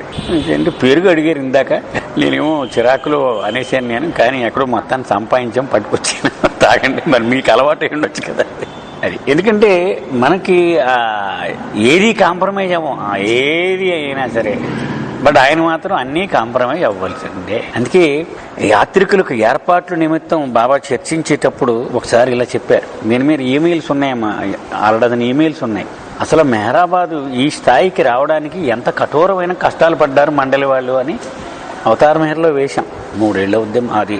బాలాజీ తీసుకున్న కొత్తల్లో ఈ ఈమెయిల్స్ అని తెప్పించి ట్రాన్స్లేట్ చేసేసి, అంతే ఆహారపు అలవాట్లు, ఆ ఏర్పాట్లు ఎలా చేశారు, బిల్డింగ్లు ఎలా కట్టారు, నీళ్లు ఎలా సంపాదించారు, ఇవన్నీ మొత్తం అందులో బాబా అన్నారు. కొంతమంది ఇక్కడికి చూద్దామని వస్తారు, వాడికి మినిమం కంఫర్ట్ ఉంటేనే వస్తాడు. వాడు ఫస్ట్ అడిగేస్తాడు ఫోన్లో, ఏమన్నా ఉండనాకుందా, బాత్రూమ్లు ఉంటాయా, టాయిలెట్లు ఉంటాయా, కమోడ్ ఉంటుందా, ఇవన్నీ అడిగి అప్పుడు వస్తాడు. లేకపోతే ఇక్కడ రాడు అసలు. మరి అలాంటి వాడి కోసం నేను ఇవన్నీ కట్టాలి కదా. ఇంకోటి మంచం ఉంటే కానీ పడుకోడు, వాడికి మంచం ఉండి ఏర్పాటు చేయాలి. ఇంకొంతమంది ఉంటారు వాడికి ఏం అక్కర్లేదు, నన్ను చూస్తే చాలు, వాడు చెట్టు కింద పడుకోమని ఆనందంగా పడుకుంటాడు. ఒకవేళ పడుకున్నా కుదరదరను అన్నా కూడా అలాగే ఉంటాడు. వాడి గురించి నేను ఎప్పుడు వర్రీ అవని అన్నారు బాబా. వాడి గురించి నేను ఎప్పుడూ ఆలోచించవలసిన అవసరం లేదు, ఎందుకంటే నావాడు వాడు. కానీ నాకు లైబిలిటీలు వీళ్ళంతా ఉంటారు, వీళ్ళ గురించి నేను ఎప్పుడూ ఆలోచిస్తూనే ఉండాలి. అంటే మనం అనుకోవాలన్నమాట, మనం అక్కడ ఏదైనా కంప్లైంట్ చేసే ముందు మనం బాబాకి నా వాళ్ళు అనుకోవాలనుకుంటున్నామా, లైబిలిటీలుగా ఉండదలుచుకుంది. అంటే మనకి ఆ స్పృహ రాదు, అనేస్తూ ఉంటాం మనం కూడా. అవునండి ఏం బాగోలేదండి, మేనేజ్మెంట్ మార్చేయాలండి దీన్ని. ఇప్పుడు మనకి ఏముంది, ఒక అన్నం పెడుతున్నారు, ఒక రొట్టెలు పెడుతున్నారు, కూర పెడుతున్నారు, పప్పు పెడుతున్నారు, రసం ఇస్తున్నాడు, మజ్జిగ ఇస్తున్నాడు, అవేవి లేవు వాళ్ళకి కదా. పొద్దున్న భోజనం, సాయంత్రం భోజనం, ఇవన్నీ 100 రూపాయలు మొత్తం భోజనం అయిపోతుంది రోజుకి. One of the characteristics of Baba's activities which often puzzles people in the manner in which you will suddenly and without warning stop a project in apparent mid career regardless of the degree of evident success it is experiencing. మళ్ళీ ఇతను చెప్తున్నట్ట బాబా దగ్గర ఒక వింత అయినటువంటి అలవాటు ఉంది. అదేమిటంటే ఒక పని చాలా బిగ్గా నడుస్తూ ఉంటుంది, మంచి జనం అంతా శబాష్ శబాష్ అంటూ ఉంటారు. సడన్గా రాత్రి డిక్లేర్ చేసి ఇది అంతా తీసేయండి తెల్లారుతులోకి అంటాడు. ఎంత బ్రహ్మాండంగా ఉంది, చాలా బాగుంది, లేదైపోయిందా నాకు తీసేయవలసిందే. మొత్తం మెహరాబాద్లో యాక్టివిటీసే కాదు, నవజీవనంలో ఆది కీరాన్ని లాండ్రీ నడిపేవాడు. లాండ్రీ బట్టలు ఉతికి ఇస్త్రీ చేసేవాడు. అతను సంపన్నుడు, పుట్టుకతో కోటీశ్వరుడు. చాలా బ్రహ్మాండంగా ఉంటే బాబాకి ఉత్తరం రాశాడు, బాబా నాకు ఒక్క అసిస్టెంట్ని కూడా పంపిస్తే ఇంకోటి ఎవడో 3 మంది ఖాళీగా ఉన్నారు మన దగ్గర, ఇంకా బాగుంటుంది అన్నారు. బాబా వెంటనే రాశారు, నువ్వు ఖాళీ చేసి అది ఎవడికో ఇచ్చేసి వచ్చే అన్నారు. ఆయన పని అయిపోయింది, అది మనం ఇన్వాల్వ్ అవ్వాలి, లేకపోతే తోలు తీసేస్తాడు ఆయన. అమ్మ అందులో మాత్రం అనుమానం అంటే ఆయన అనుకున్న పని అయిపోయింది అనమాట. వచ్చేమన్నారు. అలాగే డాక్టర్ డాంకిన్ ఉన్నాడు కదమ్మా, విలియం డాంకిన్, హాస్పిటల్ రన్ చేసేవాడు డెహ్రాడూన్లో. అతనికి రోజుకి 5 రూపాయలు ఎంతో బేటా ఇచ్చేవాడు. ఎవడో వచ్చేవాడు గారి పేషెంట్ ఇంగ్లీష్ చూడు దగ్గరికి ఎవడో వస్తాడు, వాళ్ళేమో అది ఏదో బ్రోకెన్ హిందీ, ఇతనికి హిందీ రాదు, ఎవడో వచ్చేవాడు. కానీ ఈ 5 రూపాయలే సంపాదించేయని ఇచ్చేసేవాడు. ఇచ్చేస్తూ ఉంటే 4 రోజులు చూసి బాబా అన్నారు, ఎరా నువ్వేం చేస్తున్నావు, అసలు నీ సంగతి ఏంటని అడిగారు. అబద్ధం అనలేడు కదా చెప్పాడు. చెప్తే అప్పుడు అన్నారు, మళ్ళీ నీకేదన్నా జబ్బు వస్తే నేను ఉన్నది నేను ఖర్చు పెట్టాలి, చాలు చాలేదు ఈ వైద్యం మాని అన్నారు. వచ్చి నువ్వు ఏం అక్కర్లేదు వైద్యం. ఇలాగ వీళ్ళు పాటలు పడుతూ ఉండేవారు, ఆయనతో చివాట్లు తింటూ ఉండేవారు, మళ్ళీ ఆయన రిపేర్ చేస్తూనే ఉండేవాడు. ఈ November-December 1926, అలాగే December-November నెల 1926 చివరిలో అనమాట, he did these to the institutions and their services which were thriving in Mehrabad, closing them all lock, stock and barrel. మొత్తం దుకాణం అంతా క్లోజ్ చేసేయమన్నారు మెహరాబాద్, రాత్రి ఎత్తేసిన లెవెల్లో. Baba commented cryptically on this singular trait of his as follows. ఎందుకే ఇలా చేస్తావంటే ఇలా వివరించి చెప్పారు Baba. Usually temporary scaffolding is set up around a big building which is under construction. ఒక పెద్ద అపార్ట్మెంట్ కడుతున్నాడు అనుకుందాం, 100 యూనిట్లు, చుట్టూ పరంజీలు పెద్ద రాట్లు వేసి కడుతూ ఉంటారు. And when building is completed the scaffolding is removed. Building పూర్తి అయిపోయిందనుకో ఇది తీసేస్తారు, దీన్ని ఉంచరు, ఈ పరంజీలు అంటారు కదా, ఇది తీసేస్తారు. Often my external activities and commitments are only the external expression or the inner work I'm doing. అంచేత మీరు చూసే ఈ ఆశ్రమాలు, శరణాలయాలు, ఆసుపత్రులు, స్కూళ్ళు ఇవన్నీ నేను ఆంతరికంగా చేపట్టిన కార్యక్రమం యొక్క బాహ్య చిహ్నములు మాత్రమే. ఇవన్నీ మీరు చూసేవన్నీ. In either case, my external activities and commitments may be continued indefinitely or I may end them promptly at the end of the inner work. లోపల నేను అనుకున్న పని అయిపోగానే దీన్ని తీసేస్తాను. ఇజడు తీసేస్తున్నావు అంటే నీకు లోపల కనపడదు కాబట్టి నువ్వు నేనేదో అర్ధంతరంగా తీసేస్తున్నాను అనుకుంటున్నావు. కానీ నాకు తెలిసే పని అయిపోయింది, అయిపోయిన తర్వాత తీసేయాలి ఇవి, depending upon the prevailing circumstances. అంచేత ఆ లోపల పనిని బట్టి నేను ఇవి ఉంచడం కానీ తీసేయడం కానీ చేస్తూ ఉంటాను. While showing the sahavasis about Meherabad hill, Baba Meherabad కొండ మీద కూడా తీసుకెళ్లారు వీళ్ళని. Baba often told stories of the Meherashram and Premashram days. అక్కడ మెహరాశ్రమం, ప్రేమాశ్రమం ఎలా నడిచాయి ఆ కథలు కూడా బాబా చెప్పారు. ఇక్కడ ఇతను రాస్తున్నాడు, దీని గురించిన కథలు మీకు అన్నీ తెలుసుకోవాలంటే సాబ్స్ అండ్ థ్రాబ్స్ రంజు అబ్దుల్లా రాసిన పుస్తకం ఉంది, అది చదువుకోండి. బాబా మాటల్లో, at the time in addition to continuing my silent I also gave up writing. ఆ రోజుల్లో నా మౌనం చేయడమే ఒక్కటే కాదు, నేను రాయడం కూడా మానేశాను, రాసేవాడిని కాదు. Shortly thereafter I started to communicate by spelling out words on alphabet board. అప్పుడు విష్ణు మాస్టర్ అనేవాడు మనం చదువుకున్నాం లార్డ్ మెహర్లో, క్యాలెండర్లో అక్షరాలన్నీ కత్తిరించి ఒక అట్ట మీద అతికించి బాబా దీని మీద చూపెడితే నీకు సులువుగా ఉంటుంది అన్నాడు. అలా అక్షర ఫలకం మీద ఆ అక్షరాలు చూపించి మాట్లాడేవాడిని. That also I discarded in October 1954. అది కూడా విడిచిపెట్టేశాను. The school known as Mehra Ashram was started as a small day school for the boys of the adjoining villages of Farangan. బాబా చెప్తున్నారు 1926 ఆ సంవత్సరంలో పొద్దునొచ్చి సాయంత్రంకి వెళ్ళిపోతే దాన్ని మామూలు డే స్కూల్ అంటారు. రాత్రికి పిల్లలు అక్కడే మకాం ఉంటే బోర్డింగ్ స్కూల్ అంటారు. మనం అది చిన్నప్పుడు బోర్డింగ్ స్కూల్ అంటారు కదా, బోర్డింగ్ స్కూల్ అంటే అక్కడే మకాం ఉండి పిల్లలు భోజనం అన్నీ అక్కడ ఆడావుడంతా అక్కడే ఉంటుంది. మొట్టమొదటి ఒక డే స్కూల్ లాగా మొదలు పెట్టాం ఈ అరంగంలో ఉన్న కుర్రాళ్ల కోసం. After some time it was turn into regular boarding school since May 27. That house more than 100 boys. ఒక 100 మంది పిల్లలు ఇక్కడ చదువుకోవడం, అక్కడే మకా ఉండడం చేసేవారు. Efforts were made to collect them from various cities and different countries. అనేక నగరాల నుంచి భారతదేశంలో అలాగే ఇతర దేశాల నుంచి కూడా పిల్లల్ని తీసుకురావడానికి చాలా కృషి చేశాం మేము. వన్ ఆఫ్ ది మండలి was sent to England for that purpose. ఎవరమ్మా గుర్తున్నారా? ఇంగ్లాండ్ ఒక మండలి వాడిని కూడా పంపించాం, పిల్లల్ని తీసుకురారా బాబు ఈ స్కూల్లో చదవనాకని. ఎవరు తెలిసిన పేరే మా అందరికీ, రుస్తం వెళ్ళాడు, గుర్తులేదా? వెళ్ళిన తర్వాత ఎవరిని తీసుకురాలేకపోయాడు ఏమండి? శభాష్, పిల్లలు ఎవరు రాలేదు. కానీ అక్కడ ఒక వ్యక్తి చెప్పాడు ఇతనికి, నువ్వు నిరాశ పడద్దు, నీ గురువు నీ ద్వారా కంటికి కనిపించిన కేబుల్స్ వేచాడు భారతదేశానికి ఈ దేశానికి మధ్య. ఆ పని నువ్వు చేసేసావు, నీ ఇక్కడికి వచ్చి వెళ్ళిపోతే చాలు, నువ్వేం చేయక్కర్లా, అని చేత నువ్వేమి నిరాశ పడకు అని చెప్పాడు. None came from the west. అయితే దురదృష్టం ఏంటంటే పాశ్చాత్య దేశం నుంచి ఒకడు రాలే. But a number of boys from Iran did join the Meherashram. Iran నుంచి మాత్రం అనేక మంది పిల్లలు వచ్చి జాయిన్ అయ్యారు. ఒక పిల్లోడి పేరు చెప్పండి అలా వచ్చిన వాళ్ళు. తెలుసు, మనకు తెలుసు. ఇరాన్ నుంచి వచ్చిన వాడు అలోబా. ఇరాన్ నుంచి వచ్చిన కుర్రాడు, ప్రేమాశ్రమం కుర్రవాడు అలోబా. ఆలీ అక్బర్ షాపూర్ జమాన్ చూశారు కదా అలోబాని మనంతా. అతను ప్రేమాశ్రమం కుర్రాడు. అంటే మండలిలో కంటిన్యూ అయిపోయాడు ఆ ప్రేమాశ్రమంలో వచ్చి. My first aim was to arrange for teaching the boys English through their various vernaculars by standards set up in the University of Bombay. బాబా చెప్తున్నారు, నా ఉద్దేశం ఏంటంటే అసలు ఈ స్కూల్ మొదలు పెట్టినప్పుడు బాంబే యూనివర్సిటీ వాళ్ళు ఈ విద్యలో ఏ ప్రమాణాలనైతే వాళ్ళు ప్రతిపాదన చేశారో ఆ ప్రమాణాలను ఆధారంగా చేసుకొని నేను ఇంగ్లీష్లో బాగా వెళ్ళి పెద్దవాళ్ళు చేయాలి అని నా ప్లాన్. అయితే మరి వాడు ఏ భాష అయితే ఆ భాష ద్వారానే వాడికి ఇంగ్లీష్ నేర్పాలి. మరాఠీ వాడైతే మరాఠీ ఉపయోగించి ఇంగ్లీష్ నేర్పాలి, హిందీ వాడైతే హిందీ ఉపయోగించి నేర్పాలి, అలాగే పార్సీ వాడైతే పార్సీ ఉపయోగించి ఇంగ్లీష్ నేర్పాలి వాడికి. అది నా ధ్యేయం. ఎందుకు ఇంగ్లీష్ అవసరమో అది ఈ అవతార యుగములో బాబా ఎంచుకున్నటువంటి భాష ఇంగ్లీష్ భాష. సో దాన్ని మొత్తం అర్థం చేసుకోవాలంటే ఇంగ్లీష్ రావాలి. అంటే ఎంత హోంవర్క్ చేసుకున్నాడు ఆయన పుస్తకాలు చదువుతారు వీళ్ళందరూ అని. అంతేకాదు వాట్ పార్క్స్ ఒకసారి చెప్పాడు, అవతారుడు హోంవర్క్ ఎలా ఉంటుందంటేనట, ఆయన ఇంగ్లీషు భాషను భవిష్యత్తులో ఎంచుకునేందుకు గాను ఆ భాషలో ఆయన గాడ్ స్పీచ్ గ్రంథాన్ని ఇవ్వడానికి గాను 500 ఏళ్ళు ముందే ఆయన మొదలెట్టాడు హోంవర్క్. ఇంగ్లాండ్ అనే ఒక దేశాన్ని ఎంచుకొని దాన్ని దండయాత్రకు పంపించి ప్రపంచాన్ని జయించేలాగు చేసి వాడి భాషను ప్రపంచం అంతా నేర్పేలాగు చేసి ప్రపంచానికి ఒక కామన్ లాంగ్వేజ్ తయారు చేసేట. అప్పుడు ఆయన మళ్ళీ ఇక్కడ పుట్టి ఆ భాషను వాడుకొని గాడ్ స్పీచ్ ఇచ్చాడట. అప్పటి వరకు ప్రపంచంలో కామన్ భాష లేదు అసలు. అందుచేత అంత పెద్ద వర్క్ ఉంటుంది అన్నమాట ఆయన వర్క్. మనం ఊహించలేని వర్క్ అది.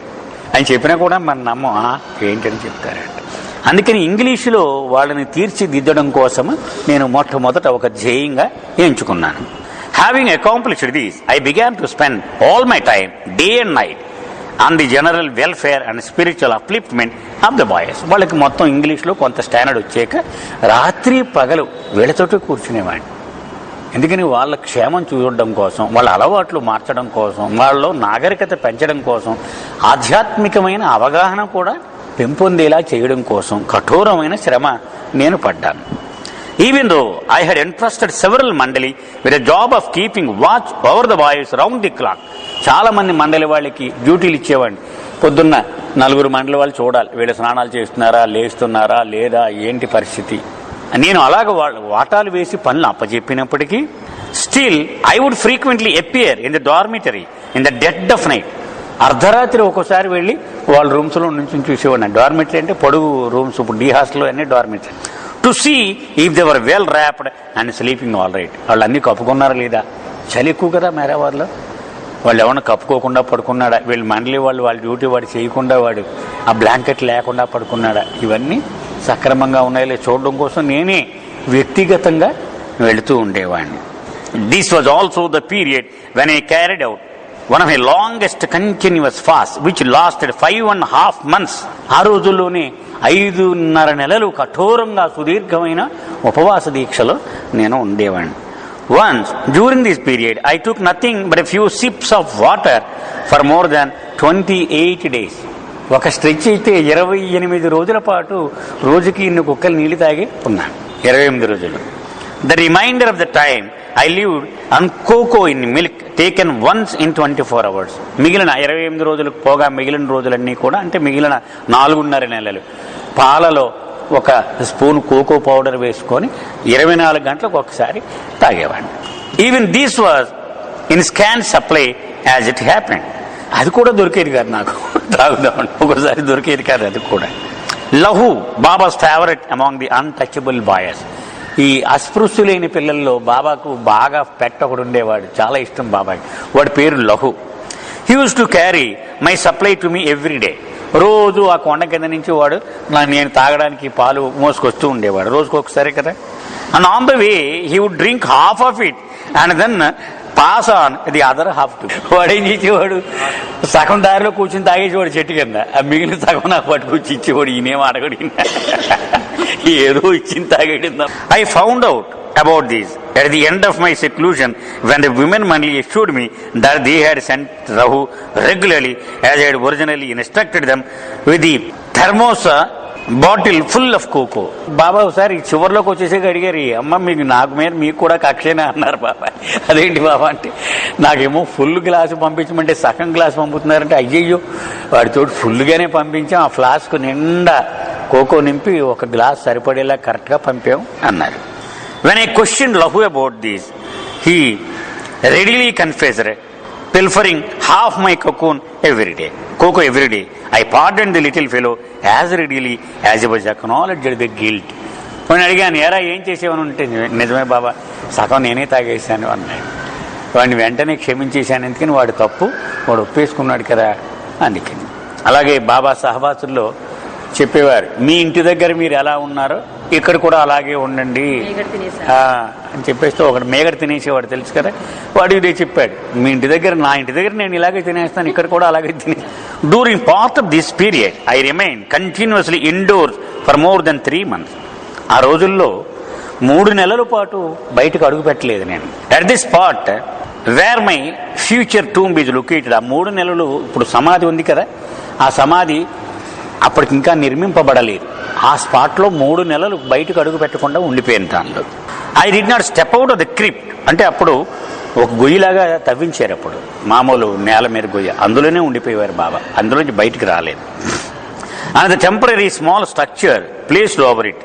అంటే ఒక కుండీలాగా కట్టించి దాని మీద ఒక రేకుల ప్లాట్ఫారం లాగా వేసి దానిలో పడుకునేవారు, లేకపోతే పైకి వచ్చి కూర్చునేవారు. The temporary hut has now been replaced by the present domed building. అది ఇప్పుడు దాని మీదే ఇప్పుడు సమాధి, మీరు చూస్తున్న ఈ సమాధి వచ్చింది అని బాబా చూపెట్టారు వాళ్ళకి. In the day time I spend most of the time in the upper room which are 2 windows level with the floor and at night I would retire into the crypt. ఆ రోజుల్లో కూడా దాని మీద చిన్న టెంపరీగా ఒక వాడుకోవడానికి ఒక స్లాబ్లా కట్టించారనమాట. అంత టెంపరీదే స్లాబ్, అంటే సిమెంట్ది కాదు. దానిపైన రేకులతోటి చిన్న పెట్టారు, 2 కిటికీలు ఉండేవి. పగలంతా అక్కడ ఉండేవాడిని, రాత్రికి కిందకు లోపలికి వెళ్ళి పడుకునేవాడు. One of the 2 windows in the upper room faced the Maharashtra on the east and was in line with a raised platform before the ashram. ఆ కిటికీలోని చూస్తూ ఉంటే మెహరాశ్రమం కనపడిలాగా ఉండేది. The boys and the mandali would sit on this. అక్కడ ఇప్పుడు కరెక్ట్గా చెప్తానమ్మా, బాబా సమాధి ఉంది కదా, అక్కడి నుంచి మణి సమాధి, అక్కడి నుంచి బాబా క్యాబిన్ వరకు అదంతా ఎత్తుగా ప్లాట్ఫారం ఉండేది. బాబా శరీరం విడిచిపెట్టినప్పటికే ఉండేది అది. దాన్ని ఆనుకొని ఇప్పుడు సమాధులు ఉన్నాయి కదా, దానికి ఇలా రూములు ఉండేవి, వరుసనే మెడిటేషన్ సెల్స్ అనేవారు, రూమ్స్ ఉండేవి. ఈ ప్లాట్ఫారం మీద ఆ క్యాబిన్ నుంచి సమాధి వరకు వరుసనే ఉండేవన్నమాట. అక్కడ ఈ ప్లాట్ఫారం మీద కూర్చునేవారు. ఈ పిల్లలంతా బాబా కిటికీలోంచి ఏమన్నా చెప్పాలంటే చెప్పేవారు అన్నమాట. The boys and mandali would sit. Mandali వాళ్ళు ఈ పిల్లలంతా అక్కడ వచ్చి కూర్చునేవారు.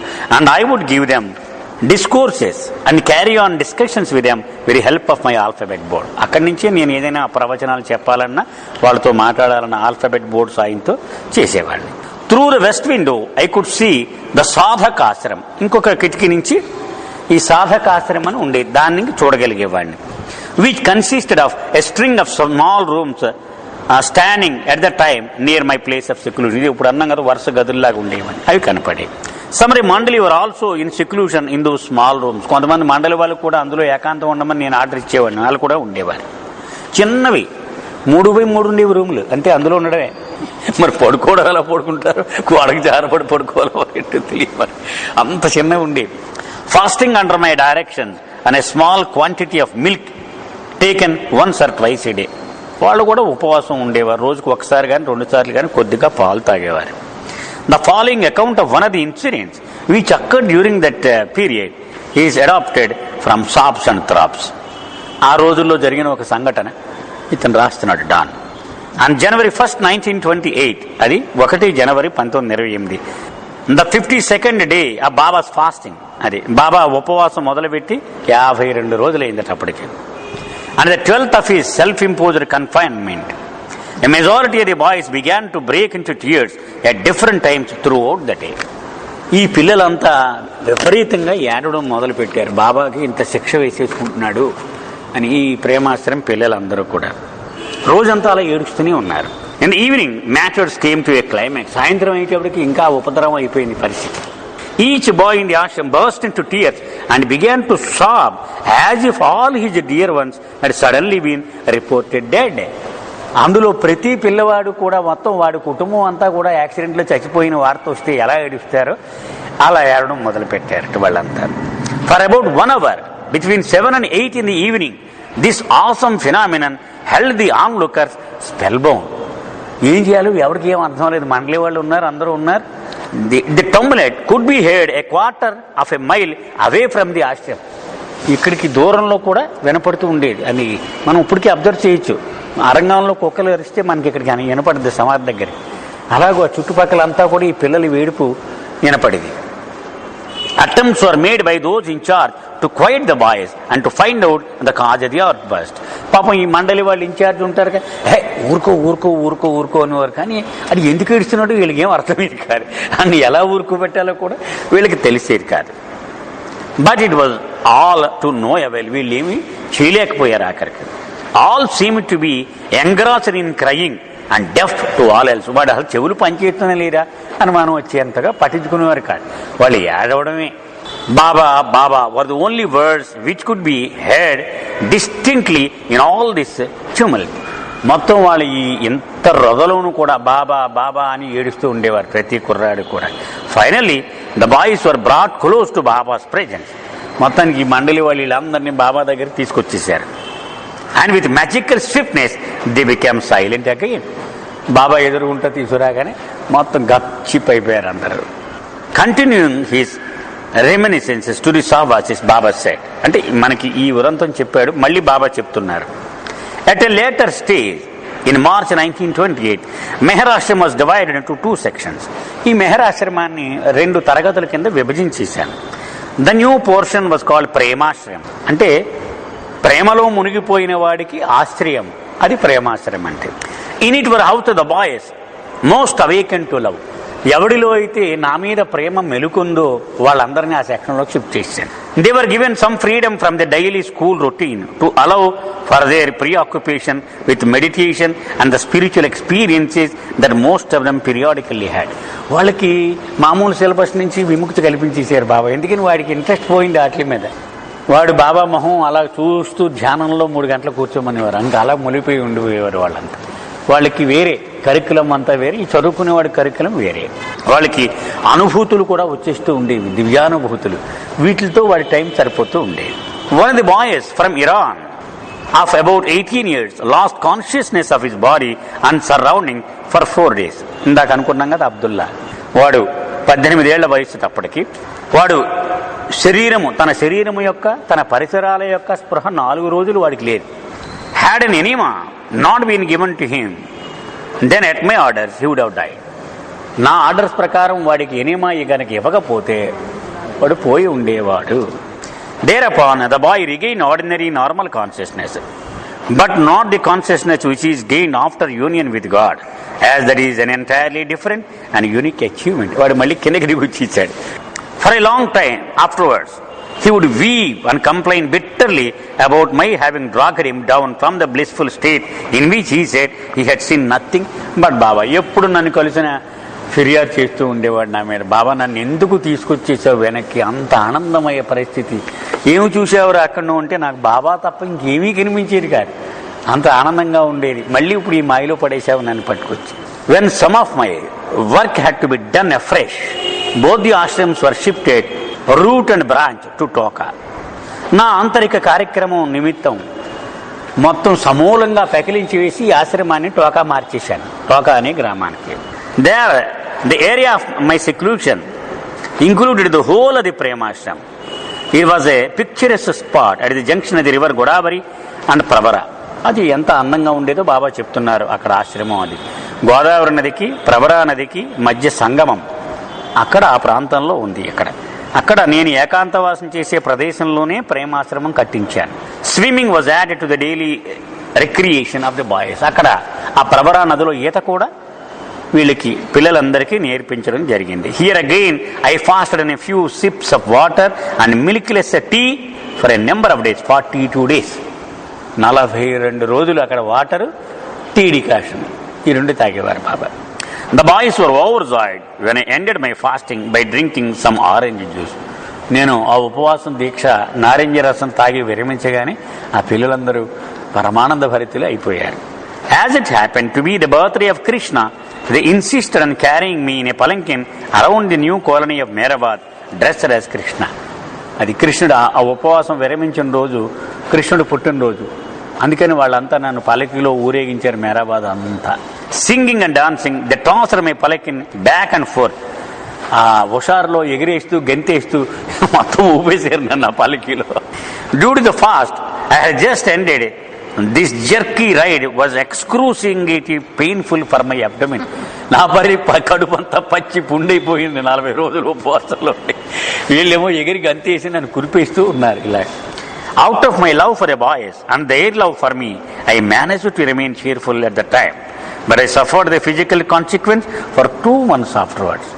2 నెలల పాటు ఘోరమైనటువంటి నొప్పితో బాధపడ్డాను తర్వాత వీళ్ళ సరదాకి. ఎందుకని వాళ్ళ ప్రేమ నా మీద అంత గొప్పది, నా ప్రేమ వాళ్ళ కోసం అంత గొప్పది. The God realized ones who do not return to ordinary normal consciousness and yet happen to retain their bodies, they are called majubs, have no body consciousness. మనం చెప్పుకున్నాం ఇది. 56 మంది శివాత్మలలో 5 సద్గురువులు మినహా 51 మంది వాళ్ళు భగవంతుళ్ళే, కానీ వాళ్ళకి శరీరం యొక్క చైతన్యం లేదు వాళ్ళకి. అంచేత వాళ్ళకి ఏమవుతుందో తెలియదు, వాడిని చెయ్యి నరికేసినాడికి ఏం తెలియదు, నవ్వుతూ ఉంటాడు. As they have literally no consciousness of anything other than their own self. నేను భగవంతుడను అనే చైతన్యము తప్ప ఇక దేని స్పృహ వాడికి ఉండదు. Their own bodies also remain to them as nothing. వాళ్ళ శరీరం కూడా వాడికి తెలియదు, ఉందో లేదో కూడా తెలియదు. And therefore nothing can affect nothing. అంచేత ఏది కూడా వాళ్ళని ప్రభావితము చెయ్యలేదు. As long as it is necessary, their infinitely conscious divinity directly support their bodies within illusion as supports for the maintenance of the whole illusion of creation.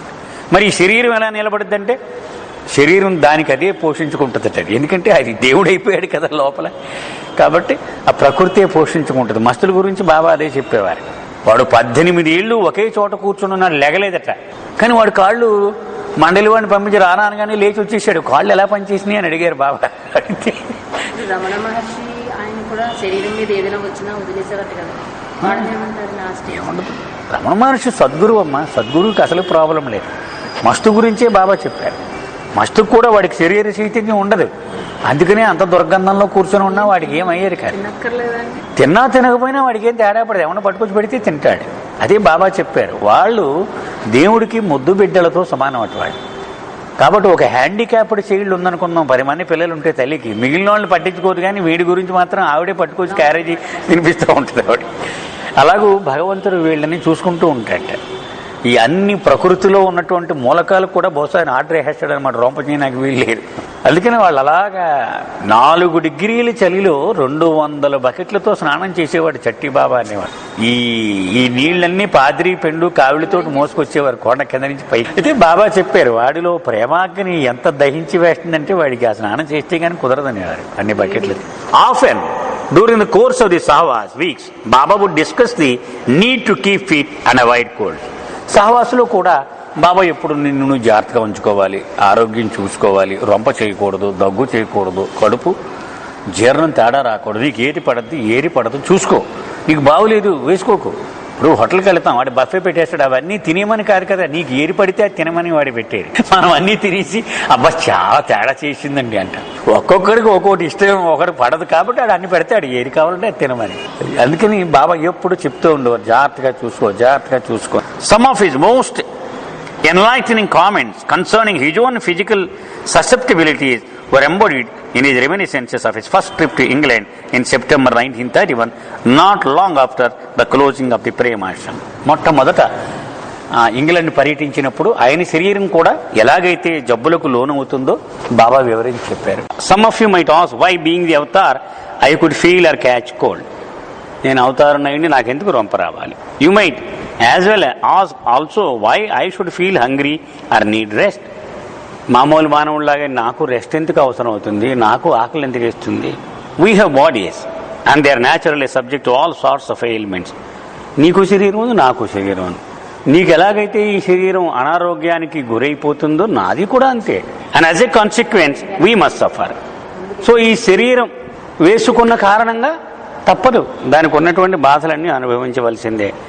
Therefore, one should take all practical precautions to avoid and take proper treatment to recover from the body ailment. అందుచేత ప్రతివాడు జ్వరం వస్తే doctor దగ్గర పోవాలి, మందులు వాడాలి. అంతేగాని మనకేం బాగా ఉన్నాడండి అంటే కుదరదు. మనము అన్ని నివారణ చర్యలు మనము ఆచరించవలసినదే. The God realized ones who do not return to ordinary normal consciousness and yet happen to retain their bodies like Majus have no body consciousness, just as they have literally no consciousness of anything other than their own self. 56 మంది శివాత్మలు అని మనం చెప్పుకున్నాం కదమ్మా. ఆ 56 మందిలో 5 సద్గురులు అయిపోగా 51 మంది వాళ్లకు నేను భగవంతుడను అనే చైతన్యము మాత్రమే ఉంటుంది. ఒకడు భగవంతుడా కాదా ఏమిటి టెస్ట్?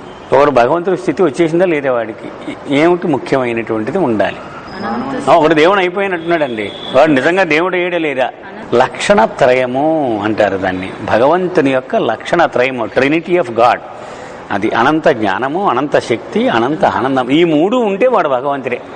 అనంత జ్ఞానం ఉంటే సృష్టిలో తెలియని విషయం ఏది ఉండదు అతనికి, ఎవ్రీథింగ్. అది అనంత జ్ఞానం. ఆ 3 ఉంటాయి. ఈ 51 మందికి ఆ 3 ఉంటాయి. కానీ వాళ్లకు ప్రపంచం ఉందని కానీ, ప్రపంచంలో మనం ఉన్నామని కానీ, వాళ్ళ దేహం యొక్క కానీ స్పృహ ఎంత మాత్రము ఉండదు వాళ్ళకి.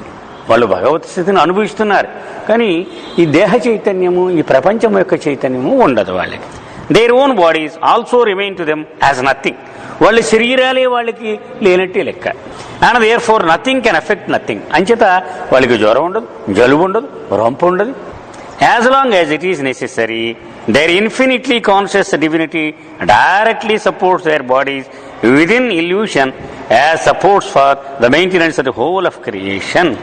అందుచేత ఆయనలో ఉన్న దివ్యత్వమే దాన్ని అలా పోషించుకుంటూ ఉంటుంది ఆ శరీరాన్ని, ఆయన ఏం పట్టించుకోకపోయినా కూడా. Must who are mad and absorbed in God's love also remain immune as a rule to bodily ailments. నేను చెప్పుకున్నాం, మనం మస్తులు కూడా ఏ రకమైన శరీర అనారోగ్యానికి గురవ్వరు. సంపూర్ణమైనటువంటి మినహాయింపు ఉంటుంది వాళ్ళకి. అందుకే మనం నిన్న ఎగ్జాంపుల్స్ కూడా చెప్పుకున్నాం. వాడు 200 బకెట్లు నీళ్లు పోసినా 4 డిగ్రీల చలిలో వాడికి ఏం అయ్యేది కాదు. అలాగే వాళ్ళకి ఏమి లేదు. అయితే ఇప్పుడు 10 మంది పిల్లలుంటే తల్లి ఎలాగైతే వాడిని వాడు సపోర్ట్ చేసుకోలేకపోతే ఆవిడే చూసుకుంటుంది, ఆడనే మోసుకెళ్తుంది. పాపం ఆవిడే మోసుకెళ్ళి బాత్రూమ్ తీసుకెళ్తుంది, స్నానం చేస్తుంది, అన్నీ చేస్తుంది. అలాగా ఆ మస్తులను కూడా చూసుకుంటూ ఉంటాడనమాట భగవంతుడు. వాళ్ళ లోపల ఆ దివ్య ప్రేమ జ్వాల వేడి ఉండడం వల్ల బకెట్తో నీళ్ళు అలా పోస్తూ ఉండవలసి వచ్చేది. The intensity of their smokeless fire of love న్యూట్రలైజెస్ all bodily reaction. వాళ్ళ లోపల దివ్య ప్రేమ అనే అగ్ని జ్వలిస్తూ ఉంటుందట. పైకి పొగ మాత్రం రాదు, లోపల మాత్రం దహిస్తూ ఉంటుంది. అది వాడి స్థితి అన్నమాట. ఆ అగ్ని ఈ చిన్న చిన్న వికారాలన్నీ దహించేస్తాడు. అది రొంపలేదు, దగ్గులేదు, ఇంకేం ఎగిరిపో. And thus they continue freely living their life of love for God. అంచేత వాళ్ళు 100కి 100 భగవంతుడి మీద ప్రేమ కోసమే జీవిస్తూ ఉంటారు. వాళ్ళకి ఇంకేం లేదు, రొంపలేదు, దగ్గు లేదు, తుమ్ము లేదు, ఆహారం గొడవ లేదు, ఏం లేదు వాళ్ళకి. మనం ఎప్పుడు మస్ట్ అనగానే అర్థం అవ్వాలంటే ఆ రైల్వే స్టేషన్ ఇన్సిడెంట్ గుర్తుపెట్టుకోవాలన్నమాట. అమెరికాలో జరిగింది చెప్పుకున్నాం కదా, గుర్తుందమ్మా. బాబా ఒకసారి అమెరికాలో రైల్వే స్టేషన్లో వెళ్తూ ఉన్నారు, ప్రేమికులు అందరూ ఉన్నారు అమెరికన్స్. అడవడగా రైలు ఏదో వచ్చింది. ఒకడు ఫుల్ సూట్ వేసుకుని హ్యాట్ వేసుకొని కూర్చుని ఉన్నాడు. తెగ మాట్లాడేస్తున్నాడు, ఎవడో పట్టించుకోవట్లేదు. వాడు చాలా గట్టిగా మాట్లాడుతున్నాడు, ఎవడో ఏం పట్టించుకోవట్లేదు. బాబా ఆగారు.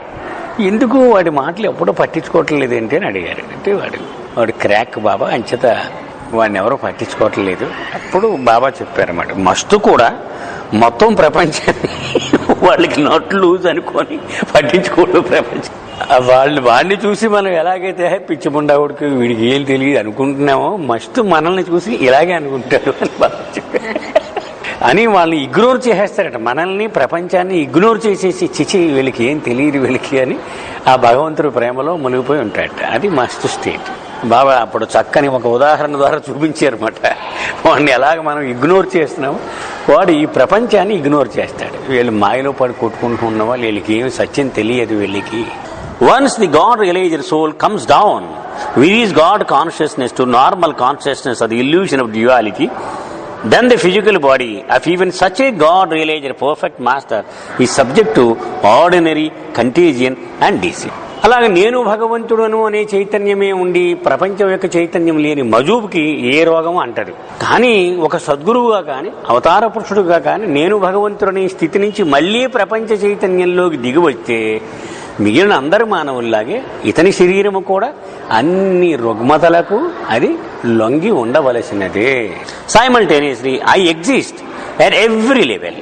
అలాగే చీమకు చీమ, దోమకు దోమ, పాముకు పాము, మనిషికి మనిషి, అలా అన్ని దశల్లోనూ ఆయన నివసిస్తూ ఉంటాడు. And as I'm there for any level with your consciousness then I suffer, experience and enjoy just as you all do. అని చేత నీకు రొంపు వచ్చినట్టే నాకు రొంపు వస్తుంది, నీ లెవెల్లో ఉంటాను కాబట్టి. అన్ని భూమికలందున్నావు, అన్ని భూమికలకు అతీతరావు, ఎన్ని చదువుతాం కదా ఆ ప్రార్థనలో ప్రతి మాట మనకి అన్ని కనపడుతూ ఉంటాయి.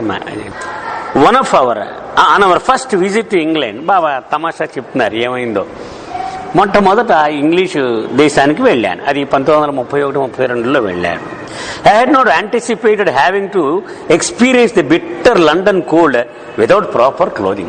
అంత చలి ఉంటుందని నేను అనుకోలేదు. అంత చలి ఉంటుందని, చాలా భయంకరమైన చలి ఉంది లండన్లో, అంత చలి ఉంటుందని నేను అనుకోలేదు. కాబట్టి మామూలు బట్టలే వేసుకున్నాను, నేను అనుకోలేదు అంత చలి ఉంటుంది. సో అప్పుడు మామూలు బట్టలు వేసుకుని వెళ్ళిపోయాను నేను, ఎందుకంటే నాకు ఐడియా లేదు అప్పుడు, మొట్టమొదటి ట్రిప్ కదా. This came about due to the fact that the English Mandali were eager to perpetuate their remembrances of their first direct contact with me by taking pictures of me in garments such as I had worn in India. అది వాళ్ళు ఏంటంటే అన్ని ఫోటోలు తీసి సరిగ్గా ఇండియాలో తీయటం లేదు వీళ్ళు. బాబా ఎలాగైతే అక్కడ ఇండియాలో ఆశ్రమంలో తిరుగుతాడో అలాంటి డ్రెస్సుల్లో ఫోటోలు తీసి అందరికీ ఇవ్వాలని వాళ్ళు ప్లాన్ వేసుకున్నారు. అంచేత అవి వేసుకుని వెళ్ళిపోయాను నేను. The warmth of their love and devotion compelled me to take off all my warm clothes. వాళ్ళ ప్రేమ వల్ల నాకు ఏవో ఒకటో రెండు రగ్గులు లాంటివి ఇలాంటివి ఉన్నాయి, తీసేసాను వాళ్ళ ఫోటోల కోసం బాగా ఉండాలి అనే ఉద్దేశంతో. Then for more than an hour I allowed them to make me sit and stand in various poses, remaining cheerful in the open air with only my cotton sadra on. గంట సేపు భయంకరమైన చలిలో వాళ్ళు అలాగ ఫోటోలు ఇలా అంటున్నారు, వాళ్ళు కూర్చో అంటున్నారు, నుంచో అంటున్నారు, అలా ఉన్నాను నేను. They were very happy to get the pictures they wished. చాలా ఆనందపడ్డారు, ఇన్ని ఫోటోలు తీసుకున్నాం బాబాయ్, బ్రహ్మాండంగా తీసుకున్నాం అనుకో. And I was no less happy to see them happy. నేను కూడా చాలా సంతోషించాను, వాళ్ళంతా సంతోషంగా ఉన్నారు కాబట్టి. However I alone know how the cold bit to the very bone. నా దుమ్ముల్ని ఎలా తినేసిందో నా ఎముకల్ని నాకు ఒకరికే తెలుసు, వాళ్ళకి ఎవరికి అది అనుభవం లేదు. వాళ్ళు ఏమనుకుంటారు, మన ఆంధ్రాలో కూడా అదే జరిగేది. ఎందుకంటే ఏమ్మా ఇవ్వలేదు, ఆంధ్రాలో కూడా మెహరా వాళ్ళంతా భయపడుతూ ఉండారు, కొబ్బరికాయలు బాబా కాళ్ళ మీద కొట్టేస్తారమ్మా చూసుకొని రీచ్కి చెప్తూ ఉండేదట. ఎందుకంటే మన రాక్షస ప్రేమ కొట్టే హారతి ఇచ్చేస్తే ఈ కాలిపోయి ఒకటి ఈ కన్ను ఎంట్రుకలు, ఈ కళ్ళు రెప్పలు కాలిపోయి వాసన వస్తూ ఉండేదట. ఎంట్రుకలు కాలిపోయిన వాసన ముఖం మీద ఇచ్చి, అంటే మనకి దేవుడు కదా, ఆయనకి ఏం అవ్వదని. The westerners did not love me any less then, but they understand me more deeply now. పశ్చిమ వాళ్ళ దేశాల వాళ్ళు నన్ను ప్రేమ తక్కువేం లేదు వాళ్ళకి, కానీ అప్పుడు నన్ను సరిగా అర్థం చేసుకోలేదు, ఇప్పుడు వాళ్ళు బాగా అర్థం చేసుకున్నారు. In the automobile accident Oklahoma, June 1952, several of us suffered very painful injuries and a number of my bones were broken. తెలుసు కదా బాబాకి ఎన్నిసార్లు కారు ప్రమాదాలు జరిగాయి? 2 సార్లు. ఒకటోది ఎప్పుడు, రెండోది ఎప్పుడు? 1952లో అమెరికా ఖండంలోని ఒక్లహోమా అనేటువంటి సిటీ దగ్గర మొట్టమొదటి యాక్సిడెంట్ జరిగిందండి. 56లో సతారా దగ్గర ఉడతారా అనేటువంటి ఒక ప్లేస్లో మహారాష్ట్రలో, అది ఇక్కడ జరిగింది. ఒకసారి ఎడమవైపు విరిగిపోయింది మొత్తం, రెండోసారి కుడివైపు మొత్తం విరిగిపోయింది, ఇంక్లూడింగ్ నడుము ఇవన్నీ కూడా విరిగిపోయినాయి రెండోసారి. అప్పుడు బాబా చెప్తున్నారు, చాలామందికి మీకు తెలిసే ఉంటుంది, 1952లో ఒక్లహోమాలో మోటార్ ప్రమాదంలో చాలా భయంకరమైన నొప్పి కలిగించే గాయాలైనవి నాకు. ఆయన తెలియకుండా ఎలా ఉంటుంది? ఇప్పుడు అనంత జ్ఞానం అన్నారు కదా, తెలియనట్టుగా ఉండరు, మనకు తెలియకుండా ఒక ముసుగేసేస్తారు. ఆయన చెప్తానే ఉంటాడు. ఈ విష్ణు మాస్టర్ చెప్పాడు, బాగా చెప్పాడు. అది ఆ యాక్సిడెంట్ అయిన తర్వాత ఆయన మొహంలోకి చూస్తే, కురుక్షేత్ర యుద్ధం అయిపోయిన తర్వాత కృష్ణుడి మొహంలో ఆ విజయ గర్వం ఎలా ఉందో అలా కనపడింది బాబా మొహంలో. అదేమిటంటే ఆ సంస్కారములు, ఎవడి సంస్కారములు వాడే అనుభవించాలి, ఇంకొకడు అనుభవించలేడు. కానీ దాని తీవ్రతను ఆయన తన శరీరం మీద వేసేసుకుంటాడట అవతారుడిగా వచ్చినప్పుడు. ఆ తీవ్రత మనకు తగ్గించేస్తాడు అనమాట. ఆ ఇంటెన్సిటీ ఆయనే భరించేస్తాడు. అందుకని ఈ శరీరం వేసుకుని వస్తూ ఉంటాడట. దానికి జబ్బులు ఇస్తాడు, దెబ్బలు ఇస్తాడు, గాయాలు ఇస్తాడు, ఆఖరి చివరికి బలిచ్చేసి వెళ్ళిపోతాడు. మనం ఆ లేడీ కథ ఉంది కదమ్మా, లేడీ చెప్పుకున్నాం కదా, అనేక సార్లు చెప్పుకున్నాం. అలా అది ఒక ఎగ్జాంపుల్ అనమాట. అంటే తన శరీరాన్ని బలిచ్చి మనకి సాయం చేయడానికి వస్తూ ఉంటాడు. Number of my bones are broken. మొత్తం చాలా అద్భుతంగా ఉంటుంది హవే మాస్టర్ వర్క్స్. మనం ఇదంతా ఇలా కర్చీఫ్ కట్టుకుని ఉండేవారు. బాబా మెహరాన్ చూడు అనేవారు. మెహరాన్ చూసిన తర్వాత బాబాని చూస్తే ఇదంతా వాచిపోయి. However the love all bore for me was quicken rather than shaken. అయితే అలా యాక్సిడెంట్ అయిన తర్వాత కూడా నా పాశ్చాత్య ప్రేమికులలో నా మీద ఉన్న ప్రేమ ఇంకా పెరిగింది, కానీ ఏమీ జంకలేదు. In the distant past as Krishna I died physically when I was accidentally shot with an arrow.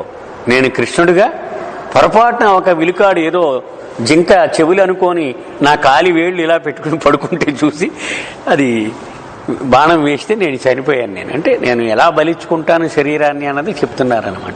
In his reminiscing Baba also spoke often of the ashrams for a mad and masts which he conducted in his next period of external public activities. తర్వాత ఇప్పుడు దాకా మెహరాబాద్లో మకాం, తర్వాత ఉన్నటువంటి మస్తుల కోసం, పిచ్చివాళ్ళ కోసం ఆశ్రమాల గురించి కూడా కొన్ని చెప్పారు. Most inmates of the mad Ashram were gathered from among the ordinarily insane men who had no one to love or care for them. ఈ పిచ్చివాళ్ళు ఎలాంటి పిచ్చివాళ్ళు? అందరూ వదిలేసిన వాళ్ళు, అనాథలుగా ఉన్న వాళ్ళని ఏరు తెచ్చేవారు బాగా. కుటుంబంలో ఉండి వాళ్ళు చూసుకుంటే వాళ్ళ గురించి పట్టించుకునేవారు కాదట. ఎవడు పట్టించుకునేవాళ్ళు లేని అనాథల్ని ఏరి అలాంటి పిచ్చివాళ్ళని తెచ్చేవారు. They were brought from near and far. ఆ చుట్టుపక్కల వాళ్ళ నుంచి దూరాన్ని నుంచి కూడా తీసుకొచ్చేవారు. Regardless of caste or creed. ఇది మెయిన్ మా బాబా యాక్టివిటీలో. కులము, జాతి ఎప్పుడూ పట్టించుకోలేదు బాబా. అది పట్టించుకుంటే పోయిందన్నారు. అసలు ఏ సంస్థ అయినా ఒక కులమునకే ప్రత్యేకంగా పనిచేస్తూ ఉంటే దానికి మనం ఏ రకంగానూ సంబంధం పెట్టుకోనక లేదు నాకు అర్థమైనంత వరకు. దీనిలో బాబా చెప్పిన దాని ప్రకారం అంటే ఒక రాజులకే, ఒక బ్రాహ్మణులకే, ఒక ఎవరికో కమ్మవాళ్ళకి సర్వీస్ చేసే సంస్థలు కొన్ని ఉన్నాయనుకోండి, అనాథాశ్రమాలు ఏవో, మనం వాటితోటి పెట్టుకోనక లేదు. ఎందుకంటే బాబా చెప్పింది పూర్తి విరుద్ధం. అది ఒకదానికి అంటే పోయింది అక్కడతోటి. ఆయన దానికి మనం వ్యతిరేకంగా వెళుతున్నాం అనమాట. ఒప్పుకోలేదు బాబా ఎప్పుడు కూడా. No medical efforts were expended and treating their mental infirmities, but they were physically well attended and they were indulged in innocent idiosyncrasies. అయితే వాళ్ళకి సైకలాజికల్ ట్రీట్మెంట్ ఇప్పించి సైకియాట్రిస్ట్ని తీసుకొచ్చి వైద్యం చేయించలేరు బాబా. భౌతికంగా వాళ్ళ ఆలనా పాలనా చూసేవారు. వాళ్ళు ఆనందంగా ఉండేలాగా ప్రయత్నం చేయాలి మనం అనేవారు. వాడు ఏదో అడిగితే అది తెచ్చి ఇవ్వడం, ఒరే ఆడుకోరా నాన్న అన్న, వాడు ఆడుకునేలా మనందరూ సాగించి వాడి జీవితంలో ఆ నవ్వు అలా కొనసాగేలా, ఎవడో పట్టించుకోకపోయినా మేము ఉన్నాం నీకు అని అలాగే ఆ ఆశ్రమం అలా నడిపేది వారు. Baba plan and supervisor the mad ఆశ్రమం and also served and nursed its inmates with patience, tolerance and love. ఎంతో ఓపికగా ఆ పిచ్చి వాళ్ళని హ్యాండిల్ చేసేవారు. ఒకసారి రాహురిలో ఎవరో ప్లేడరే అనుకుంటాను, గుర్తులేదు నాకు, కొట్టాడు. ఎందుకంటే వాడు కర్రపట్టి కొట్టేస్తున్నాడు. ఎంతసేపు భరిస్తాడు, భరిచలే కొట్టాడు. కొట్టే బాగా తిరిగి కొట్టాడు, చాలా గట్టిగా కొట్టారట. బయట నిలబడమన్నారు, అసలు లోపల రావద్దు పొమ్మన్నారు. ఎవరు అనుకుంటున్నావు వాళ్ళు? దే ఆర్ మై గాడ్స్ అన్నారు బాబా. నేను వాళ్ళని ఇంత ఆరాధిస్తున్నాను, నువ్వు అలా కొట్టినాక నీకు అధికారం ఎక్కడ వచ్చి? అప్పుడు మళ్ళీ అపాలజీ చెప్తే ఫర్గ్యూ చేసి మళ్ళీ రమ్మన్నారు. అలాగే అంత ఓపిక్గా అంత పేషెన్స్ తోటి వ్యవహరించేవారు బాబా. Aside from its humanitarian and spiritual aspects, the Mad Ashram also prepared the mandali for the subsequent running of the Mast Ashram. ఇక్కడ ఈ తరిఫీదు మండలి వాళ్ళకి బాగా ఉపయోగపడింది. తర్వాత మస్తాశ్రమం నడిపేవారు. దానికి ఇక్కడ ట్రైనింగ్ బాగా ఉపయోగపడింది. ఇది పిచ్చివాళ్ళతో పడితే సగం పిచ్చివాళ్ళే మత్తులు కూడా. ఈ ట్రైనింగ్ అక్కడ ఉపయోగపడింది. The 7 principal ones of these were maintained at different remote places మొత్తం మస్తాశ్రమాలు ముఖ్యంగా 7 రకాల 7 సందర్భాల్లో మస్తాశ్రమాలు నిర్వహించారు బాబా రకరకాల ప్రదేశాల్లో.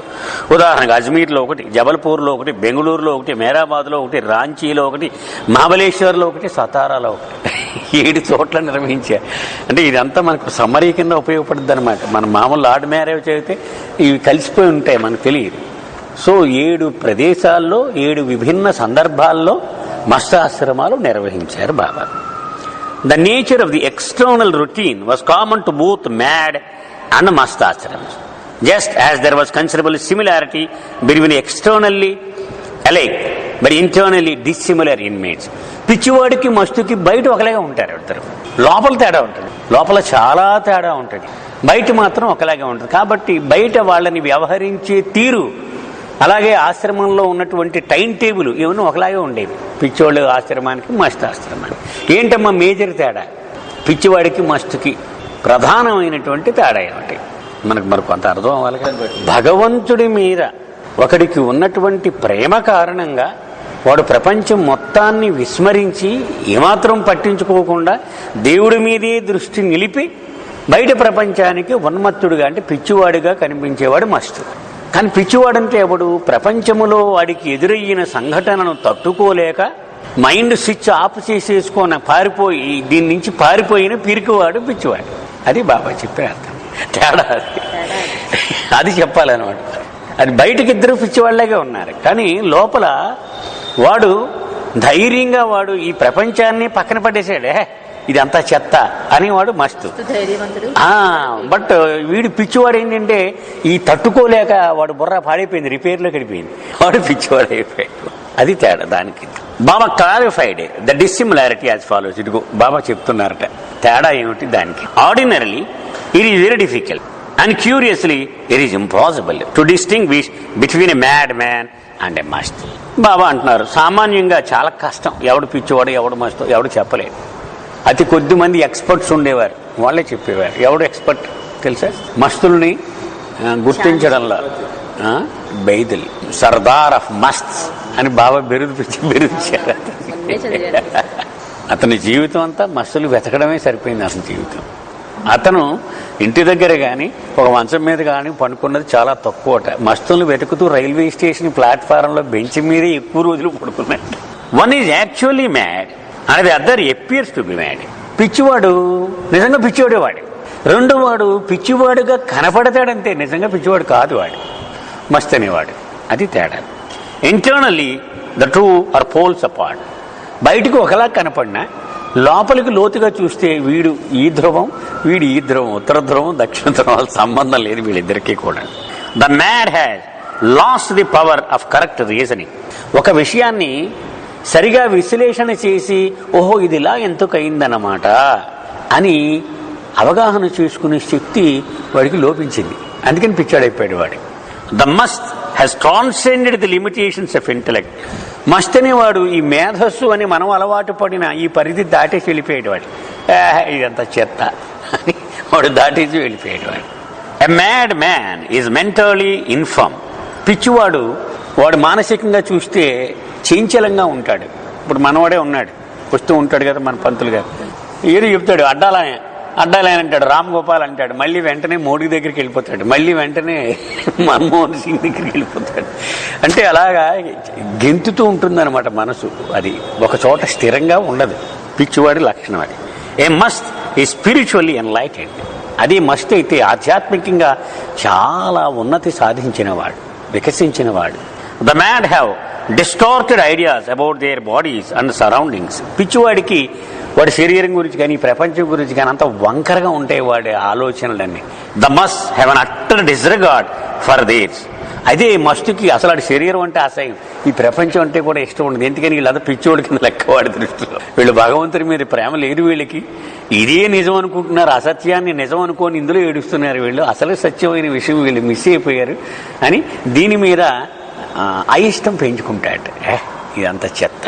The must have an utter disregard for theirs because their hearts directly experience inner truths beyond the grasp here and they are more or less imbued with God love. వాళ్ళు మునిగిపోయారు భగవంతుడి ప్రేమలో, బాగా తడిచి ముద్దయిపోయారు అన్నమాట. వాడు కాబట్టి వాళ్ళకి ఈ స్థూల ప్రపంచము, స్థూల దేహము ఇవేవి వాళ్ళకి అసలు ఆనవు. మీకు గుర్తుందో లేదు, 1940లో బాబా చెప్తారు ఒక చోట మండలి వాళ్ళందరికీ, కొత్త వాళ్ళు కూడా ఉంటారు చాలామంది, ఎవరిని రానివద్దు నా దగ్గర జాగ్రత్త అని కారులో తిరుగుతూ ఉంటారు. ఒకడెవడో ఇలా బొట్లు పెట్టుకొని ఒకడు వచ్చిస్తూ ఉంటాడు, పిచ్చోళ్ళు అంటాడు. వీళ్ళు కంగారు పడతారు, వచ్చిస్తాడని వీళ్ళేమో అడ్డు పెడతారు. బాబా చూసి రానిమంటారు వాడిని. వాడు ఇలా చూసి బాబా కేసు చెప్తాడన్నమాట, వీళ్ళంతా బుర్రలేని వాళ్ళని కూడా పెట్టు తిరుగుతున్నావు, నువ్వు విష్ణుమూర్తివి సాక్షాత్తు అని ఒక్క ఎదవకు తెలియదు వీళ్ళకి. వాడు మామూలుగా రక్తమాంసాలు నువ్వు గురువుని పోషించిన అలవాటు అయిపోయింది, అలాగే నిన్ను కూడా ఒక గురువు అనుకుంటున్నారు వీళ్ళంతా. అప్పుడు మండలి వాళ్ళు షాక్ అయిపోతారు, వాళ్ళకి తెలియదు. అలాగూ అనేక మంది మస్తులు చూడగానే డిక్లేర్ చేసేసేవారు అనమాట, yes my Shiva has come again and lord Krishna has come again. Even in the mad ashram there were a few masts but most were more or less ordinary mad men. అయితే పిచ్చాశ్రమంలో కూడా కొంచెం తక్కువ శ్రేణికి చెందిన మస్తులు కూడా కలిసి ఉండేవారు అందులో. అంటే ఆవిడ పూర్తిగా పిచ్చి కాకుండా కొంచెం మస్తు, కొంచెం పిచ్చి లక్షణం లాగా అనమాట. One of the later Fakir Buwa assumed the airs of his age. అందులో ఫకీర్ బువా అని ఒక పిచ్చోడు ఉండేవాడు. వాడు కొంచెం యోగిలాగే వాడు కనపడుతూ ఉండేవాడు. He would nod his head and utter monosyllables mechanically without any meaning. వాడు ఇలా బొర్ర ఊపుతూ ఏదో ఒక అక్షరం మాట బా బా బా బా అని ఏదో అలా పాడుకుంటూ ఉండేవాడు, మాట్లాడుతూ ఉండేవాడు. But his movements and utterances gave the appearance of his agreeing or disagreeing with what he heard. కానీ వినేవాడికి వాడు ఏదో వింటున్నట్టు, దానికి ఒప్పుకున్నట్టుగా కొన్నిసార్లు ఇలా ఇలా ఊపేవాడు. ఒక్కోసారి నేను ఒప్పుకోలేదని ఇలా చెప్పిన మాటలు ఇవన్నీ బాబా డైరెక్ట్ స్పీచ్లో చెప్తాను. He also made frequent gestures with his fingers. అలాగే చేతులతో ఇలా ఇలా సౌజ్ఞలు కూడా చేస్తూ ఉండేవాడు. However this was only habit. ఇది పాపం వాడికి ఏదో అలవాటు అయిపోయింది చిన్నప్పటి నుంచి కూడా. As there was no sense or significance to the gestures. అడిగే అర్థం ఇది, దానికి అర్థం పర్థం ఉండదు దానికి. Although the contrary is true in the case of a mast. కానీ మస్ట్ గురించి మాత్రం మనం ఇలాగ చవకగా ఎప్పుడు మాట్లాడినాకే ధైర్యం చేయకూడదు, వాడి పరిస్థితి వేరు. When a mad ashram was closed in 1944లో క్లోజ్ చేశారట మస్తా ఇది పిచ్చివాళ్ళ ఆశ్రమాన్ని. Fakir బువా along with the rest of the insane was sent back to the place from where he had come. ఎత్తేసినప్పుడు బాబా ఎక్కడి నుంచి అయితే తీసుకొచ్చారో ఆ ప్రదేశానికే పంపించేసేవారు వీళ్ళందరినీ. ఈ ఫకీర్ బువా అనేవాడిని కూడా పూనా నుంచి తీసుకొచ్చారు కాబట్టి పూనాలోనే వదిలేసి వచ్చేయమన్నారు. Through a misunderstanding, a rumor spread through the grain market in Pune that Fakir Bova had returned from my Ashram as a saint. ఈ పిచ్చివాడు కవర్ వెళ్ళిందంటే యోగి అయిపోయాడు మెహర్ బాబా ఆశ్రమంలో, అంచేత వాడిని తిరిగి మనకు పంపించేశాడు అని ఒక రూమర్ కూడా ఆ ప్రాంతాల్లో వచ్చింది. This error was discovered some months later when one of the mandali who was searching for masts and saints for my work heard that there was one in Pune area whom hundreds of people worshipped. ఇది ఎలా బయటకు వచ్చిందంటే, మస్తాశ్రమం పెడదారా అబ్బాయి, మస్తులు నువ్వు ఏరు పట్టరండి అని నేను మండలి వాళ్ళకి పురమాయించాను. వీళ్ళంతా తిరుగుతూ పూనాలో తిరిగితే ఎవడో ఒకడు ఉన్నాడు ఆ మార్కెట్ దగ్గర, చాలా మంది పూజిస్తున్నారట వాడిని అని వీడు మన దగ్గర పిచ్చోడుగా ఉండేవాడు మన ఆశ్రమంలో అని వీళ్ళకి అప్పుడు తెలిసిందనమాట. When a mandali had managed to jostle through the crowd, he found none other than the poor old Fakir Bova sitting in cushions placed on coarsely decorated platform, happily nodding his head to the crowds surrounding. వాడు పెద్ద పరుపులు వేసి కూర్చోబెట్టారు, చుట్టూ అన్నేపులు కూడా పరుపులు మెత్తగా తగిలిలా పెట్టారు. వాడు ఇలా ఇలా ఇలా అంటున్నాడు కూర్చొని. చూశారు వీళ్ళు. ఇది బాబాకి వచ్చి చెప్పారనమాట. There are undoubtedly many in India who are genuinely engaged in search of truth. భారతదేశంలో అనేక మంది ఉన్నారు, అది నిజం. సత్యము కోసమే తీవ్రమైన అన్వేషణ సాగించేవాళ్ళు, దానికి కుదవలేదు. But the masses are more eager to win cheap material benefits through rare spiritual blessings. కానీ ఈ ప్రజలు కనుక వాడిని పసిగట్టారంటే వాడిని విడిచిపెట్టరు. వాడి చుట్టూ చేరి నాకు అది కావాలి, నాకు ఇది కావాలి తినేస్తూ ఉంటారు. బెల్లం చుట్టూ ఈగలు ఎలా ముసురుతూ ఉంటాయో అలా. Equipped with long hair and an ochre colored robe, an unscrupulous man can easily dupe hundreds among the masses here. భారతదేశంలో డబ్బులు చేసుకోవడానికి చాలా సులువైన దారి ఇది. 4 బొట్లు పెట్టేసి బట్టలు కాషాయం వేసేస్తే అయిపోయింది. ఇంక వాడికి ఎంత కావాలితే అంత సంపాదించవచ్చు. జనం తండోపతండాలుగా వాడి చుట్టూ ఉంటారు. If one person worships some individual, hundreds will quickly follow suit. ఒకడిని ఎవరినో చిన్న కుర్రాన్ని కూర్చోబెట్టి ఆడు తెలివితేటలుగా ఇంకోడు, ఒరే నువ్వు అలా కూర్చోరే, నేను ఇలా దండం పెడుతూ ఉంటాను, నువ్వు ఇలా అంటూ ఉండని చెప్తే అయిపోయింది. 10 నిమిషాలు 10 మంది చూసారంటే ఒక గంటకు 100 మంది వచ్చేస్తారు అక్కడికి. వచ్చి అందరూ వాడిని ఆరాధించుతూ ఉంటారు. Hoping thereby to rid themselves of their immediate problems for the asking. ఎందుకని ప్రతివాడికి పెద్ద లిస్ట్ ఉంది. ఏమో వీడు ఏ పొట్లో ఏ పా ఉందో మనకి ఏదో సాయం చేసేస్తాడు వీడు.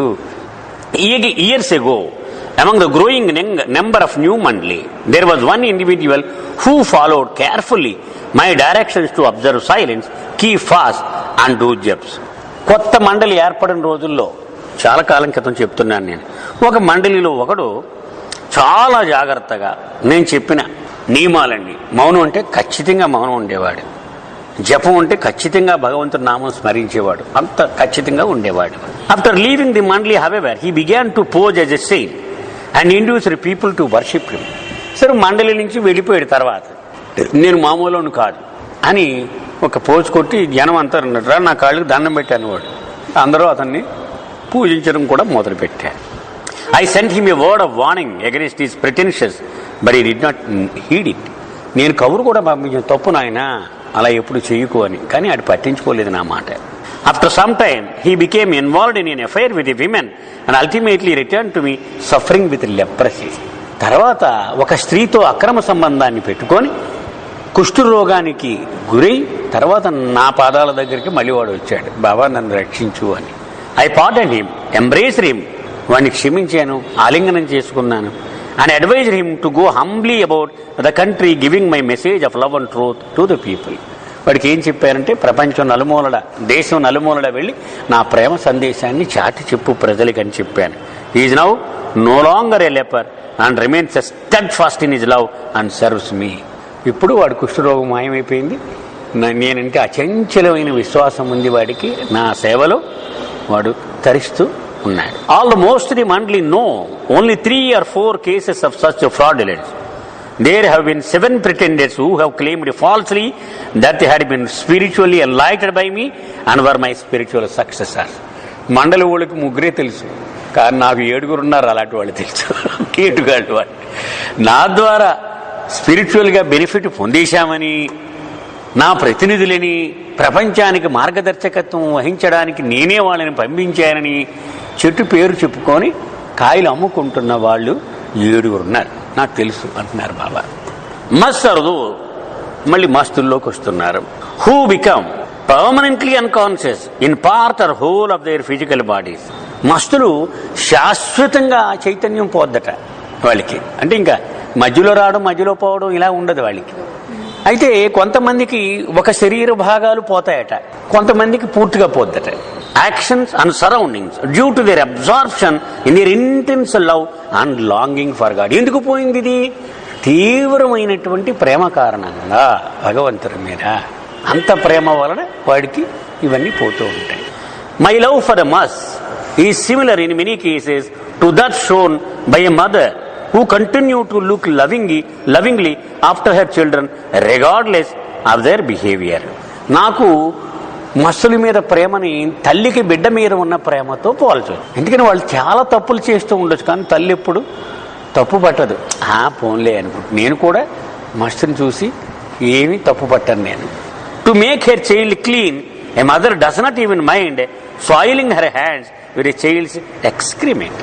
ఒక బిడ్డ మల విసర్జన చేసినప్పుడు ఆ మలాన్ని తన చేతితో తీసి కూడా శుభ్రం చేస్తుంది. అరే నా చేతికి అంటుకుంటారా అని ఎప్పుడు ఆలోచించదు. అలాగే నేను కూడా అంతే అని బాబా చెప్పారు. మనం బాబుజీ ఆయన రాసిన ఒక తొలి అనుభవం, బాబా దగ్గరకు వచ్చాడు స్టూడెంట్గా 1953. ఆయనకి పెళ్ళి అయింది, 2 చంటి పిల్లలు. బాబా రమ్మన్నాడు, వచ్చేసాడు. ఏమై నీకు ఒక ఫస్ట్ డ్యూటీ అప్పచెప్తా, ఒక మస్తు ఉన్నాడు వాడిని చూసుకో, నువ్వు ఎలా చేస్తున్నావో చూసాక అప్పుడు నేను నెక్స్ట్ డిసైడ్ చేస్తానన్నారు. శబాష్, బాగా చూడాలి మనం అనుకున్నాడు. వాడు ఏమడితే అది స్నానం అన్నాడు, బాత్రూమ్ అన్నాడు, తీసుకెళ్ళాడు, స్నానం చేయించేశాడు, టీ అన్నాడు, అంతా రెడీ చేసి బెడ్షీట్లు అన్నీ వేసి ఇప్పుడు కానీ బాబా వచ్చాడంటే మనకి సర్టిఫికేట్ అనుకున్నాడు. టీ అన్నాడు, టీ అంటే పరిగెత్తుకెళ్ళాడు టీ తానే. ఈ లోపల 10 నిమిషాలు ఎంత అయింది, వచ్చేటప్పటికి ఆ మంచం అంతా పాడు చేసేసాడు. అది బాబా ఆ పట్టుకెళ్ళి ఉతుకుతున్నారు బాబా. ఇతను వచ్చేటప్పటికి సీన్ అది వచ్చేటప్పటికి బాబా ఒత్తుతున్నారు. ఏంటి బాబా అంటే వాడు మొత్తం పాడు చేసాడు, నువ్వేమో వదిలేసి వెళ్ళిపో, ఇదేం సరిపోదునైనా అన్నారు బాబా. అది తొలి అనుభవం అనమాట అతనికి. అమ్మో బాబా మనం ఏదో పౌడర్లు రాసిన సింపుల్గా ఉండదు ఇది బాబా. ఆయన శుభ్రం మొత్తం కడుగుతున్నారు, ఆ దుప్పటంతా ఉతుకుతూ ఉన్నారు. అంటే ఒకటమ్మా, మనం మన కుటుంబ సభ్యులకి మనం చేసుకోవడం ఒక రకంగా అది చెప్తా, అది ఒక ఇది అనుకోవచ్చు అనమాట. ఇప్పుడు ఎవడో తెలియదు, వాళ్ళు ఎంతమందో తెలియదు, అలా రోజు అలా చేస్తూ ఉండడం అంటే అది బాబా చేయడం వేరు, మండలి వాళ్ళు చేయడం చాలా కష్టం. బాబా దేవుడు కాబట్టి ఆయన, బట్ మండలి వాళ్ళు కూడా equally. I'm the mother of the మస్తులందరికీ తల్లిని నేను. If God were not there would be no mast. అసలు భగవంతుడే లేకపోతే మస్తులే ఉంటారు కదా ప్రపంచంలో. ఆ భగవంతుడి గురించి పిచ్చోళ్ళు అయిపోయిన వాళ్ళు వీళ్ళంతా. They also are like parts of my body. అంతేకాదు నా శరీరంలో అవయవాలు లాంటి వాళ్ళు వీళ్ళందరూ కూడా. Some are like my right and some are like my left limbs and fingers. కొంతమంది నా కుడి చేయలాంటి వాళ్ళు, కొంతమంది ఎడం చేయలాంటి వాళ్ళు, కొంతమంది నా చేతి వేళ్ళు లాంటి వాళ్ళు. Some are nose, ears and eyes for me. కొంతమంది నా చెవులుగా మొక్కులుగా కూడా ఉపయోగపడుతూ ఉంటారు నాకు. I'm helpful to them and they are helpful to me. Most important ఇదనమాట. నేను వాళ్ళు సాయం చేస్తాను, వాళ్ళు కూడా నాకు సాయం చేస్తాను. ఉదాహరణకు ఒక యజమాని భార్య ఉన్నారనుకుందాం, ఒక 60 మంది పిల్లలు ఉన్నారు. ఆఖరి కుర్రోడు 3 ఏళ్ళు. వాడికి సమస్యలు వస్తే ఎవరితో పంచుకుంటాడు? పెద్ద కొడుకుతోటి, పెద్ద కూతురుంటే పెద్ద కూతురుతోటి వాళ్ళతోటి పంచుకుంటాడు. మిగిలిన పోండ్రా పోయి ఆడుకోండి, ఇక్కడ అల్లరి చేయకుండా పోండి అంటాడు. మనం అంతా ఆ చిన్నపిల్లలు లాంటి వాళ్ళు బాబాకి. ఈ మస్తులు పెద్ద కొడుకులు లాంటి వాళ్ళు కాబట్టి వాళ్ళతో పంచుకుంటూ ఉంటాడు. ఎవరైనా నన్ను ఆ పని చేయాలంటే చేసుకుంటాడు. వాడికి ఏదో కొంచెం సాయం చేయంటే వాడు సాయం చేయగలుగుతాడు. ఎందుకని మస్తులు అంటే 5th plane, 6th plane, 4th ప్లేన్లో ఉన్నవాళ్ళు కాబట్టి పవర్స్ ఉంటాయి వాళ్ళకి. So they can read the minds. వాడికి ఏదో సాయం చేయంటే వాడు సాయం చేయగలడు. మనం ఏం చేసేది ఏం లేదు ఇక్కడ. ఊరిక న్యూసెన్స్ కొబ్బరికాయలు కొట్టేయడం, ఆరతలు ఇచ్చి. The must or alone know how the love me and I alone know how I love them. వాళ్ళు నన్ను ఎంతగా ప్రేమిస్తున్నారో వాళ్ళకి మాత్రమే తెలుసు. నేను వాళ్ళని ఎంతగా ప్రేమిస్తానో నాకు మాత్రమే తెలుసు. I work for the masts unknowingly or unknowingly they work for me. నేను మస్తుల కోసం సంపూర్ణమైన ఎరుకతో పనిచేస్తూ ఉంటాను. వాళ్ళకి తెలుసో తెలియకో నా కోసం పనిచేస్తూ ఉంటారు. అందుకే బాబుజీ రాస్తారు లాడ్మేర్లో 2-3 వేల మైళ్ళు ప్రయాణం చేసేవారట. రైళ్లలో, బళ్లల్లో, ఎడ్ల బండ్ల మీద బురదలో ఇంతంత లోతు తిండి లేకుండా వెళ్ళి అక్కడెక్కడో అడవిలో ఒక మస్తున్నాడంటే వాడి దగ్గరికి వెళ్ళి 2 నిమిషాలు అని కలిసేసి వచ్చేసి ఆ పదన పోదాం అనేవారని మళ్ళీ వెనక్కి వెళ్ళిపోదాం. ఇదేంటి రావడం ఎందుకు, ఈ వెళ్ళిపోవడం ఎందుకు? బాబుజీ రాస్తాడనమాట. అతనేమంటాడంటే మహానంద పరిస్థితిలో ఉన్నటువంటి భగవంతుడు ఈ శరీరం వేసుకొని భూమి కదా రావడం అనేటువంటిది చాలా పెద్ద సాహస కృత్యం ఉంటుంది అతనికి. అతి భయంకరమైనటువంటి అనుభవం భగవంతుడికి.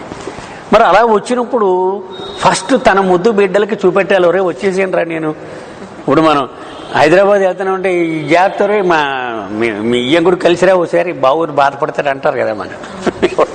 మనకు బాగా ఆప్తులు ఎవడో ఉంటే మనం వెళ్ళి కలగపడపోతే వాడు బాధపడతాడు. ఆ బావుజీ రాస్తాడనమాట. తన ఆప్తులకి తన దివ్యమంగళ రూపాన్ని చూపెట్టాలి కదా. అందుకని అంత కష్టపడి వెళుతూ ఉండేవాడు బాబా. అంత మూలలకు కూడా వెళ్ళి చూపెట్టేస్తే అయిపోయింది, పదని పోదామని వచ్చేసేవాడు. మరి వాళ్ళకే ఆ అర్హత ఉంది కదా, మిగిలిన వాళ్ళకి ఆ అర్హత లేదు. వాళ్ళకి discovering and collecting the mad had been child's play compared to the task the mandali were now assigned to trace, contact and induce the must to come into the mastastram. పిచ్చి వాళ్ళని సేకరించడం చాలా ఆశవు. ఏమైనా పిచ్చోళ్ళు ఎవరన్నా ఈ వీధిలో ఎవడు పడితే చెప్పేస్తాడు. అక్కడ 4 ఉన్నారని, ఆ రామారావుపేటలో 4 ఉన్నారు, గాంధీనగర్లో 3 ఉన్నారని. కానీ మస్తుల్ని అది మాత్రం భయంకరమైనటువంటి కష్టంతో కూడుకున్నది. చాలా కష్టాలు పడేవారు. ఉత్తర భారతదేశంలో మస్తు ఉన్నాడంటే తీసుకురమ్మంటారు బాబా. మండలి వాళ్ళు పంపిస్తారు. వాళ్ళు చాలా పవర్ఫుల్. వాడు ఏమంటారు అయిపోద్ది కదా. వాడిని బతిమాలి తీసుకొస్తాడు. ఏదో ప్యాసింజర్ బండి ఎక్కిస్తారు. మరి 1st, 2nd క్లాసుల్లో ఇలాంటి వాడిని ఎక్కించుకోరు కదా. ఒకసారి దిగంబరంగా ఉంటారు, ఈ గడ్డం పిచ్చోడు బట్టలు ఉంటాయి, ఉండకపోతే ఇవన్నీ బాధలే. సరే ఎక్కించుకున్నాడు. మధ్యలో ఏదో స్టేషన్లో కిందకి దిగేశాడు, కూర్చున్నాడు. ఎక్కరా బాబు అంటే ఎక్కడ బండి సిగ్నల్ ఇచ్చేసాడు. బండి ఇచ్చేసాడు, బతిమాలుతున్నాడు. అబ్బాయి ఎంతసేపు ఉంటామంటే మంచి చెడ్డ లేదంటే ఇంకా వెళ్ళటలేదు బండి వెళ్ళటలే. మొత్తం వాళ్ళకి ఏం అర్థం లేదు. మెకానికల్ తీసుకొచ్చారు, అన్నీ తీసుకొచ్చారు. ఆఖరికి 2-3 గంటలు ఉండిపోయింది బండి. ఆఖరికి ఇతను చెప్పాడు, వీడు మామూలుడు కాదు, మొత్తం బండిని ఆపేయగల నాతో పాటు మీరందరూ వచ్చాను బతిమాలి లోపల కూర్చోబెడితే బండి కదులుద్దని చెప్పాడు. వాళ్ళందరూ మోస్తే బండి కదిలి.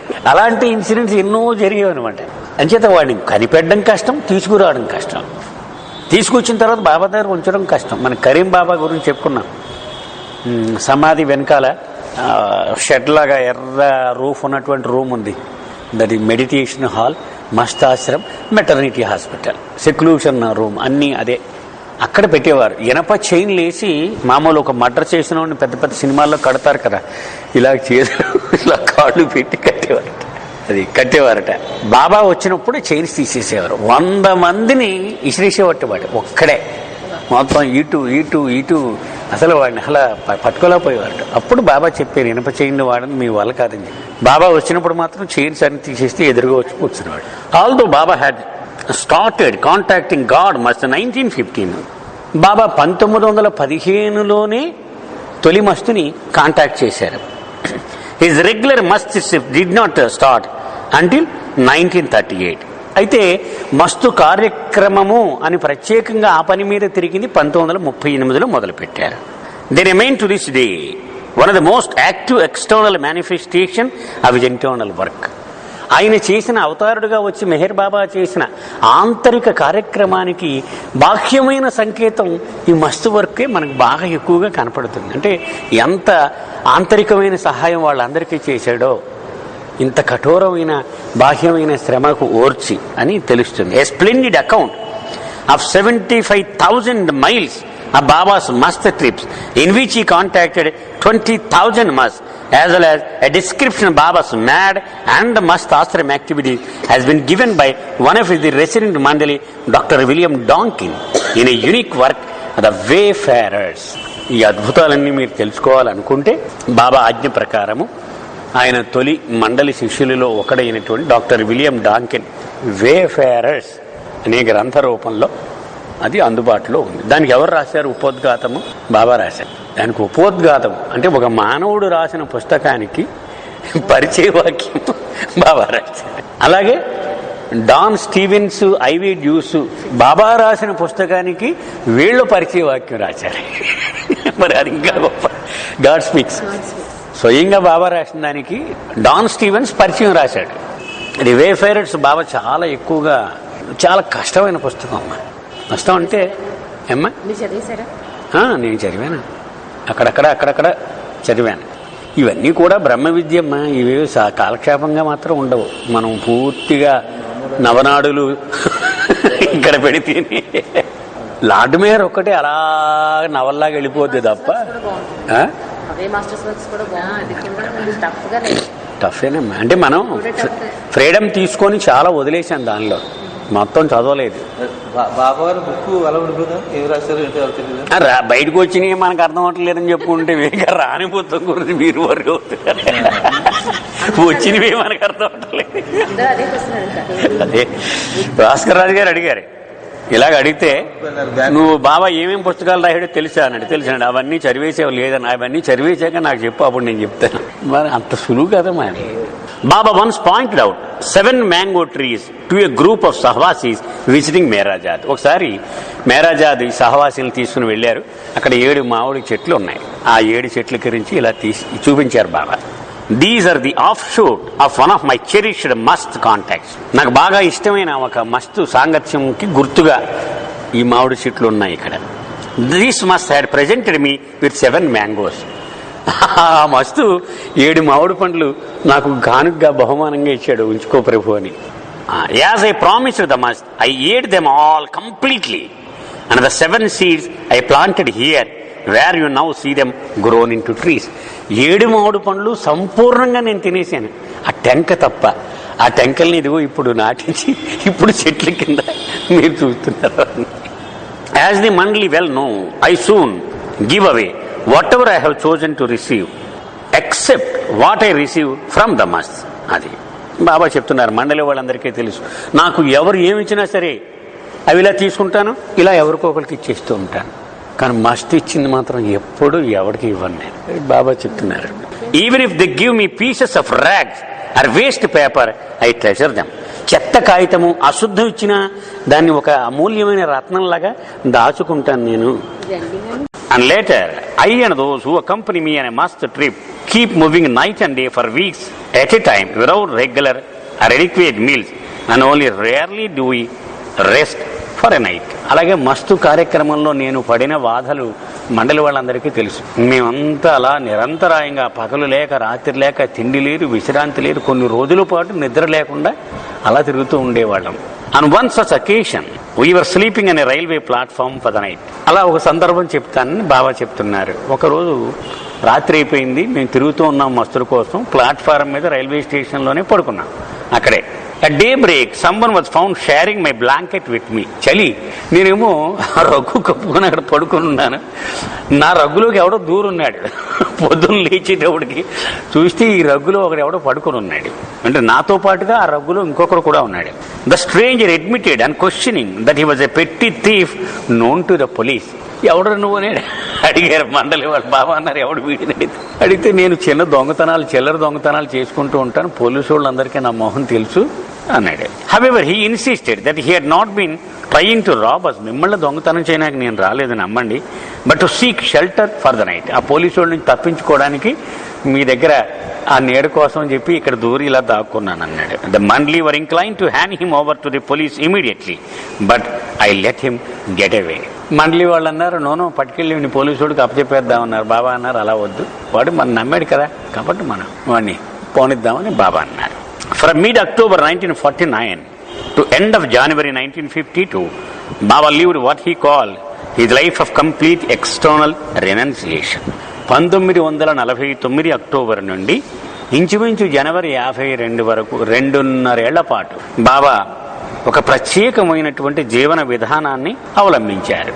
బాహ్యమైనటువంటి సన్యాసము అని చెప్పవచ్చు. దాన్ని ఏమిటిది? దాని పేరు నవజీవనము. నవజీవనం అంటే అదే. So far no complete account has been written of. ఈ పుస్తకం రాసినప్పటికీ అతను చెప్తున్నాడు, ఇప్పటి వరకు పూర్తిగా ఒక గ్రంథం దాని గురించి సంపూర్ణంగా సమగ్రంగా రాలేదు అంటున్నాడు. కానీ ఇప్పుడు వచ్చింది. ఎవరు రాశారు? భావు కల్చరీ రాశాడు. The new life. ఇంత పుస్తకం వచ్చింది, ఇప్పుడు అందుబాటులో ఉంది మనకి. The full story of the hardships and crisis incident to this life of self-created helplessness remains known only to the companions Baba took with him in his new life adventure. మరి పుస్తకం లేని కారణంగా ఆయనతో ఎవరెవరు పాలు పంచుకున్నారో వాళ్ళకు మాత్రమే తెలుసు పూర్తి వివరాలు. ఎన్ని కష్టాలు పడ్డారు, ఎన్ని ఇబ్బందులు పడ్డారు, అవన్నీ కూడా. These were the handful of men and women who had chosen and were allowed to participate in a venture. ఆయన కూడా వెళ్ళిన వాళ్ళు మొత్తం 20 మంది. 16 మంది మగవాళ్ళు, 4 ఆడవాళ్ళు. ఆ 16 మందిలో బాబా కూడా ఒకటి. మొత్తం 20 మంది వెళ్ళినవాడు. They travel with him from place to place in distant parts of India, mostly on foot and under the most trying conditions, having no ready shelters, no money and no day-to-day provisions to draw upon. వాళ్ళ జీవన శైలి చెప్తున్నాడు. వాళ్ళ దగ్గర డబ్బు లేదు, ఏర్పాట్లు ఏమీ లేవు. ఎక్కువ కాలినడకని, డబ్బులు లేనప్పుడు ఏం చేయాలి? కాలినడకని నడవడమే. రెడీమేడ్ మనకి సాయంత్రం వెళ్ళగానే ఫోన్ కొట్టేసి భోజనాలు రెడీ చేసేయండి అని చెప్పనాక అది ఏమి లేదు. ఉంటే తింటాం, లేకపోతే లేదు. బెచ్చబెత్తుకుని బతికేవారు. అంత భయంకరమైన పరిస్థితులలో వీళ్ళందరూ జీవించారు 3.5 ఏళ్ళు ఇంచుమించు. Once referring to the caravan. ఇప్పుడు మేరాజాదులో బ్లూ బస్ ఉంది కదమ్మా, ఆ బ్లూ బస్ పక్కనే చిన్న గల్లీలాగా లోపలికి వెళతాం. అక్కడ ఒక క్యారవాన్ అని బ్లూ ఒక ఎద్దుల బండిలాగా ఒకటి ఉంటుంది, ఉడేంది, చూడలేరు. అది క్యారవాన్ అంటే అది లాగడానికి ఎద్దులకు కట్టేవారు అన్నమాట. ఒక క్యాబిన్ లాగా ఉంటుంది, అది క్యాబిన్ లాగే ఉంటుంది. అది చూపించి బాబా చెప్పారు, at a later stage of new life this was used as a ready shelter for the night for women among my new life companion. 4 ఆడవాళ్ళు ఉండేవారు బాబా కూడా. వీళ్ళేమో రోడ్ల మీద పడుకునేవారు, ఎక్కడుంటే అక్కడే రోడ్డు పక్కనే. మన ఆడవాళ్ళు అలా బయట పడుకుంటే వాళ్ళకి రక్షణ. అందుకని ఈ బండిలో లోపల నుంచి బోల్ట్ వేసేసి పడుకోమనేవారు బాబా 4 ఆడవాళ్ళు. అలాగే వాళ్ళ సామాన్లు ఏమైనా హ్యాండ్ బ్యాగ్లు అవి ఉంటే అవి కూడా అందులో పెట్టు, అలాగే దీన్ని వాడేవారు Baba. The caravan was drawn by a pair of bullocks. మరి దీన్ని ఎవరు లాగుతాడు? ఒక 2 ఎద్దులు ఉండేవి. బాబా మేరాబాద్లో పెంచిన ఎద్దులు అవి. ఆ ఎద్దులే లాగుతూ ఉండేవి. Which were the charge of the men. ఆ ఎద్దులు మాత్రం మగవాళ్లే, మెన్ మండలి వాళ్ళు ఇన్ఛార్జ్, చూసుకుంటూ ఉండాలి. The men also had to take care of a camel, A horse, 2 donkeys and 2 goats which we took with us for a period. Doctor Nath అని ఒకడు ఉండేవాడు, తెలుసు కదా? తెలియదు. మరి బెనారస్ వెళ్ళారు బాబా న్యూ లైఫ్లో. ఒక్క నిమిషం మనం చెప్పుకున్నాం. బెనారస్ వెళితే ఇలాగ కాలినడకని ఇలా తిరుగుతున్నారు. బాబా అన్నారు, ఇలా తిరగడం కాదు, ఇక్కడ నెల రోజులు ఎంతో మనం బంగ్లాలో ఉండిపోతే బాగుంటుంది, ఎవడన్నా ఇస్తాడేమో అడిగిరా అన్నారు. ఎవడిస్తాడు అలాగే, ఎవడన్నా ఇస్తాడేమో. మనం నెల రోజులు మనం అంతా 20 మంది ఉండిపోతాం. వెళ్తాడు వాకప్ చేస్తే ఎవరో డాక్టర్లు ఉన్నారు, పెద్దవాళ్ళు చాలా మంచోళ్ళు 2 ఉన్నారని చెప్పారు. వెళ్ళి అడిగాడు బాబా. అడిగితే తప్పకుండా ఇస్తాం రండి ఉంటానంటే, బాబా ఏం చెప్పారు, నేనెవరో చెప్పకూడదు, నా పేరు ఎట్టి పరిస్థితిలో బయటికి రాకూడదు. ఒకవేళ వాళ్ళు ఒప్పుకున్నారంటున్నా కాబట్టి వాడికి మన కండిషన్లు చెప్పన్నారు బాబా. ఒకటి, వాళ్ళు ఎవరు నన్ను చూడడానికి రాకూడదు, వాళ్ళు కానీ వాళ్ళ కుటుంబానికి కానీ ఆ వండిన పదార్థాలు మనవాడికి అప్పచెప్పి వెళ్ళిపోవాలి తప్ప వాళ్ళ లోపల రాకూడదు. మనం ఏం చెప్తే అది చెయ్యాలి కానీ వాడి చెప్పింది మనం ఎప్పుడూ చెయ్యం. ఇష్టమైతే అడిగిరా అంటాడు, ఇష్టమైతే మహాప్రసాదంగా మేము తీసుకుంటా ఉన్నారు. మీ పెద్దన్నగారు ఏం చెప్తే అదే, దానికి మేము ఒప్పందం అంటారు. అలాగా రోజు వండి పంపిస్తూ ఉంటాడు పాపం. పెద్ద డాక్టర్ అతను, 20 మందికి వంటలు వడ్డనలు. ఎవడో అంటాడు కానీ కాయగూర భోజనం కదా కొంచెం కష్టంగా ఉంది, ఏవో అప్పడాలు ఒడియాలటి కూడా ఉంటే బాగుంటుంది, మళ్ళీ చెప్పమంటారు బాబా. వాడికి స్పెషల్గా వండి పంపగలదా అడగమన్నారు. అవి కూడా వండి పంపిస్తారు. అంటే అది ఎలా సాధ్యం అంటే ఆయనకి చెల్లి. వాడు మధ్యలో చూడడానికి ప్రయత్నం చేయడానికి కౌరు పంపుతాడు. మళ్ళీ అడిగితే మేము ఇక్కడి నుంచి వెళ్ళిపోతాం, నీకు చూడడానికి నీకు అవకాశం లేదని చెప్పి ఇలాగే పడుతూ ఉంటారు. సరే ఆఖరికి మళ్ళీ ఇంకో కొన్ని కోరికలు ఉన్నాయి మా దగ్గర, మాకు ఏం చెప్పండి అంటే, మాకు ఒక్క తెల్ల వెంట్రుక కాంది ఏ రంగు ఉండకుండా ఒక్క వెంట్రుక కూడా ఉండకూడదు, అలాంటి గుర్రం వాడు కావాలి మాకు. నువ్వు తేగలవా? మరి దానికి టైం ఇస్తారా మాకు కొంచెం అని అడిగాడు. 15 రోజులు టైం ఇస్తారని చెప్పారు. 15 రోజులు తేపోతే వెళ్ళిపోతాం. వాడు పట్టుకొచ్చాడు ఆఖరికి. మొత్తం సంతలన్నీ తిరిగి తోకలో కూడా ఒక్క తెల్ల వెంట్రుక కాకుండా ఒక్క వెంట్రుక కూడా అదర్ కలర్ ఉండకూడదు తెచ్చాడు. ఆ తర్వాత 2 ఆవులు, ఎవడో తెలియదు, ఒక ఒంటె క్యామెల్, చివరిలో 2 డాంకీస్. డాంకీలు ఎందుకై బాబు మీకు ఇవన్నీ అంటే, పోనీ ఏదో దేవుడి దగ్గరికి వెళ్తున్నారు తీర్థయాత్రలు. ఈ హిందువులకి గాడిని తీసుకెళ్ళడం అపశకునం కూడా అంటాడు. అవన్నీ నీకు అనవసరము, ఇవన్నీ తీసుకొని బయలుదేరతారు వీళ్ళు వెళ్ళేటప్పుడు. అవన్నీ కూడా ఉన్నాయన్నమాట. అదే బాబా చెబుతున్నారు ఇక్కడ. వాడు ఇచ్చాడు, ఆ డాక్టర్ రాదన్నవాడు ఇచ్చాడు ఇవన్నీ కానుకగా. అంటే అసాధ్యమైన విషయమే. ఆయన లోపల నుంచి వాడికి ఎలా హెల్ప్ చేస్తూ ఉండేవాడు. 4 డిగ్రీల చల్లో బయట పడుకునేవారు. ఇరిచి అంటాడు అన్నమాట. 6 బయట ఒకసారి పడుకుని ఉంటారు. పడుకుంటే పొద్దున్న లేచేటోడికి 2-3 టపా కట్టేస్తారు గ్యారంటీ అని అనుకుంటాడు. ఎందుకంటే వీళ్ళంతా సున్నితమైన వాళ్ళు. డాక్టర్ విలియం డాంకిన్ అనగా వీళ్ళందరూ మామూలుగా ఇలాగా రఫ్గా బతికిన వాళ్ళు కాదు కదా.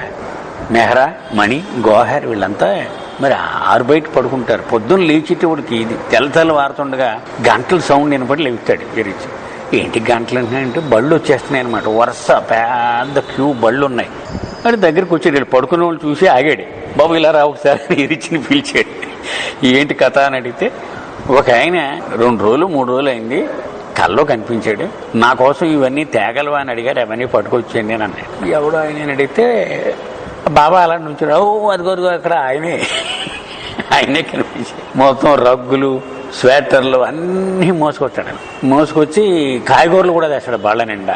సరే ఇవన్నీ నీకు ఇస్తానంటాడు. బాబా ఆలోచించి, ఓ పని చేయి, నువ్వు నీ భార్య వండి పెడితే ఇవి తింటాం, లేకపోతే పట్టుకోవాలి. వండి పెట్టాడు అలాగా. వీళ్ళు కూడా వీళ్ళు ఎక్కడికి వెళ్తే అక్కడికి నడిచి అలాగే వీళ్ళు భార్యాభర్తలు ఇద్దరు బాబాకి వండి పెట్టారు. వాళ్ళు బాబాకి మొత్తం మండలికి ఆ తెచ్చిన సామాన్లు అయిపోయే వరకు అలా వండి పెట్టారండి. అది అంటే ఆయన వాళ్ళకి ఎంత సాయం చేస్తాడో, వాళ్ళని ఎలా లాక్కుంటాడు. అతని పేరు తోడీ సింగ్. చాలా గ్రేట్ లవర్ అనమాట. అప్పటికెవరో బాబా ఎవరో తెలియదు అతను, అయినా వచ్చాడు అతను. అలాగే నవజీవనంలో అనేకమైన విషయాలు జరిగేవి. బాబా చెప్తున్నారు, ఒక 2 గాడిదలు, ఒక గుర్రం, ఒక ఒంటి, 2 ఆవులు, ఇవన్నీ ఉండేవి. అవి ఎంత కష్టం అంటే, వీళ్ళకి ఒక పక్క కాళ్ళు బొబ్బలు కాసిపోయి తిండి లేదు, నీళ్లు ఉండేవి కాదు. ఏమో మొరాయించి, ఈ ఆవుకి దోళ్ళు ఉండేవి, ఆ దోళ్ళు వచ్చేవి కాదు. మొరాయిస్తే కొట్టబోయాడు. గని ఎవరో బాబా చూసి చాలా కోపడ్డారు. అసలు నవజీవన నియమాలు ఏంటి, ఎవడి మీద హింసను ప్రదర్శించకూడదు, ఇంక్లూడింగ్ యానిమల్స్. నువ్వు దాన్ని ఎలా కొడతావు? మరి నడపోతే ఎలా మొయ్యమన్నాడు. మోసారు, గాడిదని ఒకడు మోసాడు, దూడను ఒకడు మోసారు. అలా మోసారు అంటే ఇంకా హైయెస్ట్ అనమాట పేషెన్స్ లో. ఇంకా తారస్థాయికి చేరిపోయిన పేషెన్స్. బాబా కూడా అందులో పాలు పంచుకునేవారు. My companions suffered unimaginable hardships. Baba చెప్తున్నారు, నా అనుచరులు అతి భయంకరమైన కష్టాలు అవలీలుగా వాళ్ళు భరించేశారు. వాళ్ళు at times we use to beg for food and for others day to day requirements. మేము ఒకసారి ఇలా పెట్టినోడు ఎవడు లేకపోతే, బాబు ఇదిగో తిండి కావాలి, బాబు దుప్పటి కావాలి, బాబు ఏమైనా కప్పుకోనికి బట్ట ఉందా, ఇవన్నీ కూడా మేము బిచ్చం కింద ముష్టెత్తుకునేవాడు. బాబా కూడా బిచ్చానికి వెళ్తూ ఉండేవారు. ఎక్కువ ఇరిచి చేసేవాడు. The last period of over 2 months of the new life were spent at Merajat. బాబా మేరాజాద్లో చూపెడుతున్నారు. ఆ నవజీవనం చివరి దశల్లో జనవరి ఫిబ్రవరి 1952 ఇక్కడే మెహరాజాద్లోనే గడిచాయి 2 నెలలు కూడా. During most of the time I did my Manonash work in seclusion. నవజీవనం చదివినట్లయితే గనక 1949 నుంచి మొదలై ఉత్తర దేశం అంతా తిరిగి చివరికి హైదరాబాద్ చేరారు. హైదరాబాద్లో ఖొజాగూడ అని ఒక కొండ ఉంది. ఎప్పుడైనా వెళ్ళారమ్మా? సరే వెళ్ళండి. ప్రత్యేకంగా వారం రోజులు ఉన్నారు బాబా అక్కడ ఒక గుహలో ఏకాంతవాసం. అక్కడి నుంచి కాలినడకన 20 మందిని తీసుకొని మెహరాబాద్ నడిచి వెళ్ళిపోయారు. 300 మైళ్ళు ఎంతో, మొత్తం 400 మైళ్ళు కాలినడక హైదరాబాద్ నుంచి మెహరాబాద్ వెళ్ళి అక్కడ హైదరాబాద్లో స్టార్ట్ చేసిన పని మనోనాష్, అంటే మనసును నాశనం చేయడం అనే కార్యక్రమం అక్కడ ప్రారంభించారు బాబా. అది మెహరాజాదులో కూడా కొనసాగించారు. అదే చెప్తున్నారు మనోనాష్. ఎవరి మనస్సు? మానవాళి యొక్క మొత్తం మనస్సు మీద పనిచేశాను అన్నారు బాబా. అక్కడ చేశారు. And it was then that the 2 cabins were removed from the hill and added to the seclusion area adjoining the garden.